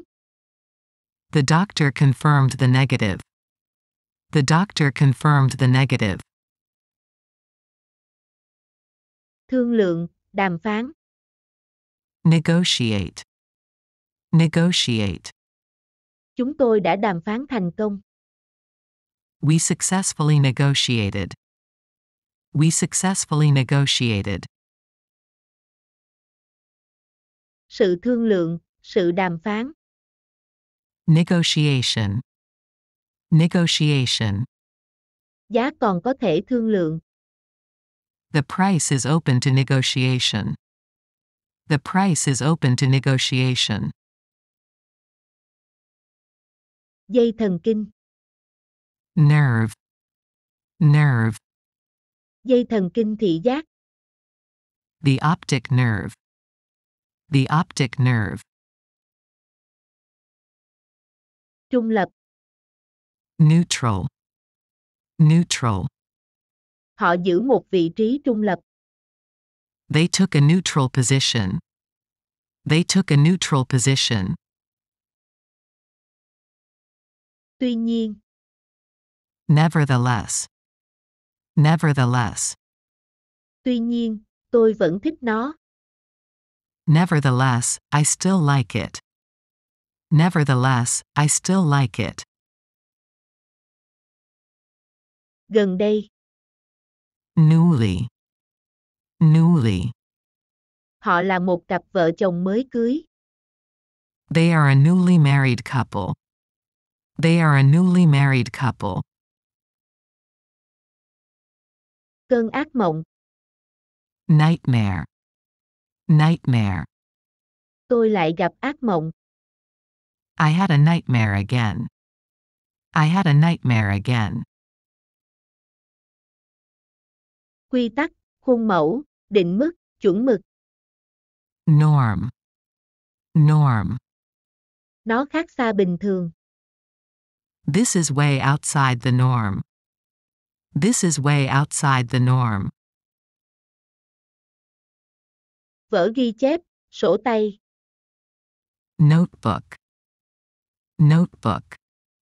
Tôi luôn mang cuốn sổ này bên mình. I always had this notebook with me. I always had this notebook with me. Khái niệm. Notion. Notion. Khái niệm về thời gian. The notion of time. The notion of time. Tiểu thuyết gia. Novelist. Novelist. Bây giờ cô ấy là một tiểu thuyết gia. She is now a novelist. She is now a novelist. Ngày nay, thời nay. Nowadays. Nowadays. Ngày nay có rất nhiều phim ảnh. There are so many movies nowadays. There are so many movies nowadays. Nhiều. Numerous. Numerous. Anh ấy đã giành được nhiều giải thưởng. He has won numerous awards. He has won numerous awards. Sự chăm sóc bệnh nhân, điều dưỡng. Nursing. Nursing. Tôi thực sự thích ngành điều dưỡng. I really do like nursing. I really do like nursing. Sự dinh dưỡng, chất dinh dưỡng. Nutrition. Nutrition. Anh ấy cho lời khuyên về chế độ ăn và dinh dưỡng. He gives advice on diet and nutrition. He gives advice on diet and nutrition. Béo phì. Obesity. Obesity. Béo phì có thể gây ra bệnh tim. Obesity can cause heart disease. Obesity can cause heart disease. Tuân theo. Obey. Obey. Cô ấy tuân lệnh của tòa án. She obeyed a court order. She obeyed a court order. Phản đối, chống lại. Object. Object. Họ phản đối mở rộng đường. They object to widening the road. They object to widening the road. Khách quan. Objective. Objective. Chúng ta cần phải có sự đánh giá khách quan. We need to have an objective assessment. We need to have an objective assessment. Nghĩa vụ. Obligation. Obligation. Công dân có nghĩa vụ học tập. Citizens have an obligation to learn. Citizens have an obligation to learn.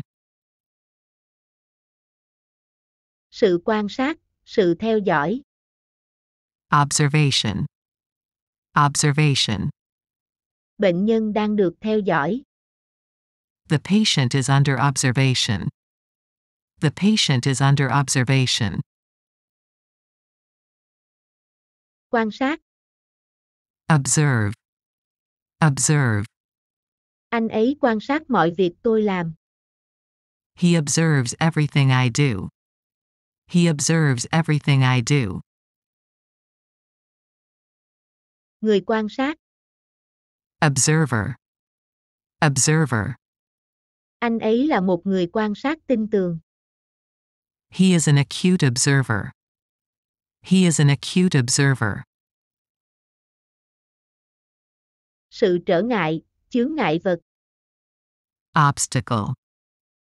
Obstacle. Tôi đã vượt qua được các trở ngại. I have managed to overcome obstacles. I have managed to overcome obstacles. Đạt được, có được. Obtain. Obtain. Tôi đã nỗ lực để có được nó. I made an effort to obtain it. I made an effort to obtain it. Thỉnh thoảng. Occasionally. Occasionally. Chúng tôi thỉnh thoảng gặp nhau. We occasionally meet. We occasionally meet. Nghề nghiệp, công việc. Occupation. Occupation. Ông ta không có nghề nghiệp. He had no occupation. He had no occupation. Chiếm, choán. Occupy. Occupy. Chiếc giường chiếm gần hết căn phòng.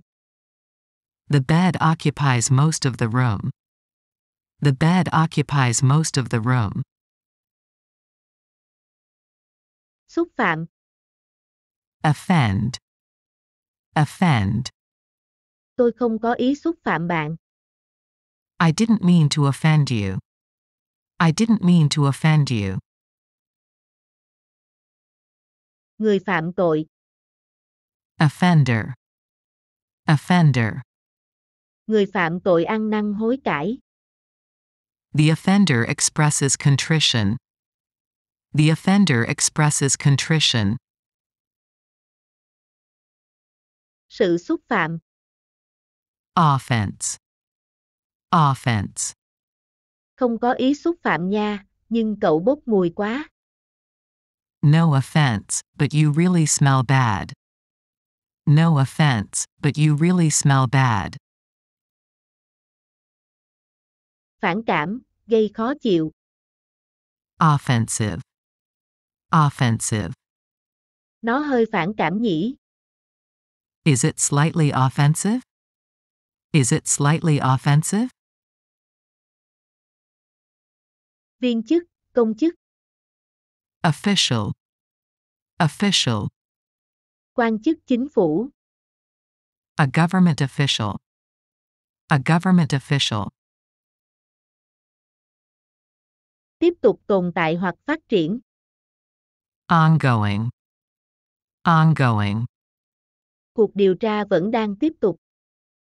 The investigation is ongoing. The investigation is ongoing. Khai mạc, phần mở đầu. Opening. Opening.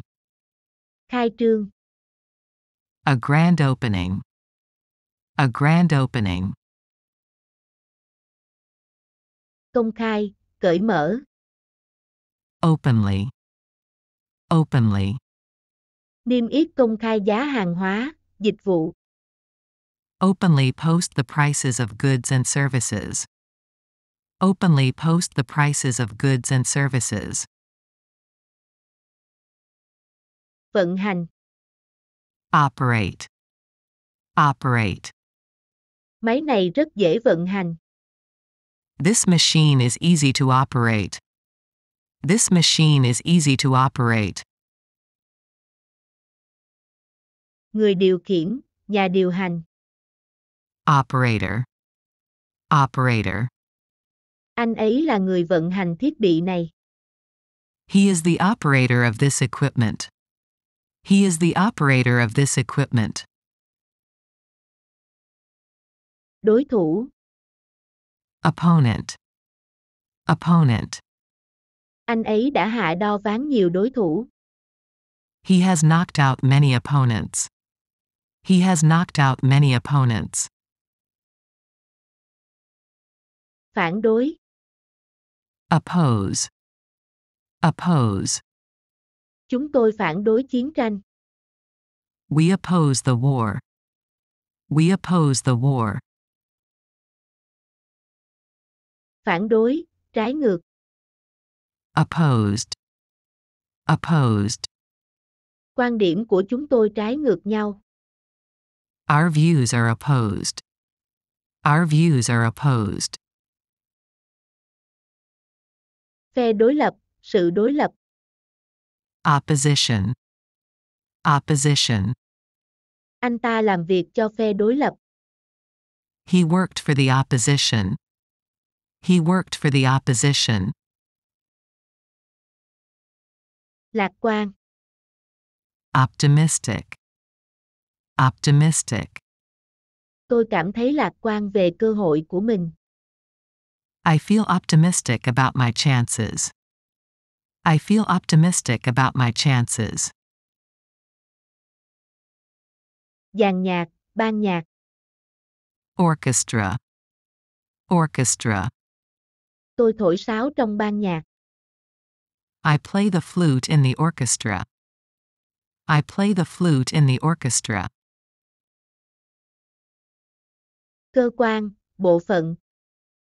Organ. Organ. Não là một trong những cơ quan quan trọng. The brain is one of the vital organs. The brain is one of the vital organs.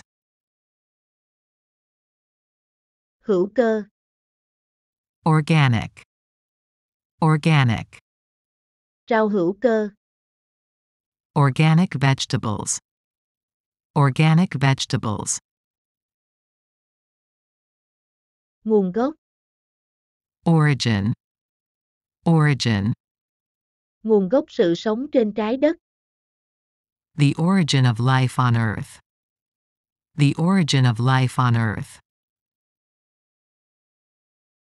Nếu không thì. Otherwise. Otherwise. Vào trong ngay, nếu không, bạn sẽ bị ướt. Come in now, otherwise, you'll get wet.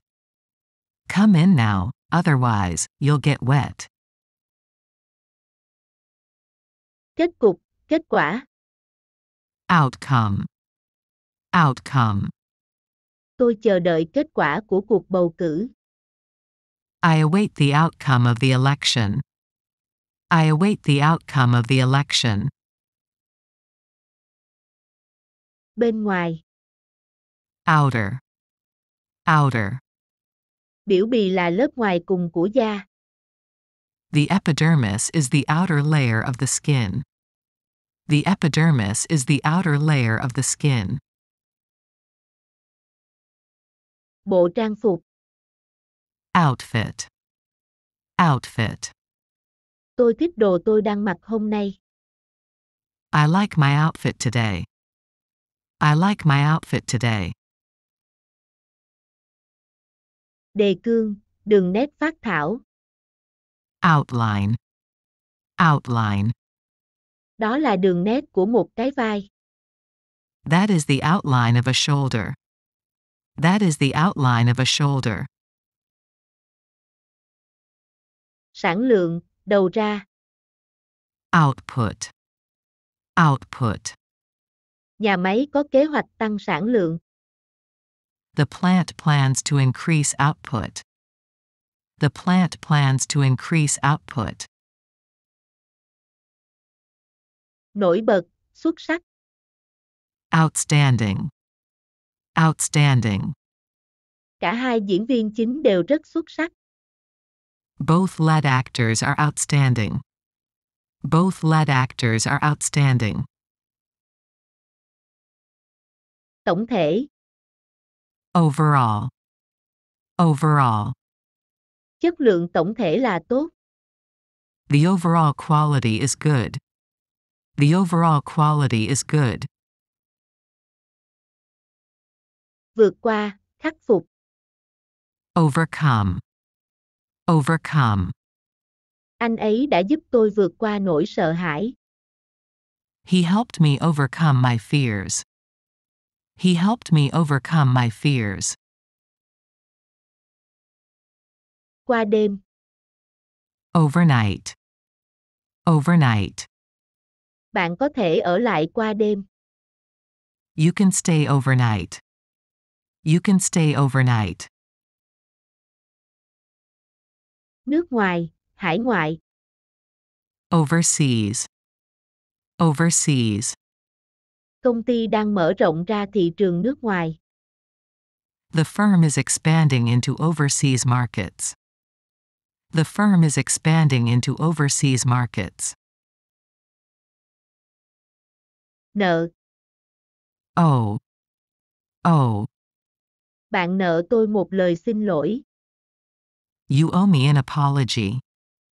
You owe me an apology. Quyền sở hữu. Ownership. Ownership.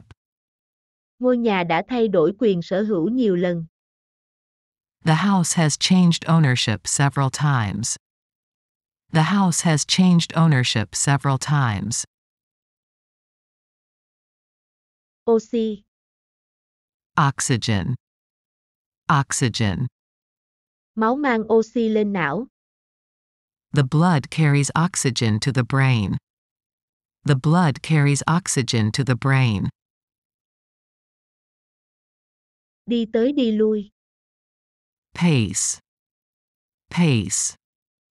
Cô ấy đi đi lại trong phòng. She paced up and down the room. She paced up and down the room. Đóng gói. Package. Package. Chúng tôi đóng gói các sản phẩm. We package the products. We package the products. Gói, gói nhỏ. Packet. Packet. Một gói trà. A packet of tea. A packet of tea. Cây cọ, lòng bàn tay. Palm. Palm. Dầu cọ. Palm oil. Palm oil. Nhóm chuyên gia. Panel. Panel. Ban giám khảo. The panel of judges. The panel of judges. Sự hoảng loạn, sự hoang mang. Panic. Panic. Tin tức này gây hoang mang cho các nhà đầu tư. The news caused panic among investors. The news caused panic among investors. Cuộc diễu hành. Parade. Parade. Cuộc diễu hành được tổ chức hàng năm. The parade is held every year. The parade is held every year. Song song, tương tự. Parallel. Parallel. Tôi vẽ hai đường thẳng song song. I draw two parallel lines. I draw two parallel lines. Quốc hội, nghị viện. Parliament. Parliament. Vấn đề đã được tranh luận tại nghị viện. The issue was debated in Parliament. The issue was debated in Parliament. Bán thời gian. Part-time. Part-time. Tôi đang tìm một công việc bán thời gian. I'm looking for a part-time job. I'm looking for a part-time job. Người tham gia, người tham dự. Participant. Participant. Buổi diễn có 10 người tham gia. The show has 10 participants. The show has 10 participants. Sự tham gia, sự tham dự. Participation. Participation. Tôi đã từ chối tham gia. I declined participation. I declined participation. Phần nào, đến chừng mực nào đó. Partly. Partly. Nó có một phần là lỗi của tôi. It's partly my fault. It's partly my fault. Sự cộng tác, quan hệ đối tác. Partnership. Partnership. Nó giống một sự hợp tác hơn. It's more like a partnership. It's more like a partnership. Đoạn văn, lối đi, hành lang. Passage. Passage. Đoạn văn này rất khó hiểu. The passage is very hard to understand. The passage is very hard to understand. Say đắm, nồng nàn, đam mê. Passionate. Passionate. Tình yêu nồng nàn của họ truyền cảm hứng cho nhiều người. Their passionate love inspired many. Their passionate love inspired many. Mật khẩu. Password. Password. Tôi không thể nhớ ra cái mật khẩu đó.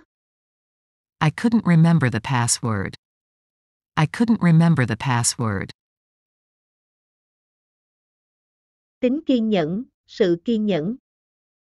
Patience. Patience. Tôi đã hết kiên nhẫn với cô ấy rồi. I have run out of patience with her. I have run out of patience with her. Kiên nhẫn. Patient. Patient. Cô ấy rất kiên nhẫn với trẻ nhỏ. She's very patient with young children. She's very patient with young children. Tạm ngừng, tạm nghỉ. Pause. Pause. Tôi dừng lại để suy nghĩ trước khi trả lời. I paused to think before answering. I paused to think before answering. Người cùng tuổi hoặc cùng địa vị. Peer. Peer. Trẻ em thích chơi với bạn bè cùng trang lứa. Children like to play with their peers. Children like to play with their peers. Hình phạt, sự phạt. Penalty. Penalty. Ở đây có án tử hình không? Is there a death penalty here? Is there a death penalty here? Lương hưu, tiền trợ cấp. Pension. Pension. Tôi nhận lương hưu hàng tháng. I receive a retirement pension every month. I receive a retirement pension every month. Nhận thấy, hiểu được. Perceive. Perceive. Bạn có nhận thấy những khó khăn của chúng ta không? Do you perceive our difficulties? Do you perceive our difficulties? Sự am hiểu, sự cảm nhận, nhận thức. Perception. Perception. Trong cảm nhận mơ hồ của tôi, vấn đề này rất quan trọng. In my dim perception, the matter was vital. In my dim perception, the matter was vital. Lâu dài, vĩnh viễn. Permanent. Permanent. Thẻ thường trú. Permanent residence card. Permanent residence card. Theo cách lâu dài, vĩnh viễn. Permanently. Permanently. Nửa người bên phải của anh bị tổn thương vĩnh viễn. His right side is permanently damaged. His right side is permanently damaged. Cho phép. Permit. Permit. Nhân viên được phép làm việc tại nhà. Employees are permitted to work from home. Employees are permitted to work from home. Quan điểm, cách nhìn nhận. Perspective. Perspective. Hãy nhìn mọi thứ từ góc độ khác. Look at things from a different perspective. Look at things from a different perspective. Giai đoạn. Phase. Phase. Dự án đã bước vào giai đoạn cuối. The project has entered the final phase. The project has entered the final phase. Hiện tượng. Phenomenon. Phenomenon. Tôi có thể giải thích hiện tượng kỳ lạ này. I could explain this strange phenomenon. I could explain this strange phenomenon. Triết học, triết lý. Philosophy. Philosophy. Tôi có triết lý riêng của tôi. I have a philosophy of my own. I have a philosophy of my own. Sự lựa chọn. Pick. Pick. Bạn chọn đi. Take your pick. Take your pick. Hình dung ra, tưởng tượng ra. Picture. Picture. Tôi vẫn có thể hình dung ra ngôi nhà nơi tôi lớn lên. I can still picture the house I grew up in. I can still picture the house I grew up in. Chồng, đống. Pile. Pile. Cô ấy đang ôm một chồng sách. She is carrying a pile of books. She is carrying a pile of books. Viên thuốc. Pill.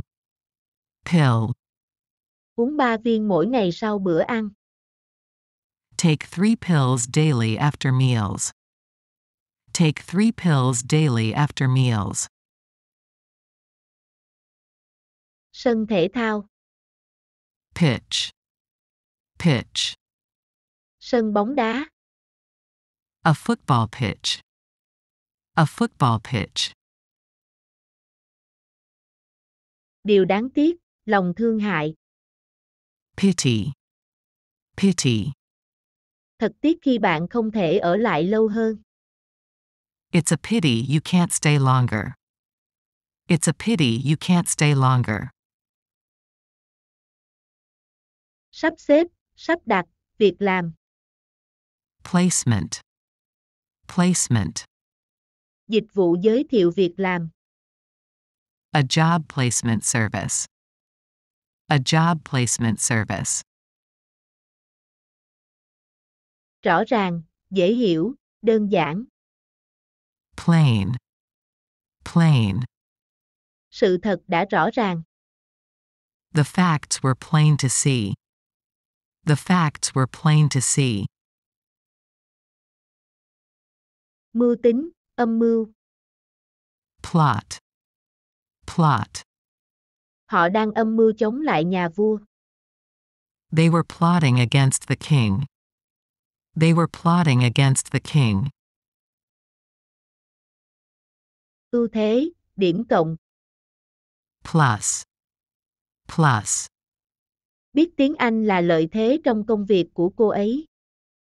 Knowledge of English is a plus in her job. Knowledge of English is a plus in her job. Có đầu nhọn. Pointed. Pointed. Chiếc mũ của phù thủy có chóp nhọn. The wizard's hat had a pointed top. The wizard's hat had a pointed top. Tính phổ biến, đại chúng. Popularity. Popularity. Bài hát vẫn còn thịnh hành lắm. The song maintained its popularity. The song maintained its popularity. Phần, phần chia ra, khẩu phần. Portion. Portion. Họ hỗ trợ tôi một phần vốn. They support me with a portion of capital. They support me with a portion of capital. Tạo ra một mối đe dọa hay một vấn đề. Pose. Pose. Hành vi của bạn có thể gây nguy hiểm. Your behavior could pose a danger. Your behavior could pose a danger. Bố trí, đặt vào vị trí. Position. Position. Tôi nhanh chóng ngồi vào bàn làm việc. I quickly positioned myself at the desk. I quickly positioned myself at the desk. Sự tích cực, dương tính. Positive. Positive. Hãy tập trung vào những điều tích cực. Let's focus on the positive.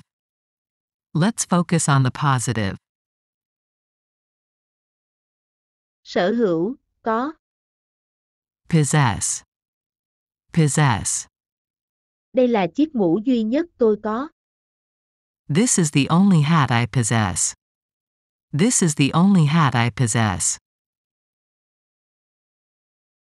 Tiềm năng, có khả năng, tiềm tàng. Potential. Potential.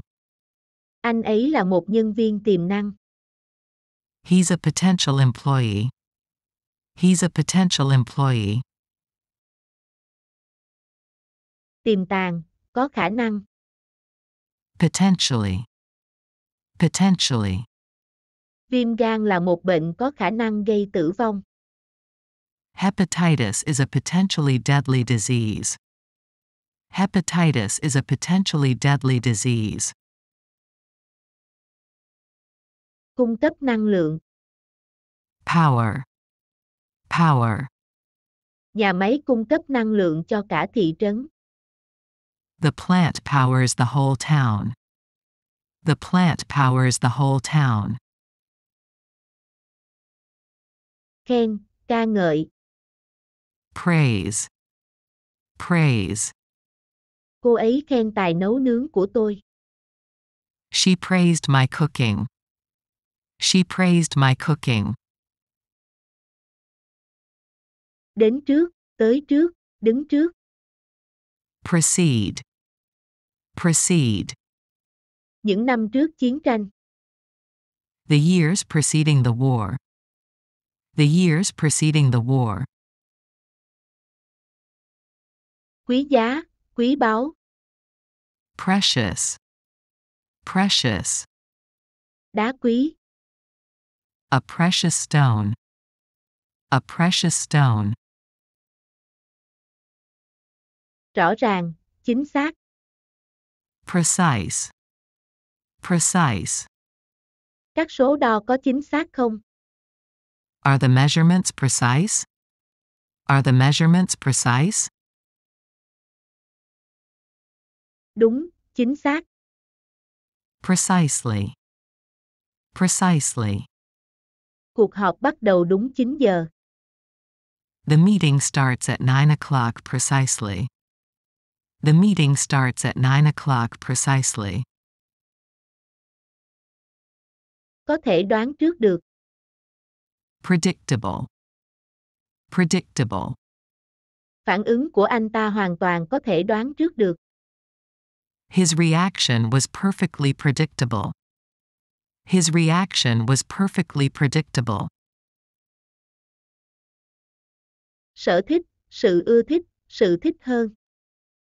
Preference. Preference. Ai cũng có sở thích. Everyone has a preference. Everyone has a preference. Có thai. Pregnant.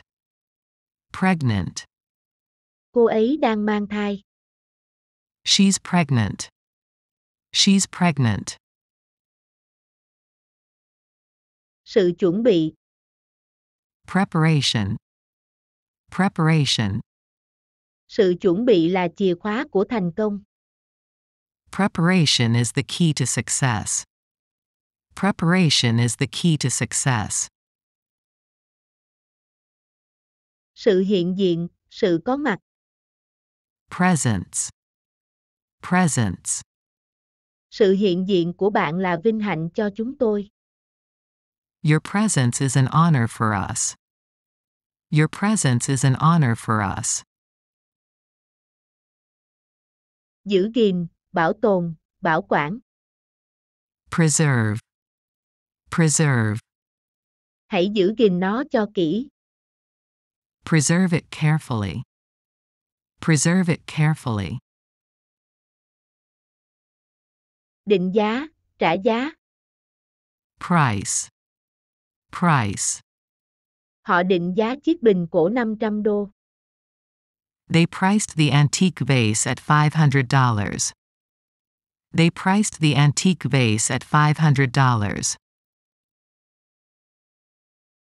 Niềm hãnh diện, sự kiêu hãnh. Pride. Pride. Thành tích của bạn khiến tôi rất hãnh diện. Your achievement fills me with pride. Your achievement fills me with pride. Chủ yếu, chính. Primarily. Primarily. Khóa học được thiết kế chủ yếu dành cho trẻ em. The course is designed primarily for children. The course is designed primarily for children. Chủ yếu, quan trọng nhất. Prime. Prime. Mối quan tâm hàng đầu của tôi là gia đình. My prime concern is my family. My prime concern is my family. Chính, chủ yếu, quan trọng. Principal. Principal. Không đủ thời gian là lý do chính. Lack of time is the principal reason. Lack of time is the principal reason. Nguyên tắc. Principle. Principle. Đó là nguyên tắc kinh doanh của tôi. That is my business principle. That is my business principle. Chữ in, bản in. Print. Print. Chữ in nhỏ rất khó đọc. The tiny print was hard to read. The tiny print was hard to read. Trước. Prior. Prior. Các chuyến thăm được sắp xếp trước. Visits are by prior arrangement. Visits are by prior arrangement. Ưu tiên. Priority. Priority. Giáo dục là ưu tiên hàng đầu. Education is a top priority. Education is a top priority. Sự riêng tư. Privacy. Privacy. Tôi tôn trọng sự riêng tư của bạn. I respect your privacy. I respect your privacy. Xác suất, khả năng có thể xảy ra. Probability. Probability. Có khả năng là cô ta nói thật. The probability was that she was telling the truth. The probability was that she was telling the truth. Có thể xảy ra. Probable. Probable. Tối mai có thể có mưa nhỏ. Light rain is probable tomorrow evening. Light rain is probable tomorrow evening. Thủ tục, quy trình. Procedure. Procedure. Thủ tục đăng ký rất đơn giản. The registration procedure is simple. The registration procedure is simple. Tiếp tục. Proceed. Proceed. Cô ấy sẽ tiếp tục điều trị. She will proceed with treatment. She will proceed with treatment. Chế biến, xử lý, gia công. Process. Process. Họ chế biến cà chua thành nước sốt. They process tomatoes into a sauce. They process tomatoes into a sauce. Sản phẩm nông nghiệp. Produce. Produce. Cửa hàng này bán các sản phẩm tươi sống. The shop sells fresh produce. The shop sells fresh produce. Nhà nghề, chuyên gia. Professional. Professional. Bạn cần lời khuyên từ một chuyên gia y tế. You need advice from a medical professional. You need advice from a medical professional. Sự lập trình. Programming. Programming. Ngôn ngữ lập trình. Programming languages. Programming languages. Tiến triển, tiến bộ. Progress. Progress. Kế hoạch đang tiến triển tốt. The plan is progressing well. The plan is progressing well. Tiến bộ, tiến lên. Progressive. Progressive. Ông ấy là người tiến bộ và cởi mở. He is progressive and open-minded. He is progressive and open-minded. Cấm, ngăn cấm. Prohibit. Prohibit. Luật pháp nghiêm cấm điều này. The law prohibits this. The law prohibits this. Dự kiến, đặt kế hoạch. Project. Project. Tổng chi phí dự kiến là 1 tỷ đô. The overall cost is projected to be $1 billion. The overall cost is projected to be $1 billion. Đầy hứa hẹn, nhiều triển vọng. Promising. Promising. Nghiên cứu đã tạo ra kết quả đầy hứa hẹn. The research produced promising results. The research produced promising results. Sự thăng chức, sự quảng cáo. Promotion. Promotion. Việc lên chức của cô ấy khiến mọi người ngạc nhiên. Her promotion took everyone by surprise. Her promotion took everyone by surprise. Gợi ý, xúi giục, thúc đẩy. Prompt.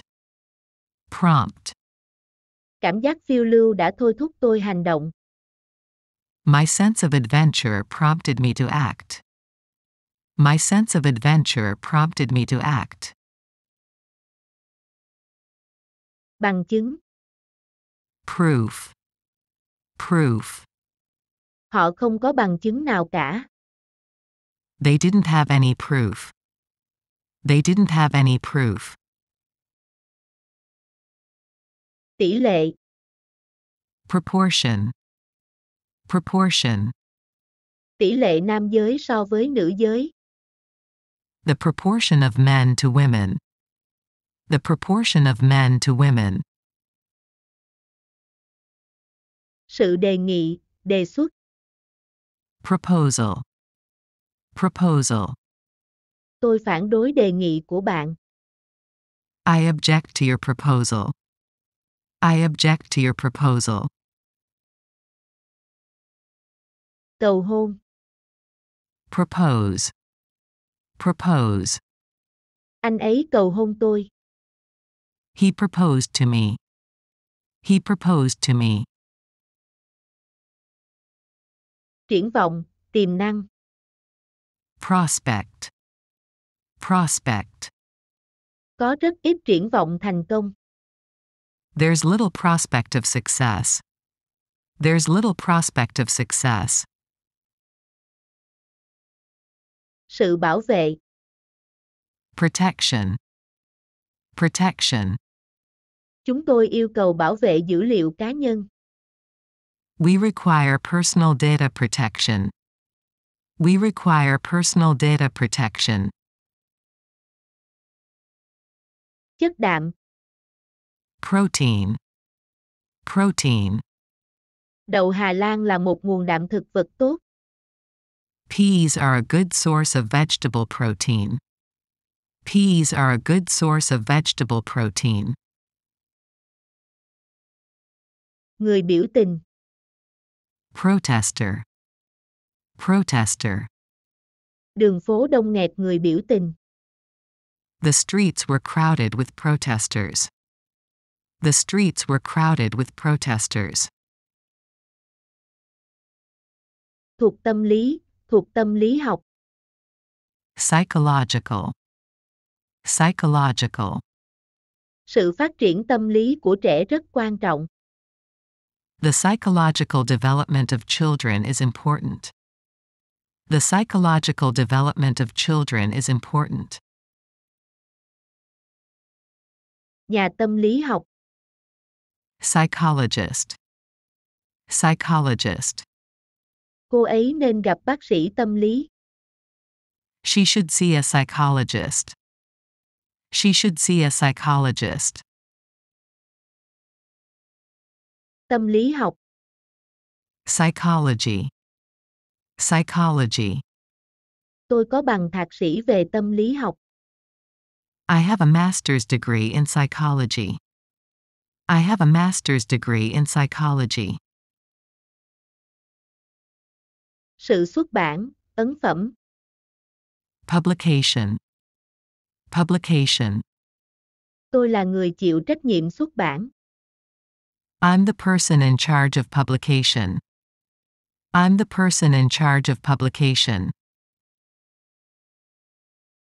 Sự công khai, lan truyền thông tin, sự quảng cáo. Publicity. Publicity. Các tờ báo đã bắt đầu đưa tin rộng rãi hơn. The papers have begun to give greater publicity.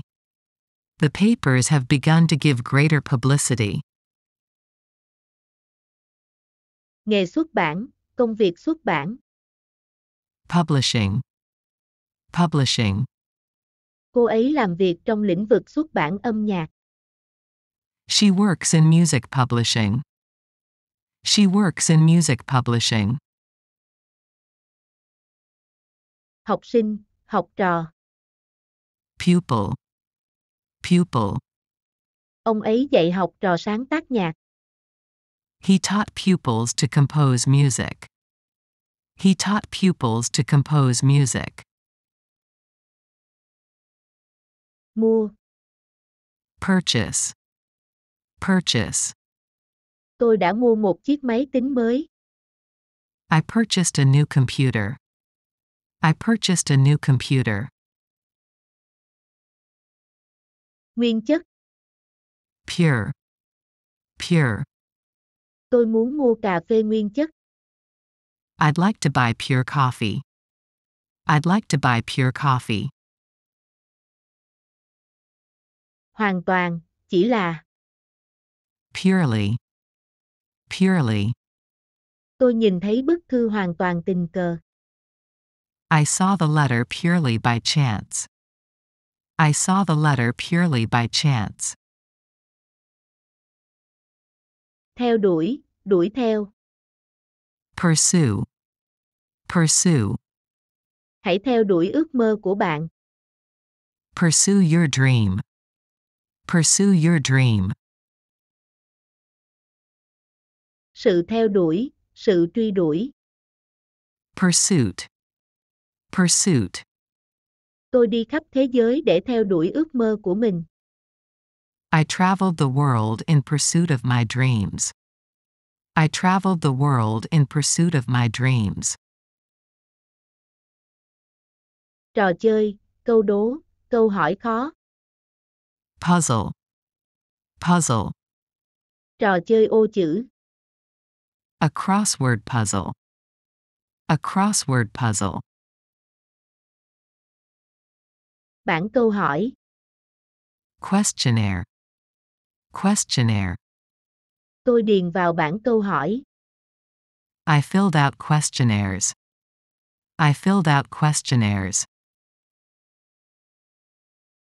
Gắn liền với chủng tộc. Racial. Racial. Bình đẳng chủng tộc. Racial equality. Racial equality. Phân biệt chủng tộc. Racism. Racism. Hãy nói không với kỳ thị chủng tộc. Say no to racism. Say no to racism. Người phân biệt chủng tộc. Racist. Racist. Anh ta là một kẻ phân biệt chủng tộc. He's a racist. He's a racist. Sự bức xạ, phóng xạ. Radiation. Radiation. Nó sắp chết vì nhiễm độc phóng xạ. It's dying of radiation poisoning. It's dying of radiation poisoning. tay vịn, lan can, giá treo. Rail. Rail.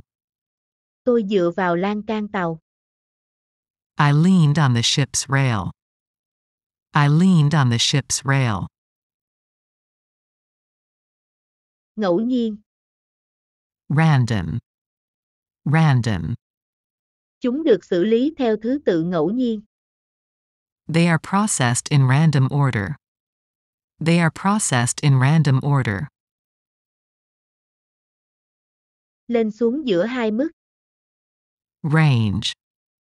Range. Họ có độ tuổi từ 20 đến 50. They range in age from 20 to 50. They range in age from 20 to 50. Thứ hạng, cấp bậc. Rank. Rank. Anh ấy là người có địa vị xã hội cao. He is a person of high social rank. He is a person of high social rank. Nhanh, mau lẹ. Rapid.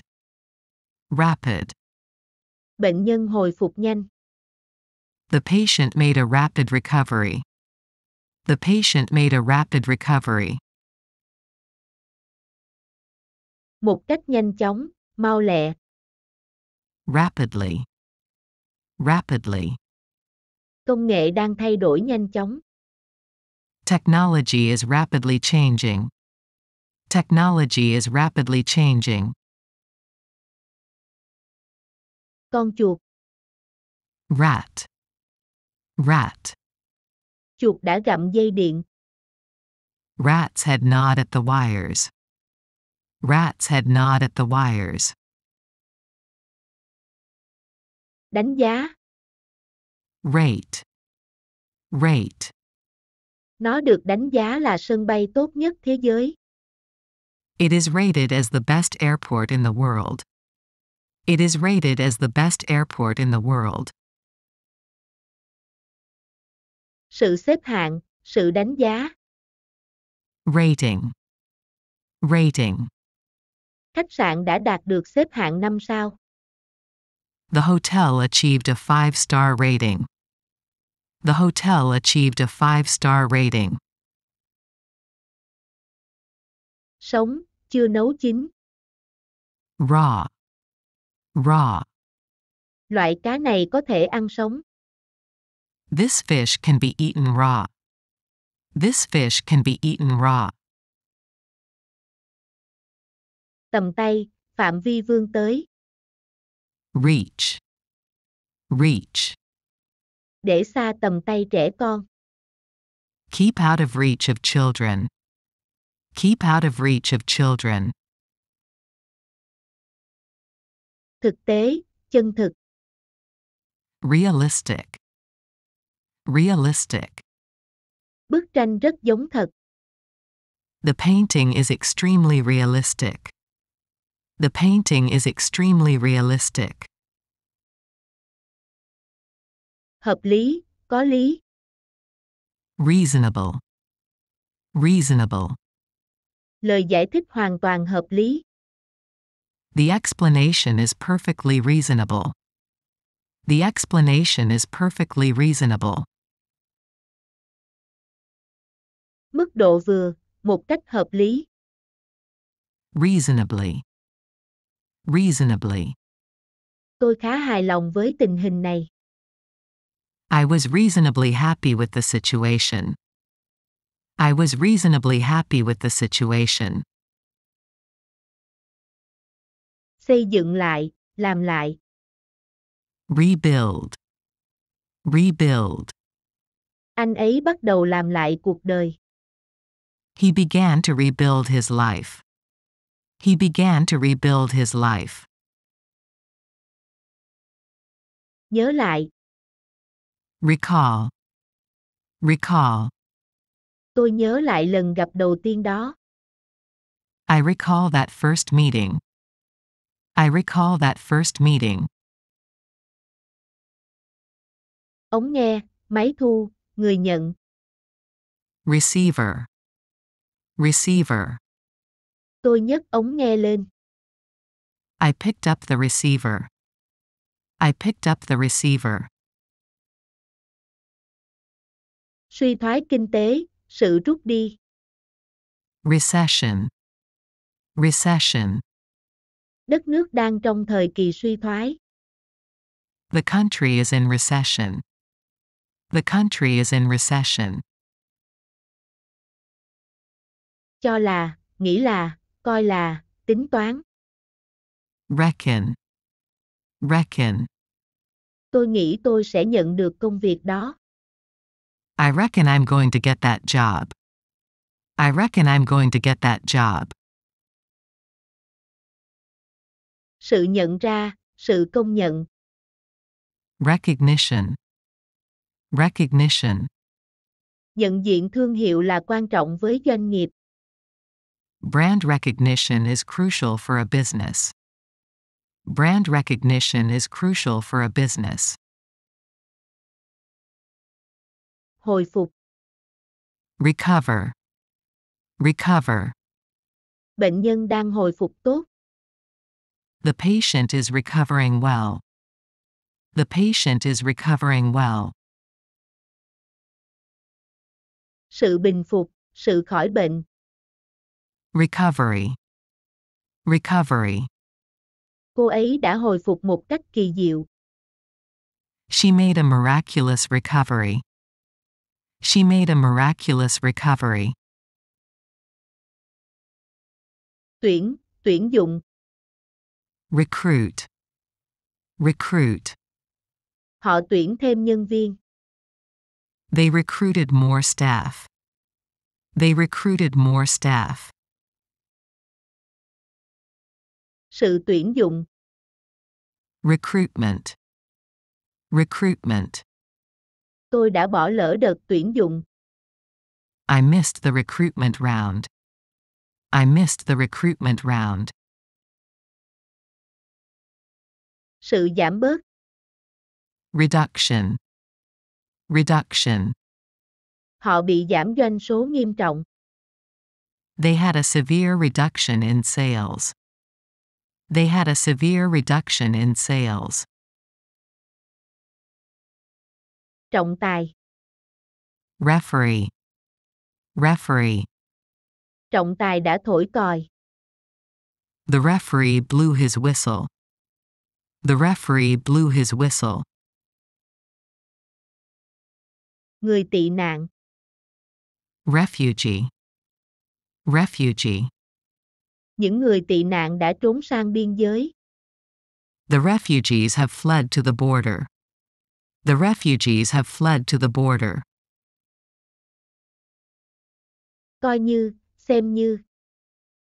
Regard. Regard. Tôi xem anh ấy như anh trai của mình. I regard him as my brother. I regard him as my brother. Thuộc khu vực, vùng. Regional. Regional. Các nước trong khu vực. Regional countries. Regional countries. Đăng ký, ghi vào sổ. Register.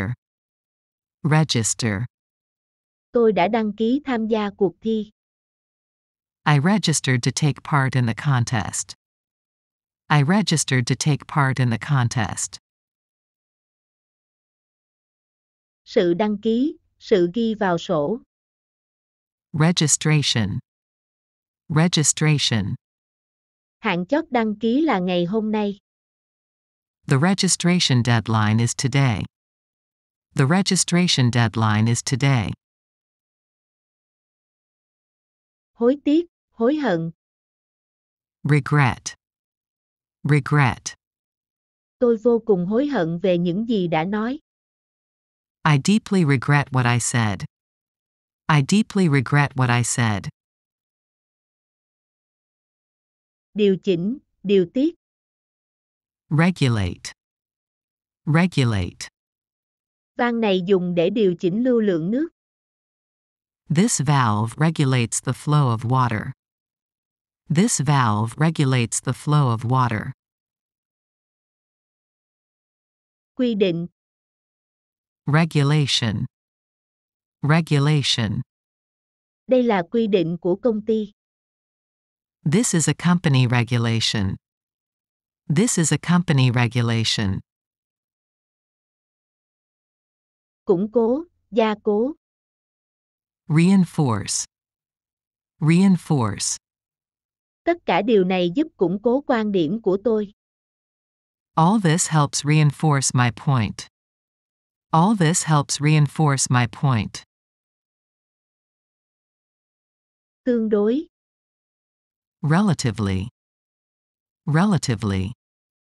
Rủi ro tương đối cao. The risk is relatively high. The risk is relatively high. Có liên quan. Relevant. Relevant. Gửi cho tôi các tài liệu liên quan. Send me the relevant documents. Send me the relevant documents. Sự cứu tế, sự khuây khỏa. Relief. Relief. Cô ấy thở phào nhẹ nhõm. She sighed with relief. She sighed with relief. Làm giảm bớt, làm mất đi. Relieve. Relieve. Tôi dùng nó để giảm bớt căng thẳng. I use it to relieve stress. I use it to relieve stress. Nhẹ nhõm, an tâm. Relieved. Relieved. Tôi nhẹ nhõm khi họ trở về an toàn. I was relieved by their safe return. I was relieved by their safe return. Dựa vào, tin vào, phụ thuộc. Rely. Rely. Bạn nên dựa vào phán đoán của chính mình. You should rely on your own judgment. You should rely on your own judgment. Sự nhận xét, lời bình luận. Remark. Remark. Anh ấy đã đưa ra một nhận xét dí dỏm. He made a witty remark. He made a witty remark. Đáng chú ý, khác thường. Remarkable. Remarkable. Có điều gì đáng chú ý về anh ta không? Is there anything remarkable about him? Is there anything remarkable about him? Theo cách đáng chú ý, khác thường. Remarkably. Remarkably. Điều đáng chú ý là mọi thứ đều bình thường. Remarkably, everything was normal. Remarkably, everything was normal. Bản tin. Reporting. Reporting. Bản tin đã được gỡ bỏ. Reporting has been lifted. Reporting has been lifted. Người đại diện, mẫu đại diện. Representative. Representative. Họ là đại diện của công ty tôi. They are representatives of my company. They are representatives of my company. Danh tiếng. Reputation. Reputation. Anh ấy có tiếng là người chăm chỉ. He has the reputation of being a hard worker. He has the reputation of being a hard worker. Nhu cầu, yêu cầu. Requirement. Requirement. Nhu cầu cơ bản của cuộc sống là thức ăn. The basic requirement of life is food. The basic requirement of life is food. Giải thoát, cứu nguy. Rescue. Rescue. Họ sẽ cứu chúng ta sớm thôi. They will rescue us soon. They will rescue us soon. Sự dự trữ, vật dự trữ. Reserve. Reserve. Chúng ta nên để lại một ít thức ăn để dự trữ. We should leave some food for reserves. We should leave some food for reserves. Người sống ở một nơi cụ thể hoặc có nhà ở đó. Resident. Resident. Họ là cư dân trong làng. They are residents of the village. They are residents of the village. Từ chức. Resign. Resign. Ông ấy đã từ chức chủ tịch. He resigned as chairman. He resigned as chairman. Kháng cự, chống lại. Resist. Resist. Anh ta chống lại người thi hành công vụ. He resisted a law enforcement officer.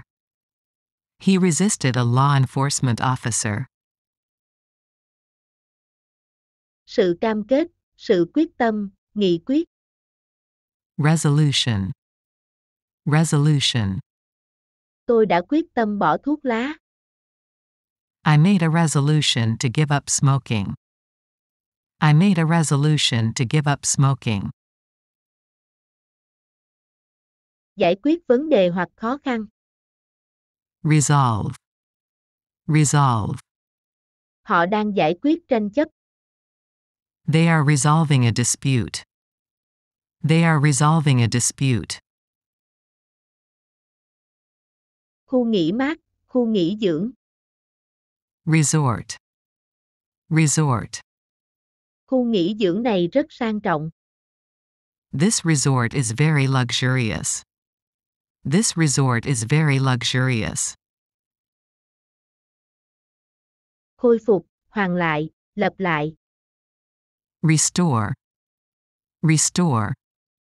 Loại kem này sẽ phục hồi làn da của bạn. This cream will restore your skin. This cream will restore your skin. Hạn chế, giới hạn. Restrict. Restrict. Bạn cần hạn chế ăn thịt đỏ. You need to restrict your intake of red meat. You need to restrict your intake of red meat. Sự hạn chế, sự giới hạn. Restriction. Restriction. Họ đặt ra giới hạn về giờ thăm viếng. They put a restriction on visiting hours. They put a restriction on visiting hours. Sự bán lẻ, việc bán lẻ. Retail. Retail. Giá bán lẻ khuyến nghị là 10 đô. The recommended retail price is $10. The recommended retail price is $10. Giữ lại, tiếp tục có, không mất. Retain. Retain. Hãy nhớ giữ lại cuốn vé của bạn. Remember to retain your ticket stub. Remember to retain your ticket stub. Sự nghỉ hưu, sự nghỉ việc. Retirement. Retirement. Tôi sắp đến lúc về hưu rồi. I'm approaching retirement. I'm approaching retirement. Tiết lộ, để lộ ra. Reveal. Reveal. Tôi đã tiết lộ bí mật cho anh ấy. I revealed the secret to him. I revealed the secret to him. Thu nhập, doanh thu. Revenue. Revenue. Chính phủ đang thiếu nguồn thu. The government is short on revenue. The government is short on revenue. Sự sửa lại, sự ôn lại. Revision. Revision. Tối nay tôi phải ôn lại lịch sử. I've got to do some history revision tonight. I've got to do some history revision tonight. Cuộc cách mạng. Revolution. Revolution. Nó đã tạo ra cuộc cách mạng trong y học. It produced a revolution in medicine. It produced a revolution in medicine. Phần thưởng, tiền thưởng. Reward. Reward. Bố mẹ cho tôi một chiếc xe đạp làm phần thưởng. My parents gave me a bicycle as a reward. My parents gave me a bicycle as a reward. Nhịp, nhịp điệu. Rhythm. Rhythm. Nhịp thở. The rhythm of breathing. The rhythm of breathing. Loại bỏ, tống khứ. Rid. Rid. Để ta đuổi nó đi. Let me get rid of it. Let me get rid of it. Lố bịch, khôi hài, lố lăng. Ridiculous. Ridiculous. Đừng có vớ vẩn. Don't be ridiculous. Don't be ridiculous. Rủi ro, nguy hiểm. Risky. Risky. Nó có thể là một khoản đầu tư rủi ro. It can be a risky investment. It can be a risky investment. Đối thủ. Rival. Rival. Hai đội luôn là đối thủ của nhau. The two teams have always been rivals. The two teams have always been rivals. Cướp, lấy trộm. Rob. Rob. Tôi bị cướp túi xách. I was robbed of my bag. I was robbed of my bag. Sự cướp, vụ trộm. Robbery. Robbery. Một vụ cướp đã xảy ra gần đây. A robbery took place near here. A robbery took place near here. Tên lửa, hỏa tiễn. Rocket. Rocket. Tên lửa đã được phóng vào năm ngoái. The rocket was launched last year. The rocket was launched last year. Mối tình lãng mạn, sự lãng mạn. Romance. Romance. Họ đã có một mối tình lãng mạn. They had a romance. They had a romance. Rễ cây, chân tóc, nguồn gốc. Root. Root.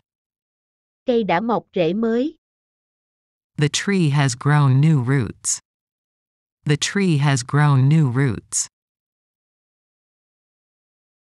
Hoa hồng. Rose. Rose. Ông ấy là người trồng hoa hồng. He is a rose grower. He is a rose grower. Xấp xỉ, đại khái, thô bạo. Roughly. Roughly. Doanh số bán hàng tăng xấp xỉ 8%. Sales are up roughly 8%. Sales are up roughly 8%. Hiệp, vòng thi đấu. Round. Round. Anh ấy bị đánh bại ở vòng mở màn. He was beaten in the opening round. He was beaten in the opening round. Thông thường, thường lệ. Routine. Routine. Sau một vài câu hỏi thông thường, vị bác sĩ khám cho tôi. After a few routine questions, the doctor examined me. After a few routine questions, the doctor examined me. Chà xát, thoa, lau. Rub. Rub. Tôi dụi mắt. I rub my eyes. I rub my eyes. Cao su. Rubber. Rubber. Tôi không thích mùi cao su cháy. I don't like the smell of burning rubber. I don't like the smell of burning rubber. Làm hỏng, hủy hoại, làm phá sản. Ruin. Ruin. Đất nước bị tàn phá bởi chiến tranh. The country was ruined by the war. The country was ruined by the war. Thuộc nông thôn. Rural. Rural. Tôi lớn lên ở một vùng quê. I grew up in a rural area. I grew up in a rural area. Hối thúc, vội vã. Rush. Rush. Đừng hối tôi chứ.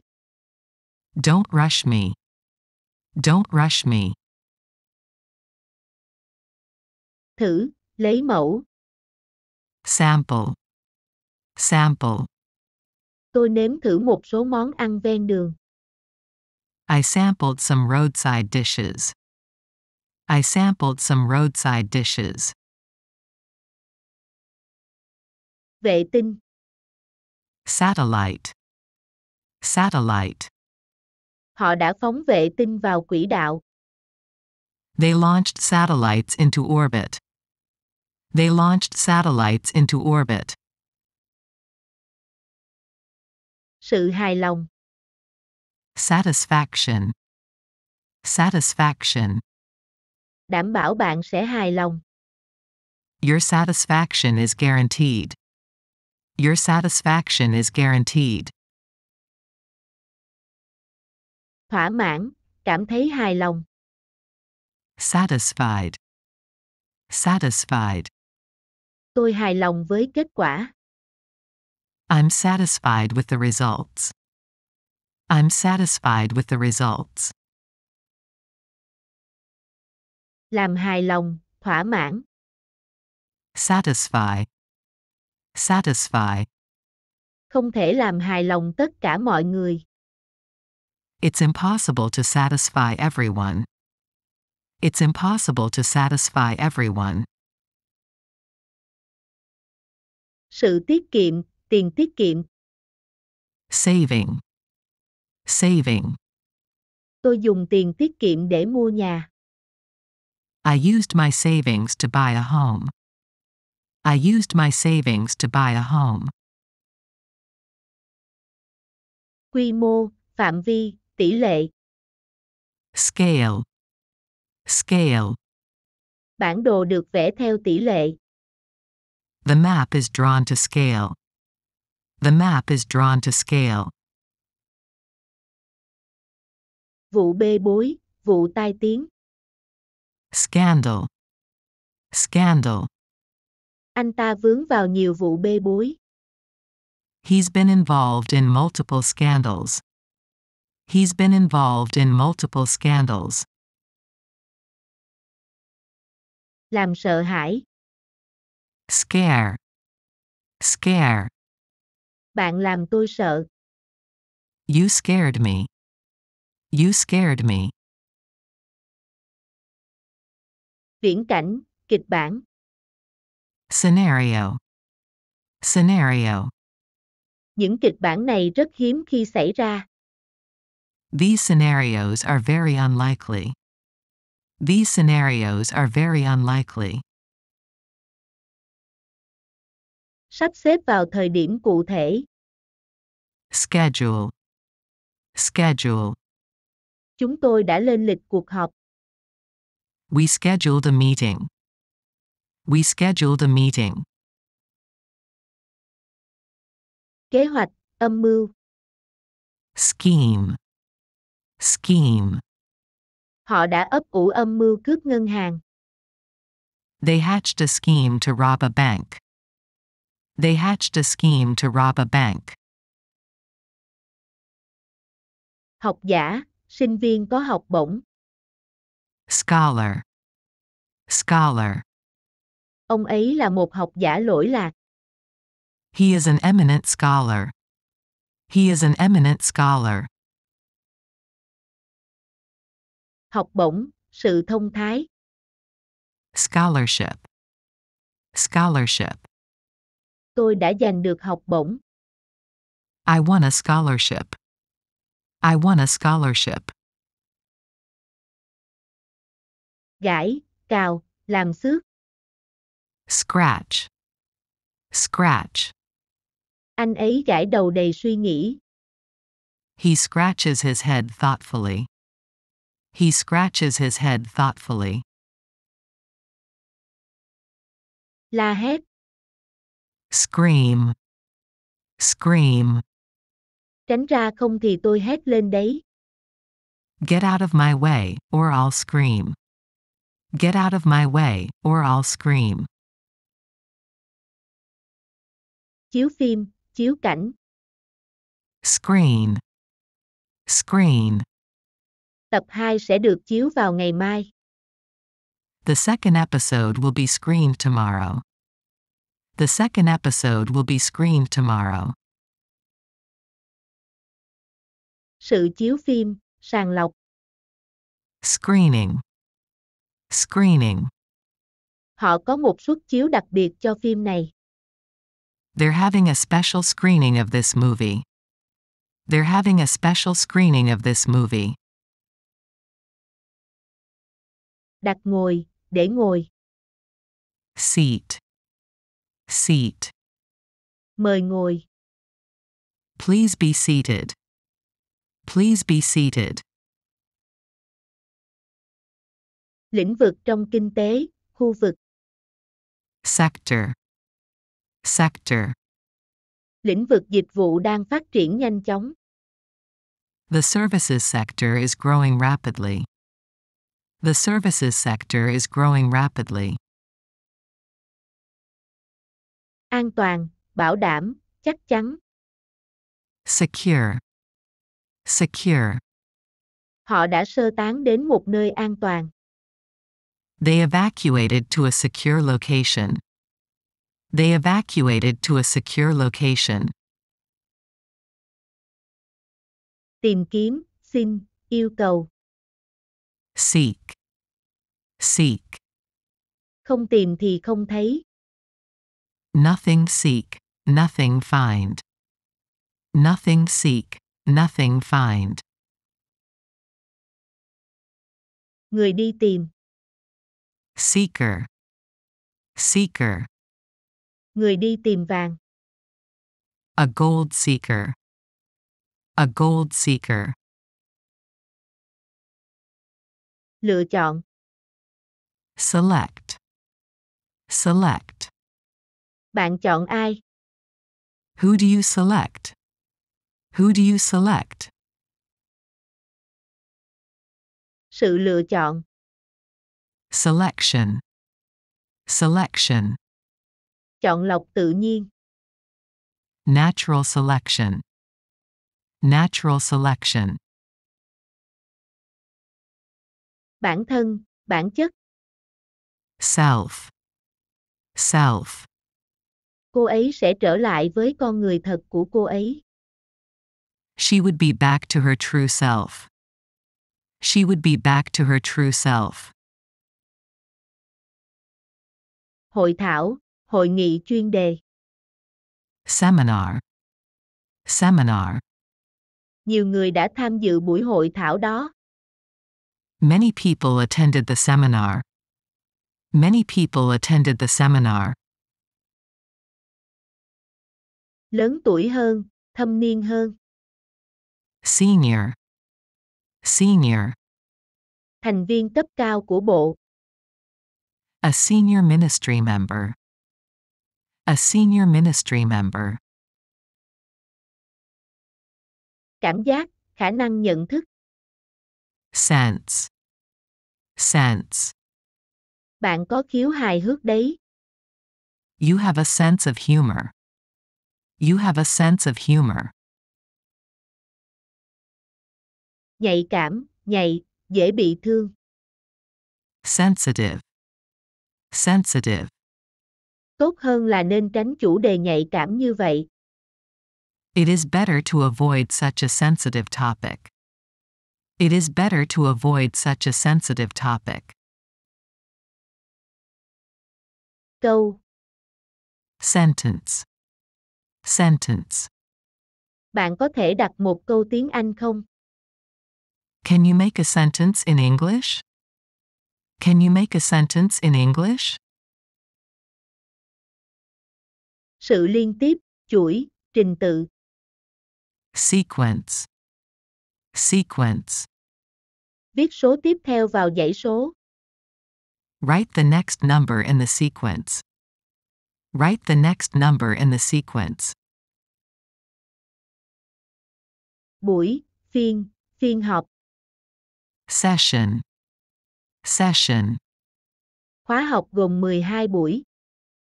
The course consists of 12 sessions. The course consists of 12 sessions. Ổn định cuộc sống, định cư. Settle, settle. Gia đình cô ấy định cư ở Mỹ. Her family settled in the U.S. Her family settled in the U.S.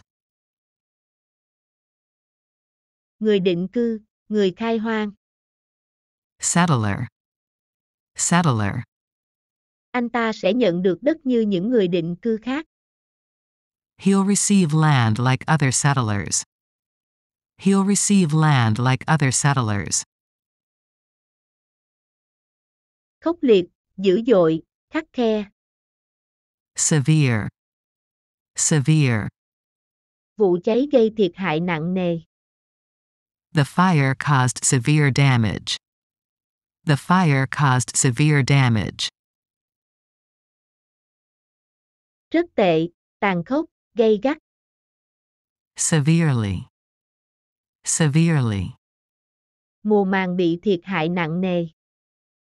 The crops were severely damaged. The crops were severely damaged. Bóng râm. Shade, shade. Chúng tôi ngồi trong bóng râm. We sit in the shade. We sit in the shade. Cái bóng. Shadow, shadow. Cây đổ bóng dài trên đất. The tree cast a long shadow on the ground. The tree cast a long shadow on the ground. Nông, không sâu. Shallow, shallow. Những con cá được tìm thấy ở vùng nước nông. These fish are found in shallow waters. These fish are found in shallow waters. Sự xấu hổ, điều hổ thẹn. Shame, shame. Tôi đỏ mặt vì xấu hổ. I blush with shame. I blush with shame. Tạo hình, nặng, đẽo, gọt. Shape, shape. Nặng bột thành viên tròn. Shape the dough into a ball. Shape the dough into a ball. Có hình dạng. Shaped, shaped. Cái bánh hình trái tim. A heart-shaped cake. A heart-shaped cake. Nơi trú ẩn. Shelter, shelter. Tôi đang tìm chỗ trú mưa. I'm seeking shelter from the rain. I'm seeking shelter from the rain. Di chuyển, chuyển sang. Shift, shift. Tôi chuyển cái túi từ tay này sang tay kia. I shifted the bag from one hand to the other. I shifted the bag from one hand to the other.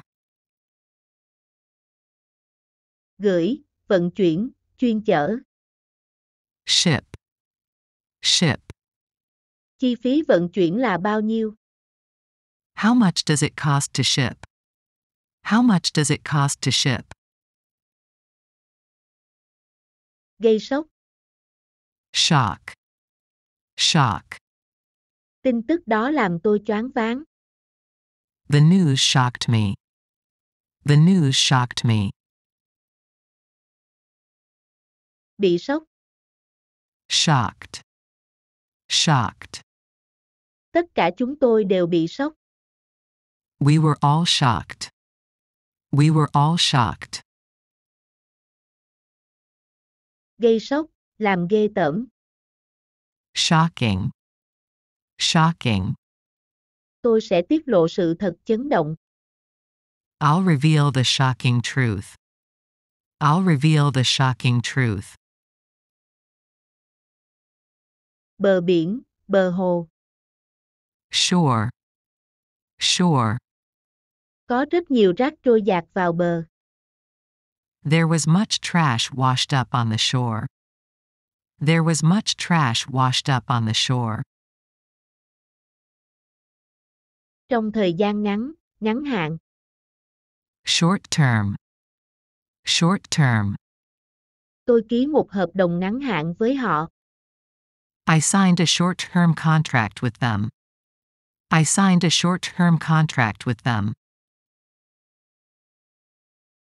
Sự thiếu, không đủ. Shortage. Shortage. Họ đang phải đối mặt với tình trạng thiếu nước. They're facing a water shortage. They're facing a water shortage. Trong thời gian ngắn. Shortly. Shortly. Tôi sẽ trở lại ngay. I'll be back shortly. I'll be back shortly. Cú đánh bóng, cú sút bóng. Shot. Shot. Anh ấy đã cản phá được cú sút của tôi. He managed to block my shot.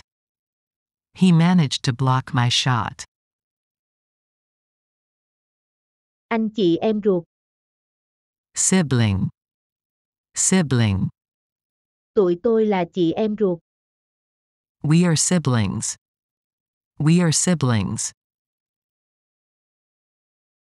Chữ ký. Signature. Signature. Anh ta đã giả mạo chữ ký của tôi. He has forged my signature. He has forged my signature. Sự quan trọng, ý nghĩa. Significance. Significance. Cái vết đó có ý nghĩa gì? What was the significance of that mark? What was the significance of that mark? Có ý nghĩa, quan trọng. Significant. Significant. Kỳ thi này quan trọng với tương lai của bạn. This exam is significant for your future. This exam is significant for your future. Theo cách có ý nghĩa đặc biệt, đáng kể. Significantly. Significantly. Lợi nhuận đã tăng lên đáng kể. Profits have increased significantly. Profits have increased significantly. Sự im lặng, sự nín thinh. Silence. Silence. Im lặng là vàng. Silence is golden. Silence is golden. Lụa. Silk. Silk. Chiếc áo được làm bằng lụa nguyên chất. The shirt is made of pure silk. The shirt is made of pure silk. Chân thành, thành thật. Sincere. Sincere. Mong bạn chấp nhận lời xin lỗi chân thành của tôi. I hope you will accept my sincere apologies. I hope you will accept my sincere apologies. Có kinh nghiệm, được đào tạo, cần kỹ năng. Skilled. Skilled. Chúng ta đang thiếu công nhân lành nghề. We have a shortage of skilled workers. We have a shortage of skilled workers. Đầu lâu, sọ, đầu óc, trí óc. Skull. Skull. Nứt sọ. A fractured skull. A fractured skull. Nô lệ. Slave. Slave. Họ bị bán làm nô lệ. They were sold as slaves. They were sold as slaves. Trượt, lướt qua. Slide. Slide. Các ngăn kéo lôi ra đẩy vào dễ dàng. The drawers slide in and out easily. The drawers slide in and out easily.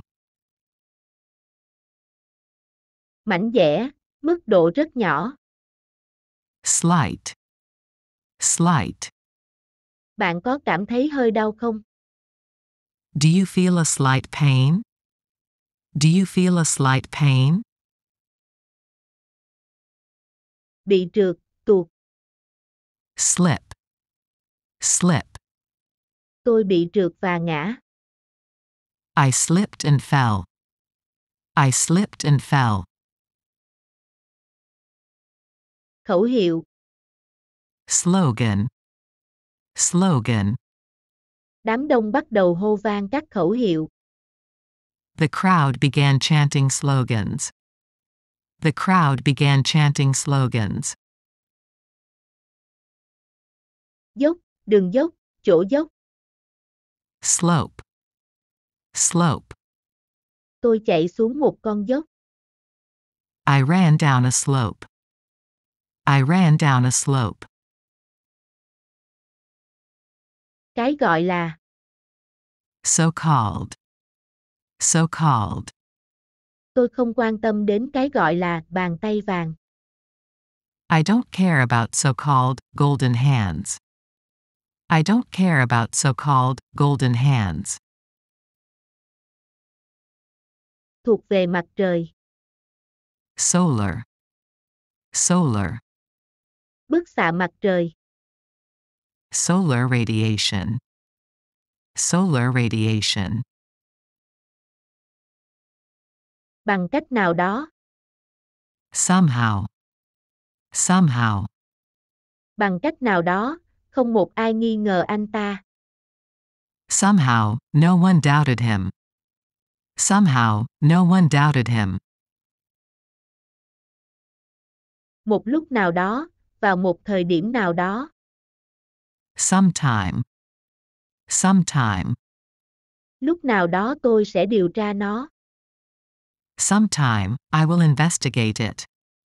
Sometime, I will investigate it. Đến một mức độ nào đó, một chút. Somewhat. Somewhat. Tôi đã an tâm phần nào. I eased my mind somewhat. I eased my mind somewhat. Tinh vi, phức tạp, công phu. Sophisticated. Sophisticated.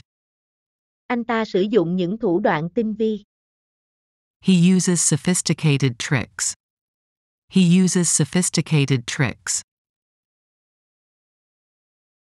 Linh hồn, tâm hồn. Soul. Soul. Âm nhạc xoa dịu tâm hồn tôi. Music soothes my soul. Music soothes my soul. Rảnh rỗi, dư thừa, dự phòng. Spare. Spare. Tôi còn một phòng trống nếu bạn muốn ở lại. I've got a spare room if you'd like to stay. I've got a spare room if you'd like to stay. Chuyên gia, bác sĩ chuyên khoa. Specialist. Specialist. Bạn cần gặp bác sĩ chuyên khoa. You need to see a specialist. You need to see a specialist. Chuyên môn hóa, làm thành đặc trưng. Specialize. Specialize. Tôi chuyên về luật dân sự. I specialize in civil law. I specialize in civil law. Loài, giống loài. Species. Species. Khu vực này rất phong phú các loài thực vật. The area is rich in plant species. The area is rich in plant species. Chỉ rõ, định rõ. Specify. Specify. Ta cần nêu rõ điều gì sẽ xảy ra nếu một người rút lui. We need to specify what happens if one leaves. We need to specify what happens if one leaves. Hùng vĩ, ngoạn mục, rất ấn tượng. Spectacular. Spectacular. Cậu ấy đã ghi một bàn thắng ngoạn mục. He scored a spectacular goal. He scored a spectacular goal. Khán giả. Spectator. Spectator. Sân vận động có sức chứa hàng ngàn khán giả. The stadium holds thousands of spectators. The stadium holds thousands of spectators. Suy đoán, đầu cơ. Speculate. Speculate. Họ suy đoán về lý do anh ta làm điều đó. They speculated about why he did it. They speculated about why he did it. Sự suy đoán, sự đầu cơ. Speculation. Speculation. Đó chỉ là suy đoán của tôi. It's just speculation on my part. It's just speculation on my part.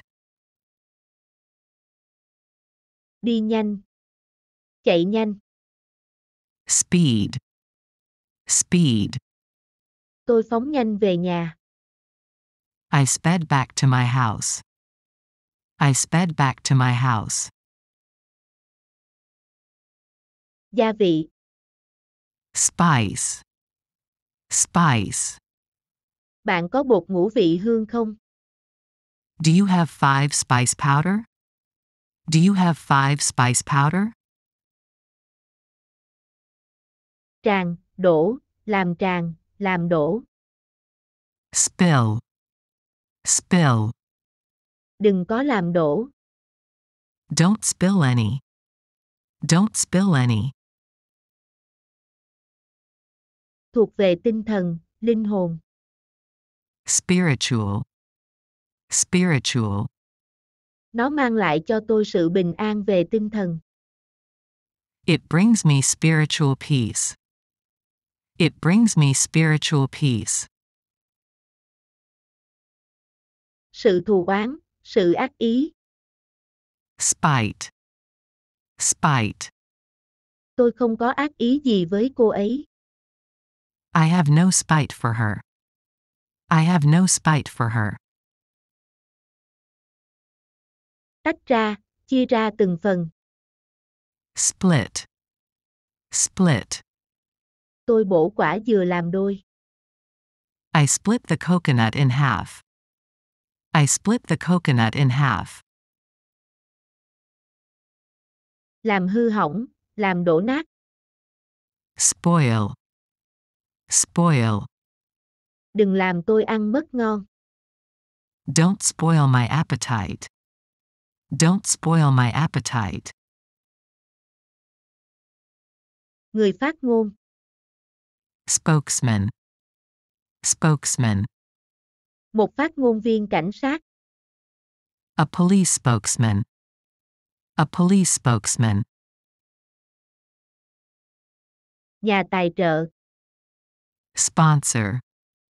Sponsor. Họ là nhà tài trợ chính của sự kiện. They're the main sponsor of the event. They're the main sponsor of the event. Sự tài trợ. Sponsorship. Sponsorship. Chúng tôi đã giành được sự tài trợ từ một ngân hàng. We have won sponsorship from a bank. We have won sponsorship from a bank. Thuộc về thể thao. Sporting. Sporting. Sự kiện thể thao. A sporting event. A sporting event. Phát hiện ra, nhận ra. Spot. Spot. Bạn có thể nhận ra sự khác biệt không? Can you spot the difference? Can you spot the difference? Sự phổ biến, sự lan rộng. Spread. Spread. Họ cố gắng ngăn chặn sự lây lan của căn bệnh. We try to halt the spread of the disease.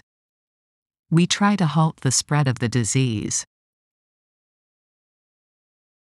Ổn định, cân bằng, vững chắc. Stable.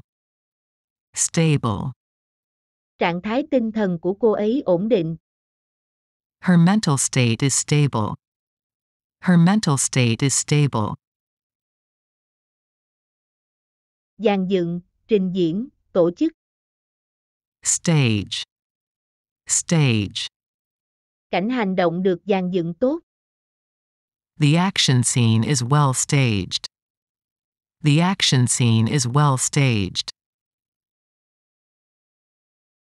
Gian bán hàng, sạp bán hàng. Stall. Stall. Tôi có một quầy bán hoa ở chợ. I have a flower stall in the market.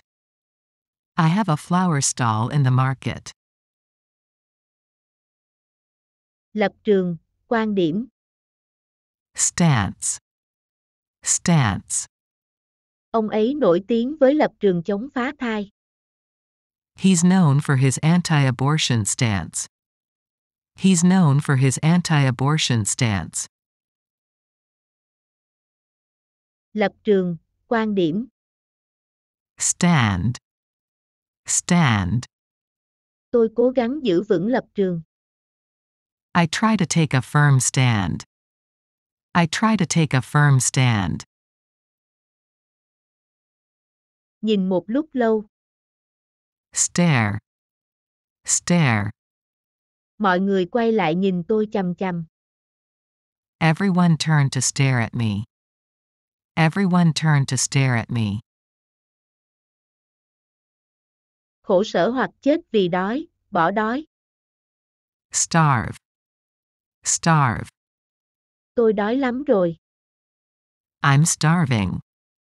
I'm starving. Địa vị, thân phận. Status. Status. Họ sợ mất địa vị. They fear a loss of status. They fear a loss of status. Một cách đều đặn, vững chắc, ổn định. Steadily. Steadily. Nó bay đều đặn cả ngày. It flew steadily all day. It flew steadily all day. Đều đặn, vững chắc, ổn định. Steady. Steady. Họ có một lượng khách hàng ổn định. They have a steady flow of customers. They have a steady flow of customers. Hơi nước. Steam. Steam. Hơi nước bốc lên từ ấm nước đang sôi. Steam rose from the boiling kettle. Steam rose from the boiling kettle. Thép. Steel. Steel. Ngành công nghiệp sắt thép. The iron and steel industry. The iron and steel industry. Dốc. Steep. Steep. Con đường ngày càng dốc hơn. The path grew steeper. The path grew steeper. Bước, bước đi. Step. Step. Tôi mở cửa và bước ra ngoài. I opened the door and stepped out.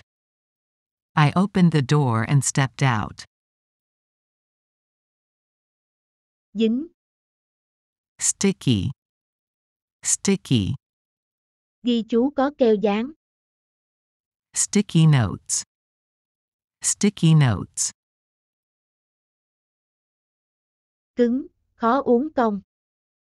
Stiff. Stiff. Tóc của tôi thô và cứng.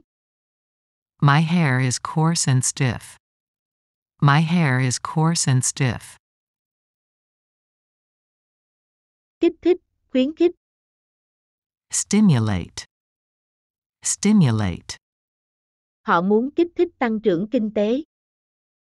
They want to stimulate economic growth. They want to stimulate economic growth. Hàng cất trong kho, kho dự trữ.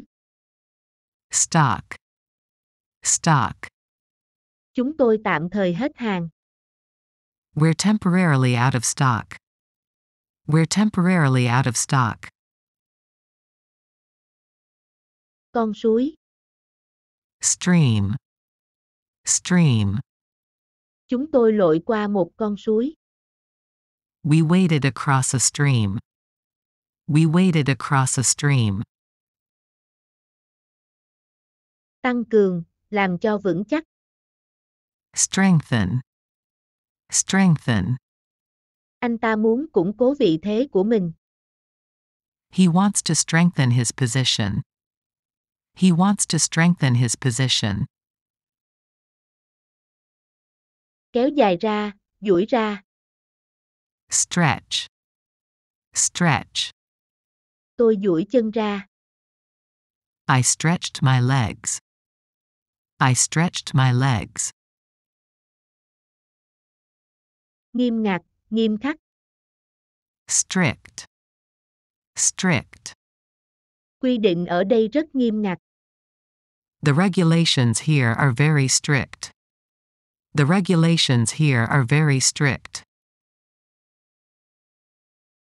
Một cách nghiêm khắc, hoàn toàn.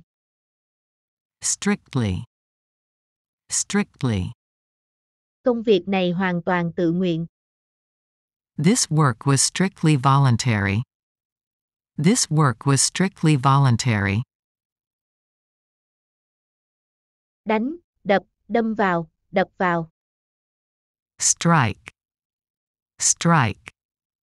Sét đánh trúng một cái cây. Lightning struck a tree. Lightning struck a tree. Một hành động hoặc sự kiện, cú đánh. Stroke. Stroke. Thật may mắn khi tôi tìm thấy bạn ở đây. It's a stroke of luck that I found you here. It's a stroke of luck that I found you here. Cơ cấu, cấu trúc. Structure. Structure. Bài học được sắp xếp khoa học. The lesson was structured scientifically. The lesson was structured scientifically. Vật lộn, cố gắng, đấu tranh. Struggle. Struggle. Tôi đã phải vật lộn để kiếm sống. I struggled to make ends meet. I struggled to make ends meet. Nhét, nhồi. Stuff. Stuff. Tôi nhét tiền dưới gối. I stuffed money under my pillow. I stuffed money under my pillow. Tuyệt vời, lộng lẫy, gây kinh ngạc. Stunning. Stunning. Nhìn bạn đẹp tuyệt. You look stunning. You look stunning. Lệ thuộc, tùy thuộc. Subject. Subject. Việc này tùy thuộc vào quyết định của bạn. It's subject to your decision. It's subject to your decision. Nộp, Submit. Submit. Tôi đã nộp đơn từ chức. I submitted my resignation. I submitted my resignation. Tiếp theo, đến sau, xảy ra sau. Subsequent. Subsequent. Các sự kiện sau đó đã xác nhận nghi ngờ của tôi. Subsequent events confirmed my doubt. Subsequent events confirmed my doubt. Sau đó, Subsequently. Subsequently. sau đó ông ấy trở thành chủ tịch. He subsequently became chairman. He subsequently became chairman. Vùng ngoại ô, ngoại thành. Suburb. Suburb. Tôi sống ở ngoại ô London. I live in a suburb of London. I live in a suburb of London. Sự đau đớn, sự đau khổ. Suffering. Suffering. Điều đó khiến cô ấy đau khổ. That caused her mental suffering. That caused her mental suffering. Đủ. Sufficient. Sufficient. Một liều là đủ. One dose should be sufficient. One dose should be sufficient. Đủ. Sufficiently. Sufficiently. Tôi cảm thấy đủ khỏe để làm việc ngày hôm nay. I feel sufficiently well to work today. I feel sufficiently well to work today. Tổng. Sum. Sum. Hãy tính tổng các số. Calculate the sum of the figures. Calculate the sum of the figures. Tuyệt vời, cực kỳ tốt. Super. Super. Tôi đã có khoảng thời gian tuyệt vời ở Ý. I had a super time in Italy. I had a super time in Italy. Bác sĩ phẫu thuật. Surgeon. Surgeon. Bác sĩ phẫu thuật tim. A heart surgeon. A heart surgeon. Ca phẫu thuật, sự mổ. Surgery. Surgery. Cô ấy đã trải qua 2 cuộc phẫu thuật. She had 2 surgeries. She had 2 surgeries. Vây quanh, bao vây. Surround. Surround. Cảnh sát đã bao vây tòa nhà. Police surrounded the building. Police surrounded the building. Phụ cận. Surrounding. Surrounding. Bạn có thể nhìn thấy tất cả các khu vực xung quanh. You can see all the surrounding areas. You can see all the surrounding areas. Quan sát, khảo sát. Survey. Survey. Chúng tôi đã khảo sát 100 người. We surveyed 100 people. We surveyed 100 people. Sự sống sót, sự tồn tại. Survival. Survival. Ở đây, cuộc sống là một cuộc chiến sinh tồn. Here, life is a battle for survival. Here, life is a battle for survival. Người sống sót. Survivor. Survivor. Chỉ có một người sống sót. There is only one survivor. There is only one survivor. Người khả nghi, nghi phạm. Suspect. Suspect. Anh ta là nghi phạm chính trong vụ án. He is the prime suspect in the case. He is the prime suspect in the case. treo lên, đình chỉ. Suspend. Suspend. Một chiếc đèn được treo trên trần nhà. A lamp was suspended from the ceiling. A lamp was suspended from the ceiling. Bền vững. Sustainable. Sustainable. Quản lý rừng bền vững. Sustainable forest management. Sustainable forest management. Nuốt, nén. Swallow. Swallow. Luôn nhai kỹ thức ăn trước khi nuốt. Always chew food well before swallowing it. Always chew food well before swallowing it. Thề. Swear. Swear. Tôi thề tôi không liên quan gì đến chuyện đó. I swear I had nothing to do with it. I swear I had nothing to do with it. Quét. Sweep. Sweep. Tôi cầm lấy chổi và quét. I grab a broom and sweep. I grab a broom and sweep. Công tắc. Switch. Switch. Tôi bật công tắc. I flipped a switch. I flipped a switch. Thông cảm, đồng cảm. Sympathetic. Sympathetic. Cô ấy tỏ vẻ cảm thông. She looked sympathetic. She looked sympathetic. Sự đồng cảm, sự thông cảm. Sympathy. Sympathy. Tôi rất thông cảm với cô ấy. I feel great sympathy for her. I feel great sympathy for her. Giải quyết, khắc phục. Tackle. Tackle. Chính phủ quyết tâm khắc phục lạm phát. The government is determined to tackle inflation. The government is determined to tackle inflation. Nhãn, thẻ. Tag. Tag. Một trong số họ có thẻ tên. One of them has a name tag. One of them has a name tag.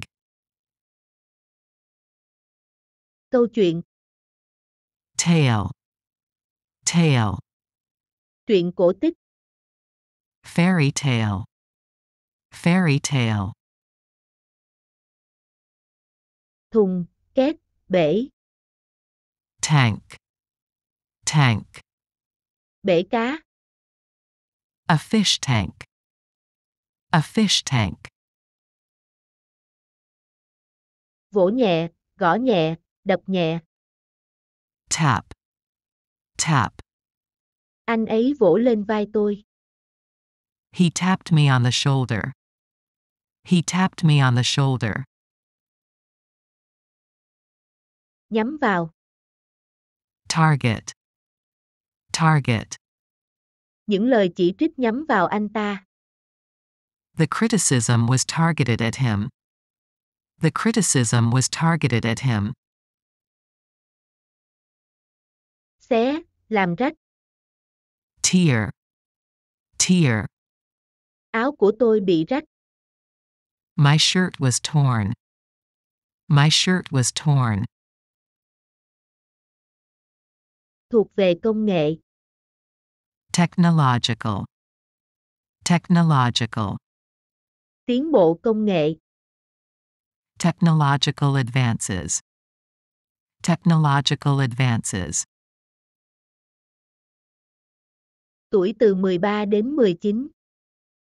Teens. Teens. Cô ấy có vấn đề về da từ hồi tuổi thiếu niên. She's had skin problems since her teens. She's had skin problems since her teens. Đền thờ, chùa, miếu. Temple. Temple. Họ đến cầu nguyện trong đền thờ. They went to pray in the temple. They went to pray in the temple. Theo cách tạm thời. Temporarily. Temporarily. Cửa hàng tạm thời đóng cửa. The store is temporarily closed. The store is temporarily closed. Tạm thời. Temporary. Temporary. Tôi phải chuyển đến nơi ở tạm thời. I had to move into temporary housing. I had to move into temporary housing. Xu hướng, khuynh hướng.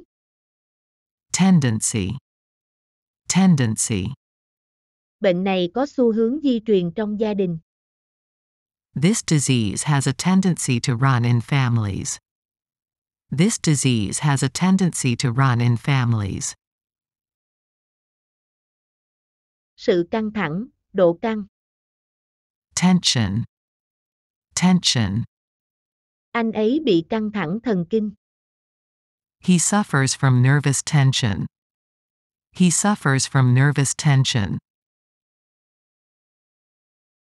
Gọi ai hoặc cái gì bằng một từ nào đó. Term. Term. Ở tuổi của tôi, khó có thể được gọi là trẻ. At my age, I can hardly be termed young. At my age, I can hardly be termed young. Nhà ga, bến, nhà ga phi trường. Terminal. Terminal. Chuyến bay của bạn khởi hành từ nhà ga số 1. Your flight leaves from Terminal 1. Your flight leaves from Terminal 1. Điều khoản, điều kiện. Terms. Terms. Họ đã đồng ý về các điều khoản thanh toán. They agreed on the terms of payment. They agreed on the terms of payment. Rất, rất nhiều, rất tệ. Terribly. Terribly. Tôi vẫn khát nước kinh khủng. I'm still terribly thirsty. I'm still terribly thirsty. Làm kinh hoàng, làm sợ hãi. Terrify. Terrify. Chúng làm tôi phát khiếp. They terrified me. They terrified me. Lãnh thổ, địa hạt. Territory. Territory. Lãnh thổ bị chiếm đóng. Occupied territories. Occupied territories. Sự khiếp sợ, sự khủng bố. Terror. Terror. Nỗi kinh hoàng dâng trào trong tôi. Terror is rising inside me. Terror is rising inside me. Sự khủng bố, chính sách khủng bố. Terrorism. Terrorism. Cuộc chiến chống khủng bố. The fight against terrorism. The fight against terrorism. Người tham gia khủng bố. Terrorist. Terrorist. 3 kẻ khủng bố đã bị bắt giữ. 3 terrorists have been arrested. 3 terrorists have been arrested. Sự thử nghiệm. Testing. Testing. Thử nghiệm hạt nhân. Nuclear testing. Nuclear testing. Sách giáo khoa. Textbook. Textbook. Sách giáo khoa lịch sử. A history textbook. A history textbook. Sự trộm cắp, hành vi trộm cắp. Theft. Theft. Cảnh sát đang điều tra vụ trộm xe. The police are investigating the theft of the car. The police are investigating the theft of the car. Nhà trị liệu. Therapist. Therapist. Anh ấy là một nhà vật lý trị liệu. He is a physical therapist. He is a physical therapist. Sự điều trị, liệu pháp, trị liệu. Therapy. Therapy. Tôi đang được điều trị. I'm in therapy. I'm in therapy. Luận án, luận văn, luận điểm. Thesis. Thesis. Cô ấy đã hoàn thành luận án tiến sĩ. She completed a doctoral thesis. She completed a doctoral thesis. Kỹ lưỡng, chu đáo. Thorough. Thorough. Bạn thật là chu đáo. You've been very thorough. You've been very thorough. Hoàn toàn, kỹ lưỡng, triệt để. Thoroughly. Thoroughly. Rửa kỹ trái cây trước khi dùng. Wash the fruit thoroughly before use. Wash the fruit thoroughly before use. Mối đe dọa, sự hăm dọa. Threat. Threat. Cô ấy nhận được những lời đe dọa trên mạng xã hội. She received threats on social media. She received threats on social media. Hăm dọa, đe dọa. Threaten. Threaten. Họ đang đe dọa sẽ kiện anh ta. They're threatening to sue him. They're threatening to sue him. Ngón tay cái. Thumb. Thumb. Tôi giơ ngón cái lên để đồng ý với cô ấy. I gave her a thumbs up for approval. I gave her a thumbs up for approval. Do đó, như thế, vì vậy. Thus. Thus. Anh ấy là con trai cả nên là người thừa kế. He is the eldest son, thus the heir. He is the eldest son, thus the heir. Chọn thời điểm, tính giờ. Time. Time. Kỳ nghỉ được chọn thời gian rất khéo. The vacation was timed cleverly. The vacation was timed cleverly. Thời điểm, thời gian, hành động chọn thời điểm. Timing. Timing. Cô ấy biết thời điểm thích hợp để quay trở lại. She knew the timing was right for a comeback. She knew the timing was right for a comeback. Khăn giấy ăn, mô. Tissue. Tissue. Tôi lau mũi bằng khăn giấy. I wiped my nose with a tissue. I wiped my nose with a tissue. Đặt tựa đề. Title. Title. Tôi đặt tên câu chuyện là Người thợ săn. I titled the story The Hunter. I titled the story The Hunter. Đơn vị tấn, rất nhiều, số lượng lớn. Ton. Ton. Họ có rất nhiều tiền. They've got tons of money. They've got tons of money. Giọng, âm điệu. Tone. Tone. Cô ấy nói với tôi bằng giọng trách móc. She spoke to me in a reproachful tone. She spoke to me in a reproachful tone. Đơn vị tấn. Ton. Ton. Xe tải 17 tấn. A 17-ton truck. A 17-ton truck. Khó khăn, cứng rắn. Tough. Tough. Mọi thứ lúc đầu khá khó khăn. Things were pretty tough at first. Things were pretty tough at first.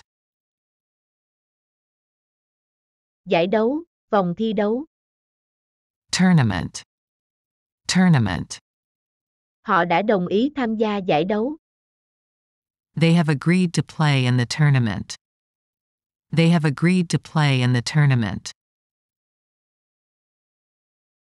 Lần theo, truy tìm. Trace. Trace. Chúng tôi lần theo dấu vết của anh ta đến một khách sạn. We traced him to a hotel. We traced him to a hotel. Theo dấu vết, theo dõi. Track. Track. Cảnh sát theo vết anh ta đến căn hộ. The police tracked him to the flat. The police tracked him to the flat. Sự kinh doanh, sự giao dịch.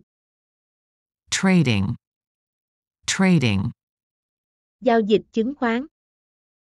Securities trading. Securities trading. Bi kịch, thảm kịch. Tragedy. Tragedy. Bộ phim kết thúc trong bi kịch. The movie ended in tragedy. The movie ended in tragedy. Thuộc bi kịch, thương tâm, bi thảm. Tragic. Tragic. Câu chuyện của anh ta thật bi thảm. His story is tragic. His story is tragic. Đặc điểm, nét tiêu biểu. Trait. Trait. Lột da là một đặc điểm của loài rắn. Shedding skin is a trait of snakes. Shedding skin is a trait of snakes. Sự truyền, sự di chuyển, sự dời chỗ. Transfer. Transfer. Chuyển giao quyền lực. A transfer of power. A transfer of power. Biến đổi, thay đổi. Transform. Transform. Nó sẽ biến bất kỳ kim loại nào thành vàng. It'll transform any metal into gold. It'll transform any metal into gold. Sự chuyển tiếp. Transition. Transition. Thời kỳ quá độ. The period of transition. The period of transition. Truyền, phát. Transmit. Transmit. Tín hiệu được truyền bằng vệ tinh. Signals transmitted by a satellite. Signals transmitted by a satellite. Sự vận tải, sự chuyên chở. Transportation. Transportation. Hợp đồng vận chuyển. Transportation contract. Transportation contract. Cái bẫy, cạm bẫy.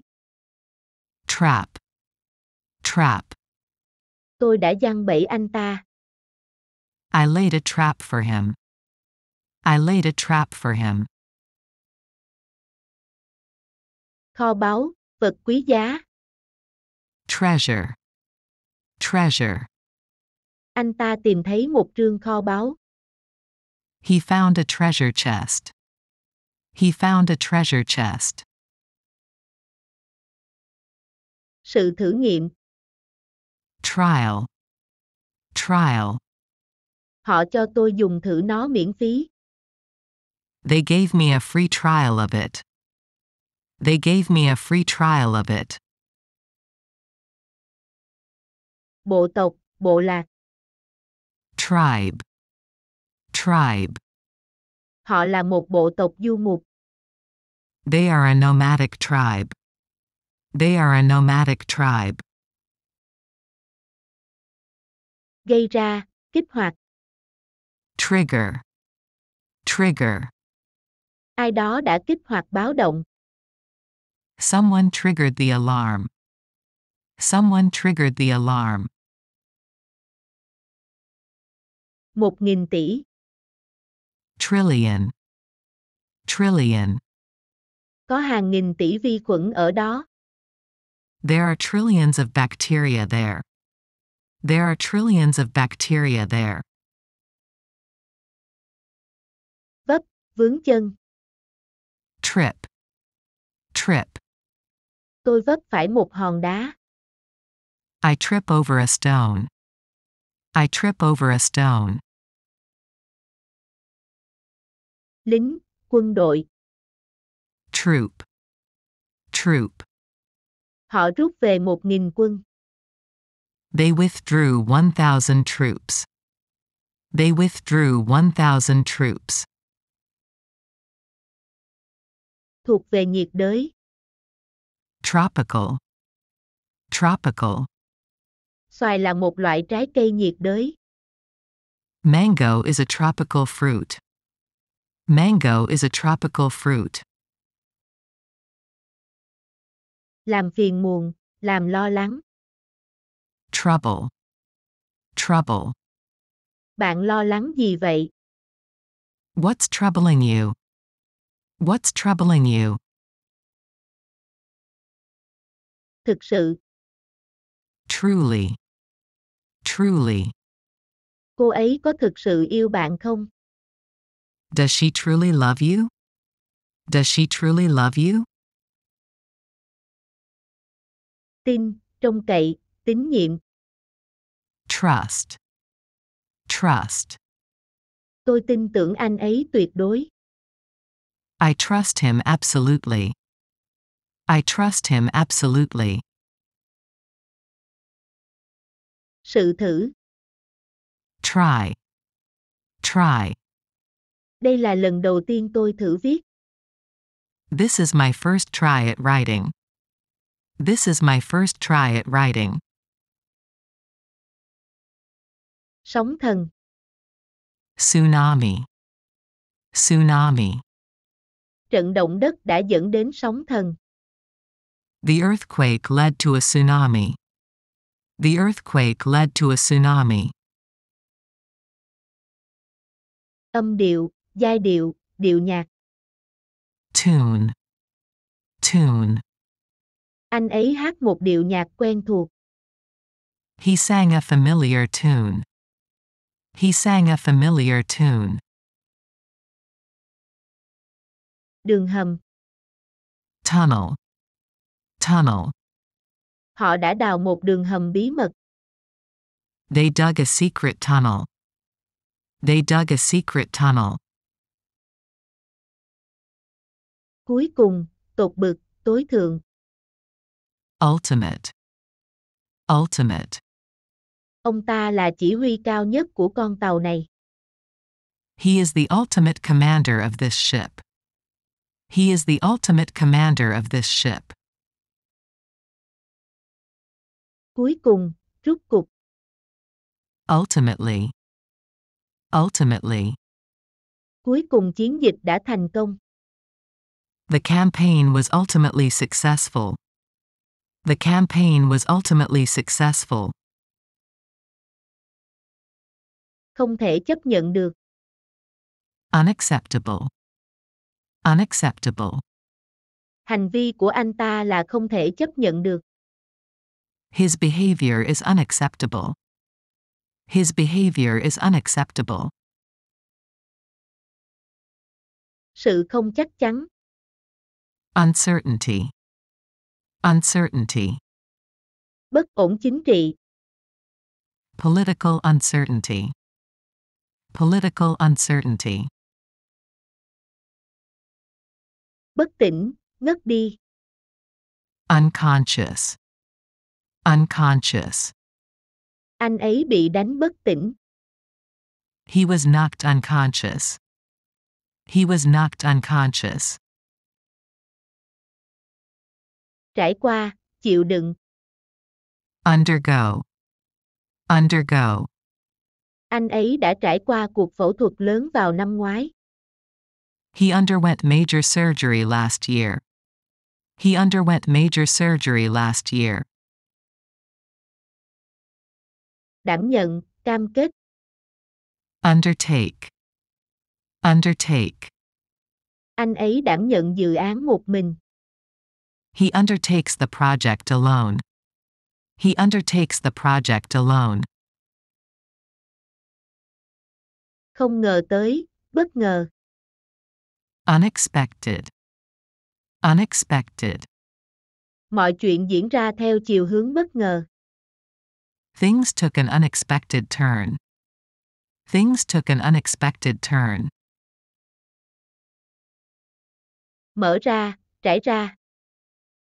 Unfold. Unfold. Tôi cẩn thận mở tờ giấy ra. I unfolded the paper carefully. I unfolded the paper carefully. Không may, bất hạnh, đáng tiếc. Unfortunate. Unfortunate. Con vật bất hạnh bị nhốt trong cái hộp. The unfortunate animal was locked in the box. The unfortunate animal was locked in the box. Độc nhất, duy nhất. Unique. Unique. Dấu vân tay của mỗi người là duy nhất. Everyone's fingerprints are unique. Everyone's fingerprints are unique. Đoàn kết, hợp lại. Unite. Unite. Chúng ta sẽ đoàn kết vì một mục tiêu chung. We will unite for a common goal. We will unite for a common goal. Sự thống nhất, sự đoàn kết. Unity. Unity. Họ lập lại hòa bình và thống nhất trong nước. They restored peace and unity in the country. They restored peace and unity in the country. Phổ quát, phổ biến, chung. Universal. Universal. Các vấn đề như vậy là đặc điểm phổ biến của tuổi già. Such problems are a universal feature of old age. Such problems are a universal feature of old age. Vũ trụ, vạn vật. Universe. Universe. Có sự sống ở nơi nào khác trong vũ trụ hay không? Is there life elsewhere in the universe? Is there life elsewhere in the universe? Không biết, không xác định. Unknown. Unknown. Tôi bị sốt không rõ nguyên nhân. I suffer from a fever of unknown origin. I suffer from a fever of unknown origin. Phía trên. Upper. Upper. Các tầng trên của tòa nhà vẫn còn trống. The upper floors of the building are still empty. The upper floors of the building are still empty. Lên, hướng lên, lên trên. Upward. Upward. Tôi chỉ lên mái nhà. I point upward at the roof. I point upward at the roof. Thuộc về thành phố. Urban. Urban. Cảnh quan đô thị. The urban landscape. The urban landscape. Thúc giục, nài nỉ. Urge. Urge. Tôi cố thuyết phục anh ấy ở lại. I urged him to stay. I urged him to stay. Khẩn cấp, cấp bách. Urgent. Urgent. Có chuyện gì khẩn cấp à? Is there anything urgent? Is there anything urgent? Cách dùng, việc sử dụng. Usage. Usage. Việc sử dụng ô tô dự đoán sẽ tăng lên. Car usage is predicted to increase. Car usage is predicted to increase. Vô ích, vô dụng. Useless. Useless. Một cố gắng vô ích. It was a useless attempt. It was a useless attempt. Hợp lệ, có giá trị, có hiệu lực. Valid. Valid. Hợp đồng vẫn còn hiệu lực. The contract was still valid. The contract was still valid. Ước tính, định giá. Value. Value. Ngôi nhà được định giá $1.000.000. The house was valued at $1 million. The house was valued at $1 million. Sự thay đổi, biến thể. Variation. Variation. Đây là một biến thể của truyện Đảo dấu vàng. The story is a variation on Treasure Island. The story is a variation on Treasure Island. Thay đổi, biến đổi. Vary. Vary. Thực đơn thay đổi theo mùa. The menu varies with the season. The menu varies with the season. Rộng lớn, bao la. Vast. Vast. Đó là một vùng đất hoang vu rộng lớn. It's a vast area of wilderness. It's a vast area of wilderness. Nơi gặp mặt, địa điểm. Venue. Venue. Có chút thay đổi nơi gặp mặt. There's been a change in venue. There's been a change in venue. Thẳng đứng. Vertical. Vertical. Vách đá gần như thẳng đứng. The cliff was almost vertical. The cliff was almost vertical. Nhấn mạnh vật hay việc đó. Very. Very. Tôi đã định nói với anh ấy ngay ngày hôm đó. I intended to tell him that very day. I intended to tell him that very day. Qua, thông qua. Via. Via. Chúng ta có thể liên lạc qua điện thoại. We can communicate via telephone. We can communicate via telephone. Sự chiến thắng. Victory. Victory. Đội tôi đã giành chiến thắng siết sao. My team won a narrow victory. My team won a narrow victory. Quan điểm, điểm nhìn. Viewpoint. Viewpoint. Anh ấy có quan điểm ngược với tôi. He takes the opposite viewpoint from me. He takes the opposite viewpoint from me. Bạo lực. Violence. Violence. Chúng ta cần phải chấm dứt bạo lực. We need to bring an end to the violence. We need to bring an end to the violence. Ảo. Virtual. Virtual. Công nghệ thực tế ảo. The virtual reality technology. The virtual reality technology. Hữu hình, thấy được, rõ ràng. Visible. Visible. Vẻ ngạc nhiên của anh ấy lộ rõ. His surprise was visible. His surprise was visible. Tầm nhìn, khả năng nhìn. Vision.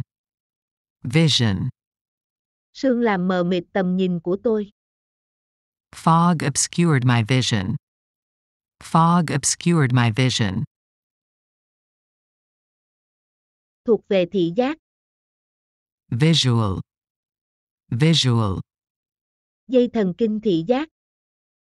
Visual nerve. Visual nerve. Thiết yếu, quan trọng. Vital. Vital.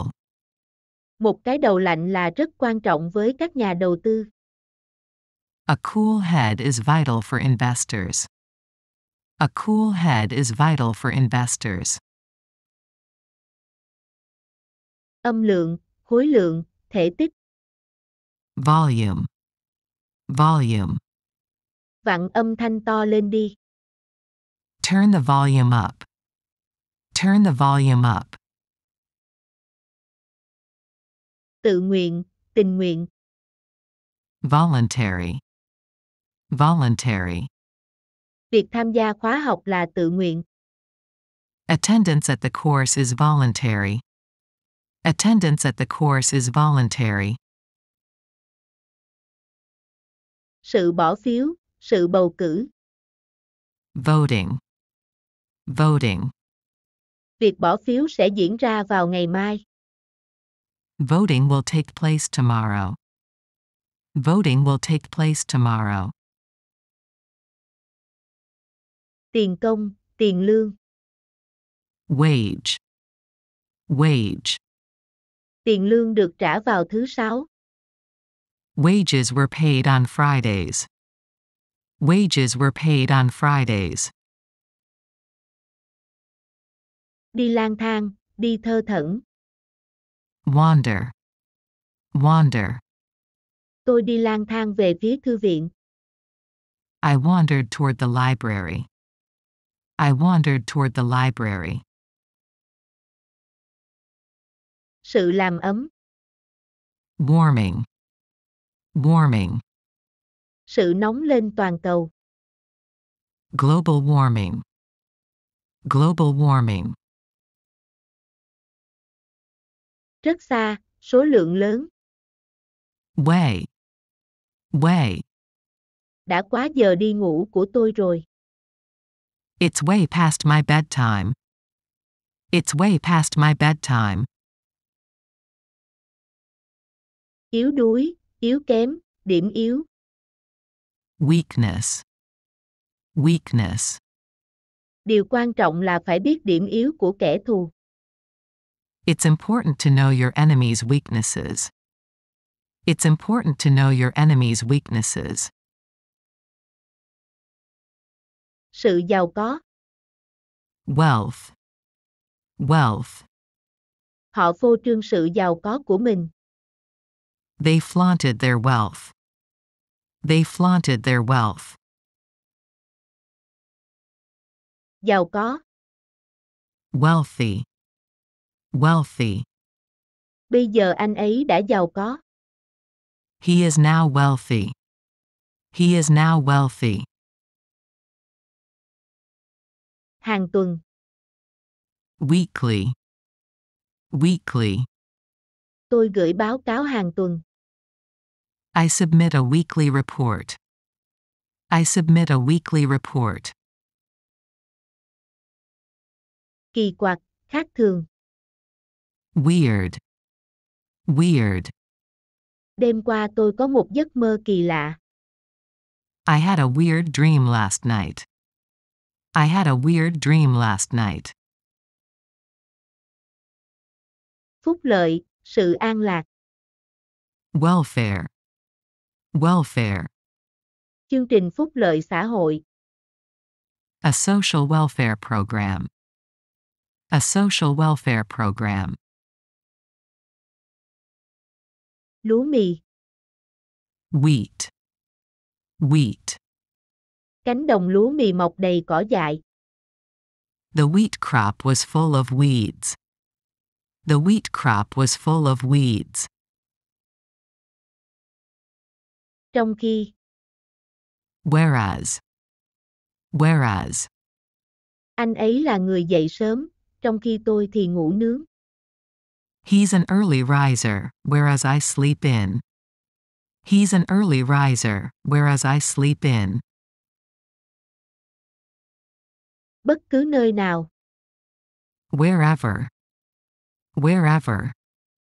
Tôi có thể đi bất cứ nơi nào tôi muốn. I can go wherever I want. I can go wherever I want.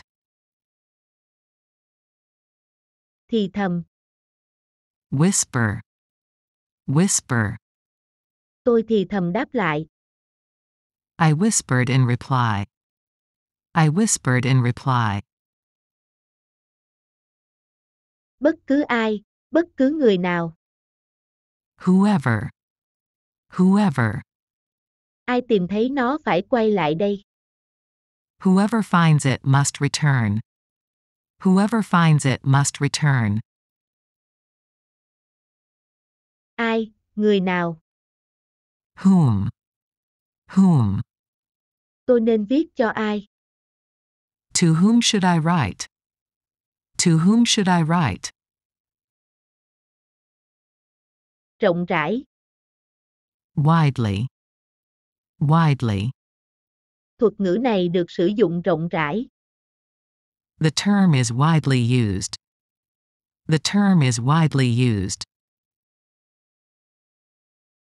Lan rộng, phổ biến. Widespread. Widespread. Một tiếng ồn lan rộng phá vỡ sự im lặng. A widespread noise broke the silence. A widespread noise broke the silence.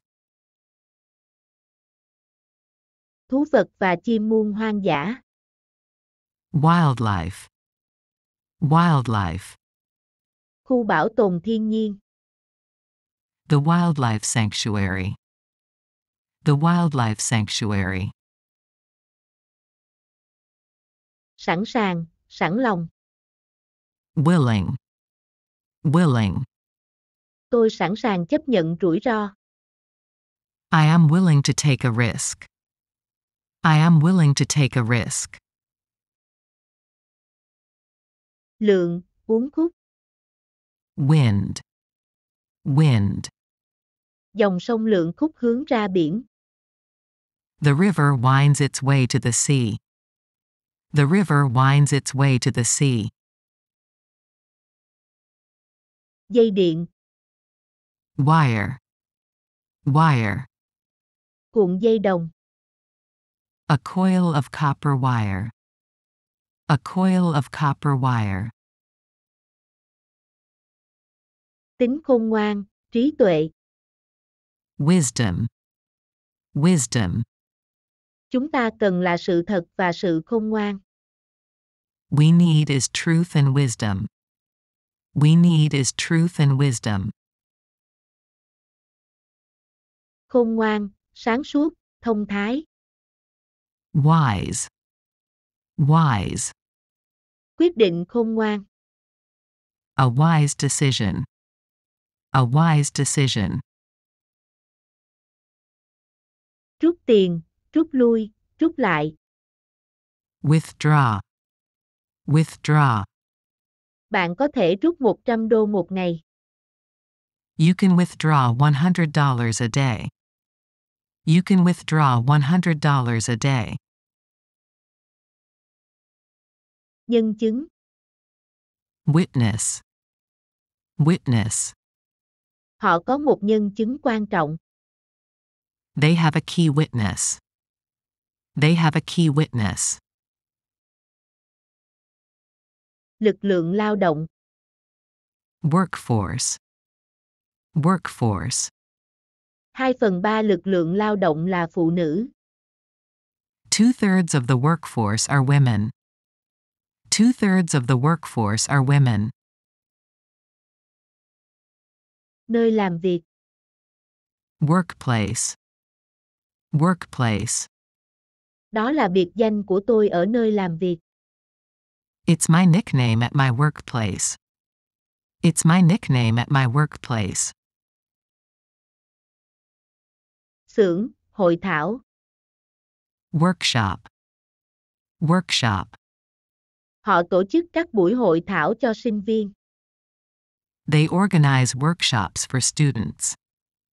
They organize workshops for students. Sâu, giun, trùng. Worm. Worm. Chim bắt sâu. A bird catches worms. A bird catches worms. Điều tệ hơn. Worse. Worse. Tôi sợ điều tồi tệ hơn sẽ xảy đến. I'm afraid there is worse to come. I'm afraid there is worse to come. Điều tệ nhất. Worst. Worst. Họ lo sợ điều tồi tệ nhất sẽ xảy ra. They feared the worst would happen. They feared the worst would happen. Giá trị. Worth. Worth. Cô ấy biết giá trị của chính mình. She knows her own worth. She knows her own worth. Vết thương. Wound. Wound. Vết thương của bạn đã được rửa sạch và băng bó. Your wound is washed and dressed. Your wound is washed and dressed. Bọc, gói, quấn. Wrap. Wrap. Gói thịt trong giấy bạc. Wrap the meat in foil. Wrap the meat in foil. Cổ tay. Wrist. Wrist. Anh ta nắm chặt cổ tay tôi. He seized my wrist. He seized my wrist. Cái xấu, điều sai. Wrong. Wrong. Tôi thấy không có gì sai cả. I see nothing wrong. I see nothing wrong. Vậy mà, tuy nhiên, nhưng. Yet. Yet. Ông ấy già rồi. Nhưng đầu óc ông minh mẫn. He is old, and yet his mind is clear. He is old, and yet his mind is clear. Vùng, khu vực. Zone. Zone. Đây là khu vực dành cho người đi bộ. This is a pedestrian zone. This is a pedestrian zone.